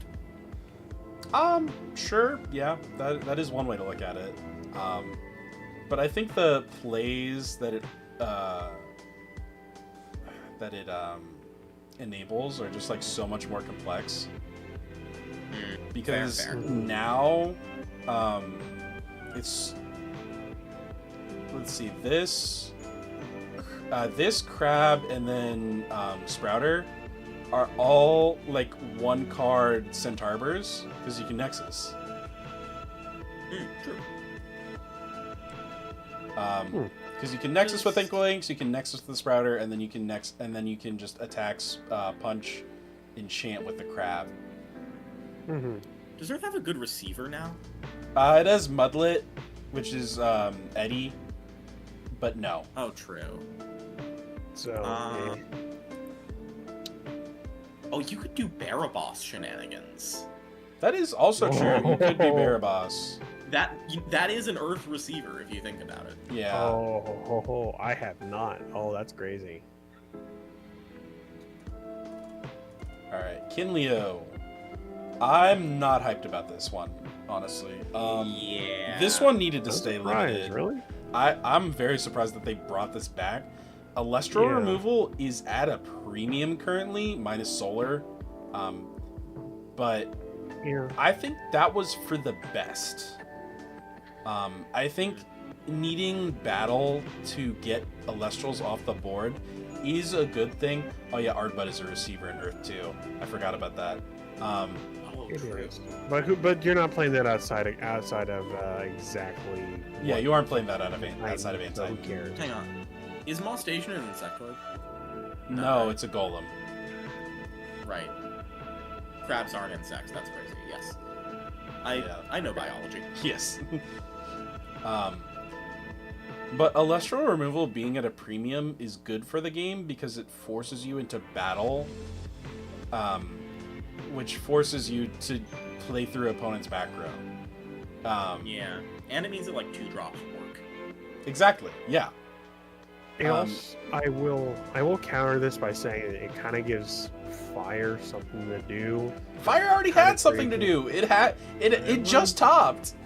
It just topped. Never mind. I'm used to it not topping. Jesus, that's fair. That's fair. You know topped the what? last 2 events. Oh my Hang on. Okay. I Actually, yeah, you're right. have a I know. conspiracy theory. Oh, no? I think I know what happened here, maybe. Okay. Maybe. Because you're talking about Solar Burst. There were 2 Elestral removal runes printed in the set. There was Solar Burst, and there was Up in Flames. And they were both, I think, meant to give, like, an archetypal form of removal Yeah. to their respective elements. And the problem with that, of course, is that Solar Burst is good and Up in Flames is dog shit. And True. so I think what happened is that I think what could have happened, potentially, is that, like, the designers went into the set thinking, we want to give Solar and Fire, solid removal tools, and then they made the set and they realized that they didn't do that, and so they're like, shit, we still want to give Fire a solid removal tool, so they unlimit Kinleo. Fair. I mean, I understand that. Yeah, I don't know if I follow that logic necessarily, but like, Fire didn't I need think that's this good. good of a removal tool, especially with its recent success. I just don't think it needed this. no, it really didn't, especially given like the amount of constant access that Fire decks have to their divines. Like, Yep. you always have in current Fire like the spirits on board to be doing Kinleo shenanigans. Yeah. Especially now with like Smeltongue. Oh my god. True. Smeltongue Kinleo Nexus deck? That might be it. Oh, you could let's see. You have a Kinleo on board. You go Comagma, Pitch, Smeltongue, Enchant to the Kinleo, Nexus to the Comagma, discard another Smeltongue, or a Hellmelt, or something, and draw another card. That's kind of sick. I'm not gonna lie. It's kind of working in my head, but it's not gonna work in the field. Okay. Do you think we're ever gonna see someone go Up in Flames pitch Kinleo? No. No. You see, with my brilliant strategy, I've converted Kinleo into a removal spell. Well, it doesn't have the stats to do it. I feel that Equinx and Kinleo go hand in hand. If one is limited, the other should be limited. If they unlimit one, they should unlimit the other. I disagree. There's a big difference between removing back row and divines and any rune and removing an Elestral. There is like no effort you need to put in to put a back row down besides draw the card. There is a massive amount of effort you have to put in to get a 2 or a 3 drop on board. Yeah. Like, Azulux, look at that sentence and replace replace Kinleo with Earthquake and Equilynx with Thunderstorm. Because those are the direct analogs of those 2 cards in green form. Yeah, these cards are not similar at all. They do 2 completely different things. And they each do it, but the same mechanism. But to say they do the same thing is completely wrong. No, they do not do the same thing at all. All 3 of these cards were restricted when the Elestral Shading Card game was played very differently, and efficient removal was one of the defining factors of a successful deck at the time. Still is. As threats have improved and decks have become more resilient, not really. I mean, there are protection effects on things, but not on 2 drops.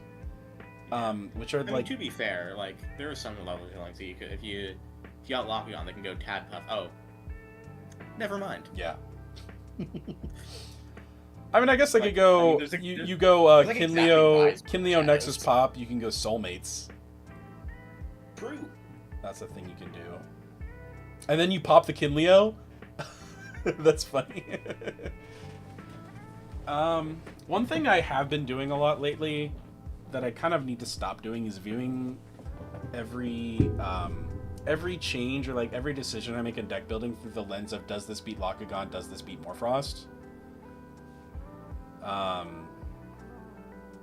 And while those are the 2 top decks, I think I just need to get out of that because if I come into something that I don't like understand or like know, I think I'll just lose infinitely into it. But that might just be a get good moment. Yeah, but Just like, a side tangent.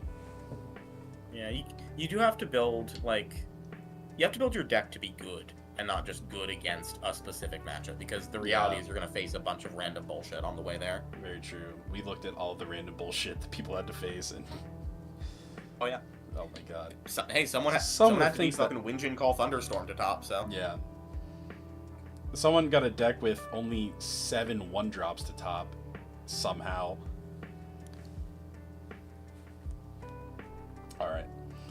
As threats have improved, we're hoping that these new unlimits provide incentive for players to experiment and help improve the comeback potential for multiple different Elestrals. I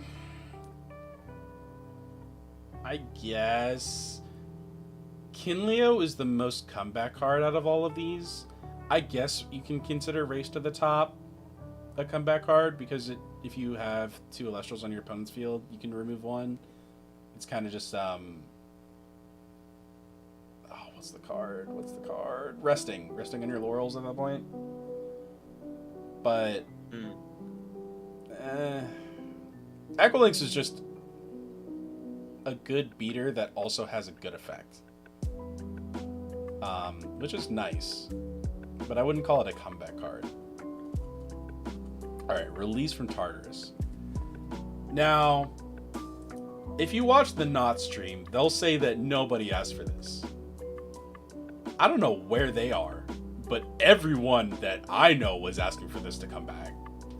Like, there were so many people I heard just like, yeah, now that this game is so fast because of Lakagon, currently going to Underworld unemployment. Was fun stream. See you guys in the next stream. All right, see you, Dr. Vilk. Hopefully you're... Hi, Doc. Yeah, hopefully you come on the next one. Also, guys, remember to like and subscribe. Please like the stream. Remember to Morfrost, like, and subscribe. Yeah. But yeah, pretty much everyone either jokingly or like unironically said that this could come back. And I don't disagree. This is one of those things that like I'm scared of what this could do, but I also really want to see what it can do. You know? Because there are a lot of tools that a lot of decks got in Livestream that made them a lot faster and able to out threats a lot easier. Morfrost has Chimera, which can hit over anything and can just kind of like crap bodies onto the board.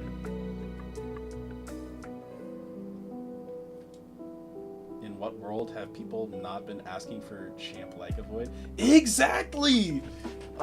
That's the thing. That's the thing about like the big content creators on here is they kind of are in their own little bubble and they don't like interact with the rest of us plebeians, which is fine, you know. I don't ever see like Bean or Coder in the Elestrals chat in the main server, which is fine. They don't need to be there. I mean that's their, it's entirely like their thing if they want to do that, but to say Swolax is pretty Swolax is pretty tapped in. Swolax is pretty tapped in, I will say. Yeah. But he's also the one that streams the most and reads a lot of chats. Yeah. Like, I think everyone else is just kind of like not tapped in. And everyone and all of their friends that play this game are also not tapped in. And they see every change as bad because it's not base set again. But they also hate base set for some reason because it's just extended base set. Make up your mind. Come on. Either the game needs to get faster and more things need to do more things, or you like fives. And that's fine if you like fives, but like I think this game needs to go in a direction where it needs decks need to have game plans that do things, cards that aren't just beater after beater after beater, and have some sort of variety in deck building. Yeah, I do see the concern of like feeling as if the ban list is fixing one problem and then unhitting like another card that could potentially be a problem, and what happens if in like a premiere or two from now we're all realizing fuck, like a Void Champ actually is still awful to play against and is homogenizing the metagame, and now we need another list to deal with something else, as opposed to a list that had like played it maybe a little bit safer, and then like we have something that's more solid in a format. It is a bit of a risk, so like I see the concern there, but I also think it is going to lead in some interesting stuff. I do There too. is also there's also the fact that Lunar Eclipse exists now, which is a bit scary. Yeah. Pop a back row, make a full board is a little much. Yeah. But Well, you can't pop a back row on turn 1. True. And you don't have to target a card for it to be Full Moon on chain. So you can just like Werepub, search full Eclipse, go into Like a Void, get 2 Werepubs, set a couple back row. But also, I've been saying this for a while now. 'Cause I tried out Werepub in my previous Premier Thunderstorm attempt. It was not good, by the way. Dimax, I don't think anyone else can play a list that Dimax makes. It just doesn't work. I was drawing bricks left and right in that deck, but what I discovered in building that is that with the existence of Lunar Eclipse, Werepub is just Lavalith. Yeah. It's a normal summon that pops a back row and gets you a 6. And now it's a normal summon that pops a back row, gets you a 6, and then gets you 2 more guys as well. I started playing Tail End of Firestorm, and I'm so glad the game moved off of good stuff piles. Yes! Thank you! That's true. I hate good stuff piles. Well, that's not entirely true. I like it when, like, 2 good stuff engines come together in, like, weird ways. But, like, a pile of good stuff is just a pile of good stuff, and I don't like that. Good stuff? More like bad stuff. I like synergies. I don't like slot piles. I guess. But, yeah, this one I'm scared of. This is either a visionary unban, or it's either the worst thing to ever happen to this game. Yeah.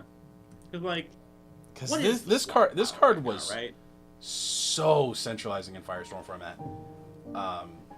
Like you built every deck thinking, how am I gonna beat a Like a Void champ? You just built every deck that way, and you had to because it was in every deck. Yeah. But also I feel like the thing is like, I feel like there's a good number of cards in Lifestream that had they been printed in Firestorm would have resulted in something similar. I do agree Maybe with that, not. yes. Maybe not single cards, but certainly engines. Yeah. I think here actually, Gimran, do you think you could pull up like a deck builder real quick? Sure. Like pull up build ELESTRALS or something. Yeah. Make us a new list here. I want to see what slop can we create now in Lifestream. I think if you control N, it should clear it. I did not know. Whoa, that did not do it. Oh, never mind, I'm stupid.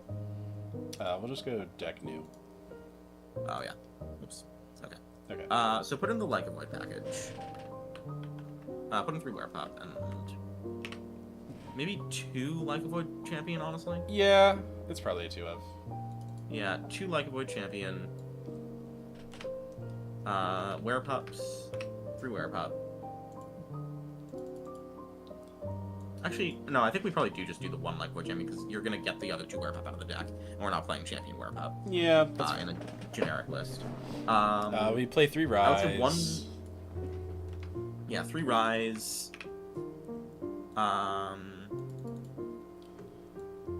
1 Eclipse, 1 Full Moon.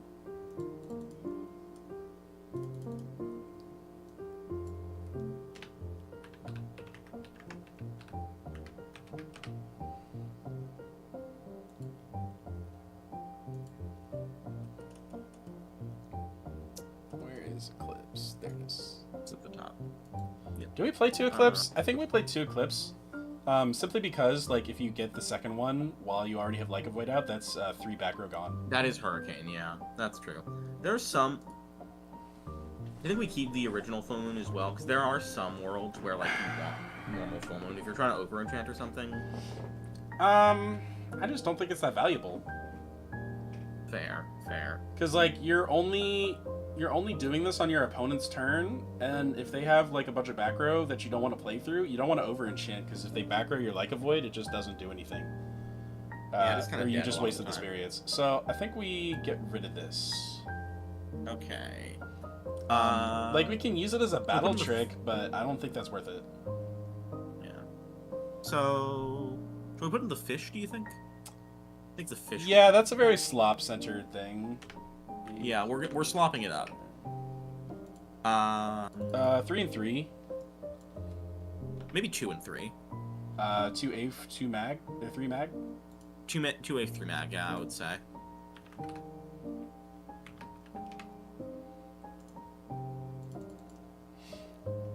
And then... Maybe a Cyprong package?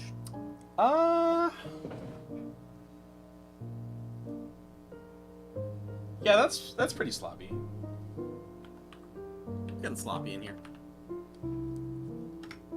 And we gotta fit in one of the Nexus cats, so... Probably... We do Epilinks to Nexus with our Dionysus. Yeah.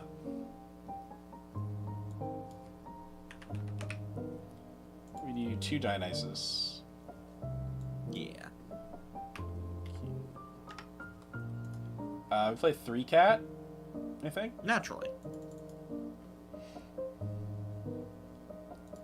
Dex, sword, metrics. We're at 15 Elestrals. So we need 5 more. Ideally. What do we play here?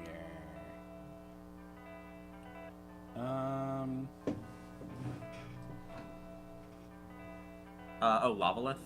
Yep, definitely Lavalith.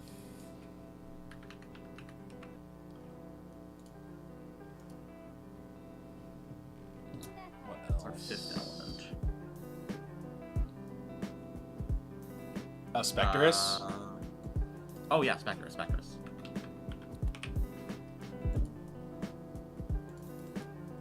We could do the Nobby stuff, maybe. Either Nabi or I think maybe Cynectar Champ. Oh yes, that's good. Yeah, that's correct, definitely.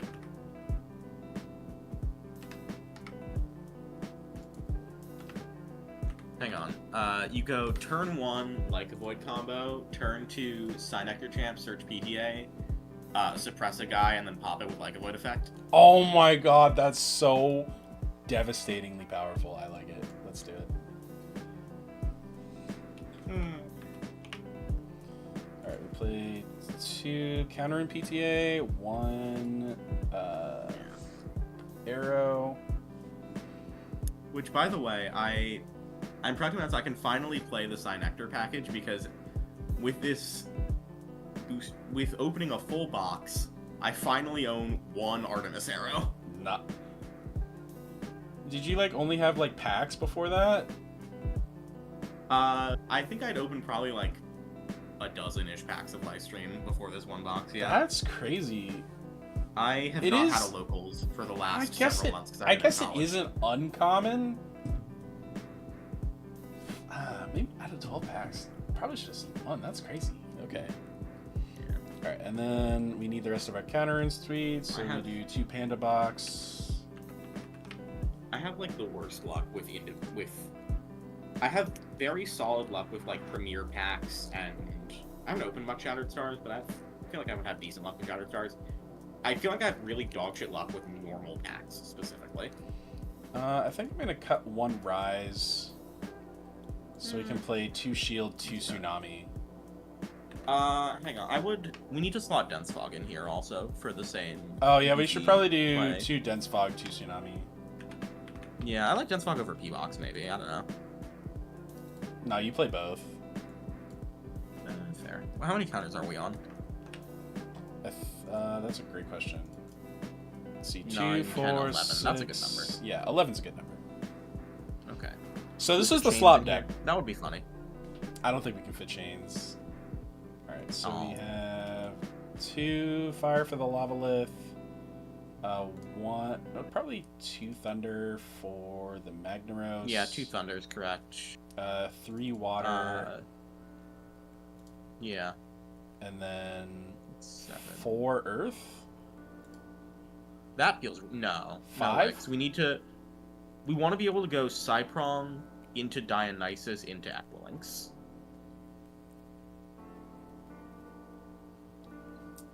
Yeah, I think that's 5 earths.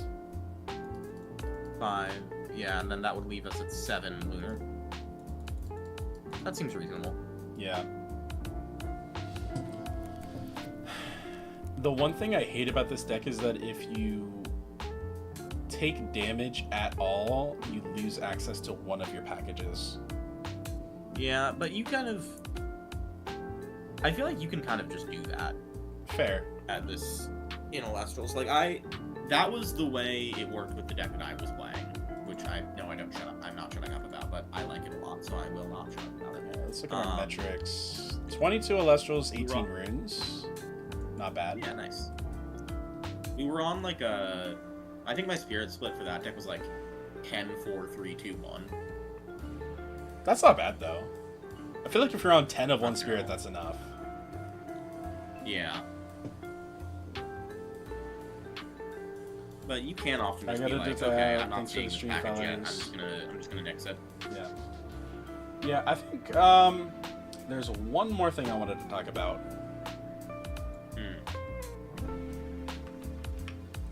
Why is this card still a 2? They brought That's back a good question. Like a Void, Champion of Artemis. And Viserys is still at 2. Why? They forgot it. 100% Honestly, they forgot about it. maybe they just like felt bad. Like they would have just felt bad in having nothing on the semi-limited list. I He lives there now. It's his house. The It's like only thing that I can kind of think of that might make a little bit of sense is that they brought Equilynx back and they didn't want to give Earth any more buffs. I can see that. That's the Maybe. only thing. But even still, they printed a 3rd one. And it does nothing. People are actually cutting Viserys altogether because it's too slow. Yeah, no, it is. Like it just objectively, it just almost all the time is just objectively worse than Aetherite Magnaros. And Aetherite Magnaros is just kind of okay, in my opinion, at least. Yeah. This card should have come back to 3 by now. I'm sad it hasn't. Yeah. Hang on. What other bullshit is on the ban list that we can mold about? Let's see here.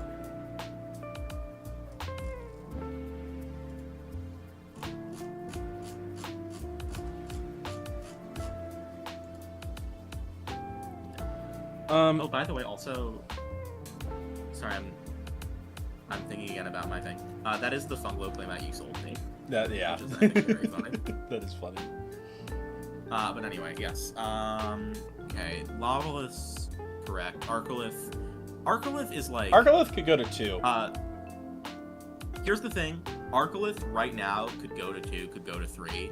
I don't think it could go to 3. What I'm believing in my heart of hearts, in my spirit of spirits, is that they did not unhit Arcolith because there is going to be a reason in a couple of months' time that Arcolith needs to be at 1. Yeah, I can see that for sure. Morolith could have come back a little bit, honestly. Yeah, I can see that. There's no need Yeah. for him to, but could have. Honestly, here's a hot take. I think Laurels could have come back. You know, I don't disagree. I don't think it could have come back to 3. I think it could have come back to 2. Yeah, Laurels could have been doing a little bit. Because the thing about Laurels is that it is, like... It is, by definition, The- a comeback mechanic. Yeah, it's about a comeback effect. And the thing is, like, with how explosive the game is now, the Lavalith part of its condition doesn't matter very much. but the other part of its condition does matter a ton. Yeah. The fact that it pops the Elestral with the lowest enchantment cost, or That the matters lowest a number of enchanted lot. Spirits, it matters infinitely more than it ever did when it came on the list, because you are like, there's always just a random asshole. There's like the random, like I had a matching with this against like Ant Titan, and I had the Laurels in hand, and they just had a 1-drop randomly sitting next to it every turn. I just couldn't Laurels the Ant Titan. You play against Locke, they just have like a random Peliquarius or a Foamy sitting on the board. You can't Laurels them. Yep. And then like, because there's no post-combat main phase, you can't hit over that thing. It's just often doing poorly. Yeah. Yeah. Hot take: Elechik can come back. Elechik can come back, but I think that it shouldn't. True. Yeah. I think Elechik Elechik it just coming does back too just makes much. fine. Yeah, it just like plays around stuff that like you want to be playing around, or like that's not what I meant to say at all. It just like plays in a way that the game has evolved to like make separate Elechiks. And I feel like Elechik was printed at a time where like, oh well, things need a thing that can like make their deck work, and Elechik was that thing. But now that it's just so like ubiquitous that decks need divines, I think having a thing that searches all of them with good stats is not good for the game. Yeah, because it's also just like, it makes a bunch of decks go, oh, why would I play my Archetype's Divine Search when I could just play Elechik? Or And why would that's I... not necessarily a power problem, but or it's just a it gives boring you another 3 copies of a Divine Searcher. Because you would probably play... play 9 copies of it. You would probably play 3 Cyprong and 3 Elechik in Dionysus. I can absolutely see that, yeah. In Dio especially. You'd probably play it in Aphrodite. You would definitely play it in Hestia. Hestia desperately needs a good searcher for Hestia. Yeah. And not Torchin. It's always very funny to me that Torchin, the most powerful thing Torchin Champion does is kill itself. Yeah, that is so funny to me, yeah. That killed me one time, actually. So there was one time I was playing a Hestia deck. And I had gone Torchin, Search Hestia, Enchant Hestia for 3, Nexus, the last spirit on the Torchin onto Hestia. And then I got out of Volcaries OG, and it was 1 spirit shy of being able to hit over the thing I needed it to hit over. And I'm like, man, I should have enchanted Hestia for 4 and then Nexus up the Torchin for 5. Oof. Yeah, that Tragic. Yeah. Okay, here's my real hot take. Spark it to 1. No, kill it with fire. It needs to stay banned. Hand rip is I don't like it. And no, don't bring it back. It doesn't need to come back. But have you considered that Thunder needs it? Honestly, it doesn't. Because like, what are you trusted with hand rip technology? What are you even doing with it? Like, yes, you hand rip, but like at the same time, how is that advancing your game state at all? You have a 4 on board that's gonna die. I enchant my Astrabbit, more basic gaming. More basic gaming. Enchant Astrabbit. Just spark it, enchant Astrabbit. How could I forget? Tritai can come back. Nexusing off my Arcolith. Yeah. It would be funny. We should have a format where Drataya is legal, and the format is just who can figure out how Drataya FTK. Who knows the hidden technology? No, like, this is here. I've got it. We unbanned Drataya, but the Elestronauts have to go back and delete that one video they made about how to use the FTK. It's just whoever remembers the FTK. Turn all the deck lists to private, and then everyone has to reverse engineer it from scratch. That's so funny. I tried like building that deck and just goldfishing the FTK. It's hard to do. You can very easily just kill yourself trying to do it. How does the FTK even work? Like, I know you draw a bunch of cards, but like, how do you? Yeah, you like non-deterministically loop your entire deck by looping Ambrosia off of Ash Rabbit to then draw your whole deck. And then you go like Exalt Flare, Exalt Flare, Exalt Flare, Waspire. Oh, okay. So it's okay. Yeah, it did also rely on Rise from the Ashes. To like you would pitch things. You would go Golden Apples of Discord to pitch things and then revive them with Rise from the Ashes to, like, achieve special casts. I was gonna say, how are you doing this in one turn when, like, you need an Ash Rabbit and a Drataya? Where are you special casting from? Yeah, that's how. So Drataya can unironically just come back. That's funny. Honestly, true. He did nothing wrong. Yeah, it was all Rise's fault. This entire time. It was Rise. The problem was always Rise. Yeah.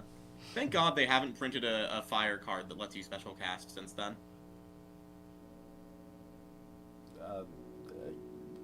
Kinda. Smiles innocently. Yeah. I mean, no, it actually would go crazy with Hestia, truthfully, because you were also playing Hephaestus in that just as a Nexus Bank. Well, you go Hestia, so, yeah, Ash Rabbit, unironically. Castrataya. Yeah, Hestia, Ash Rabbit, normal Castrataya. But how are you getting the Exalt Flares on field? Shit. Oh, I get it. So you kind of have to go. No, you have to get it on field separately because the Ash Rabbit. You can't cast the Ash Rabbit off the Exalt Flare. Ambrose siphon off your two guys on field, second Hestia. No, because you control the Drataya still.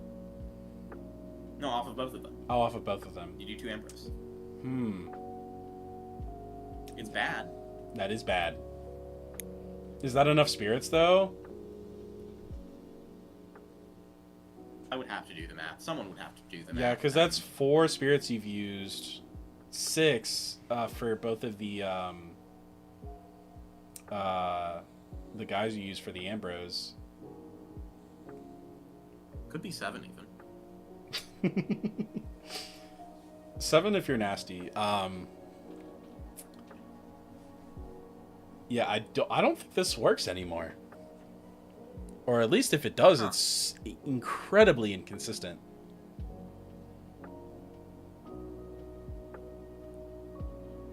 Because the Drataya is only 1 draw, right? No, it is repeatable. That's what made it broken. No, like you're only drawing 1 card off of 1 Ambrosia? No, it's 2. Oh, you draw 2. Okay. So you have 6 Ambrosias. It is literally just your Ambrosias are now pot of greed. Okay, so you draw, let's see, 6 times 2. So you draw 12 cards. Yes. Where are you getting the rest of your deck from? You're looping the Ambro with Ash Rabbit. That's true! Okay, I forgot about that. And how are you Nexusing? Circle the Sky? I think yes. Oh god, I would need to go find the actual video. Okay, yeah. Okay, so it looks like it might actually still be possible. If not incredibly difficult and convoluted. But in a world where you have like literally 0 interaction turn 1, and you can actually like kind of see it happening, I guess it's fine to see it stay banned. Okay, here it is. Yeah, we've got... Oh, wait. Oh my god, this deck was so funny. I'm remembering now. We were on Amp Up for deck thinning. Oh, that is funny. We were on Drops of Lethe, Nog, Gapples. I remember this was the first time I saw Amp Up.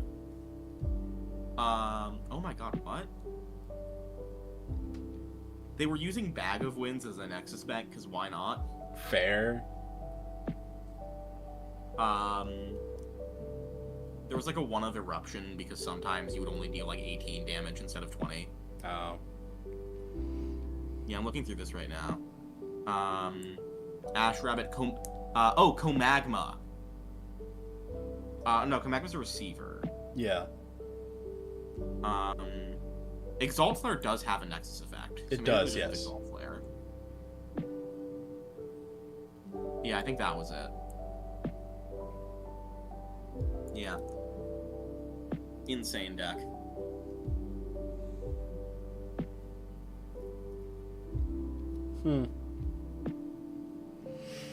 All right.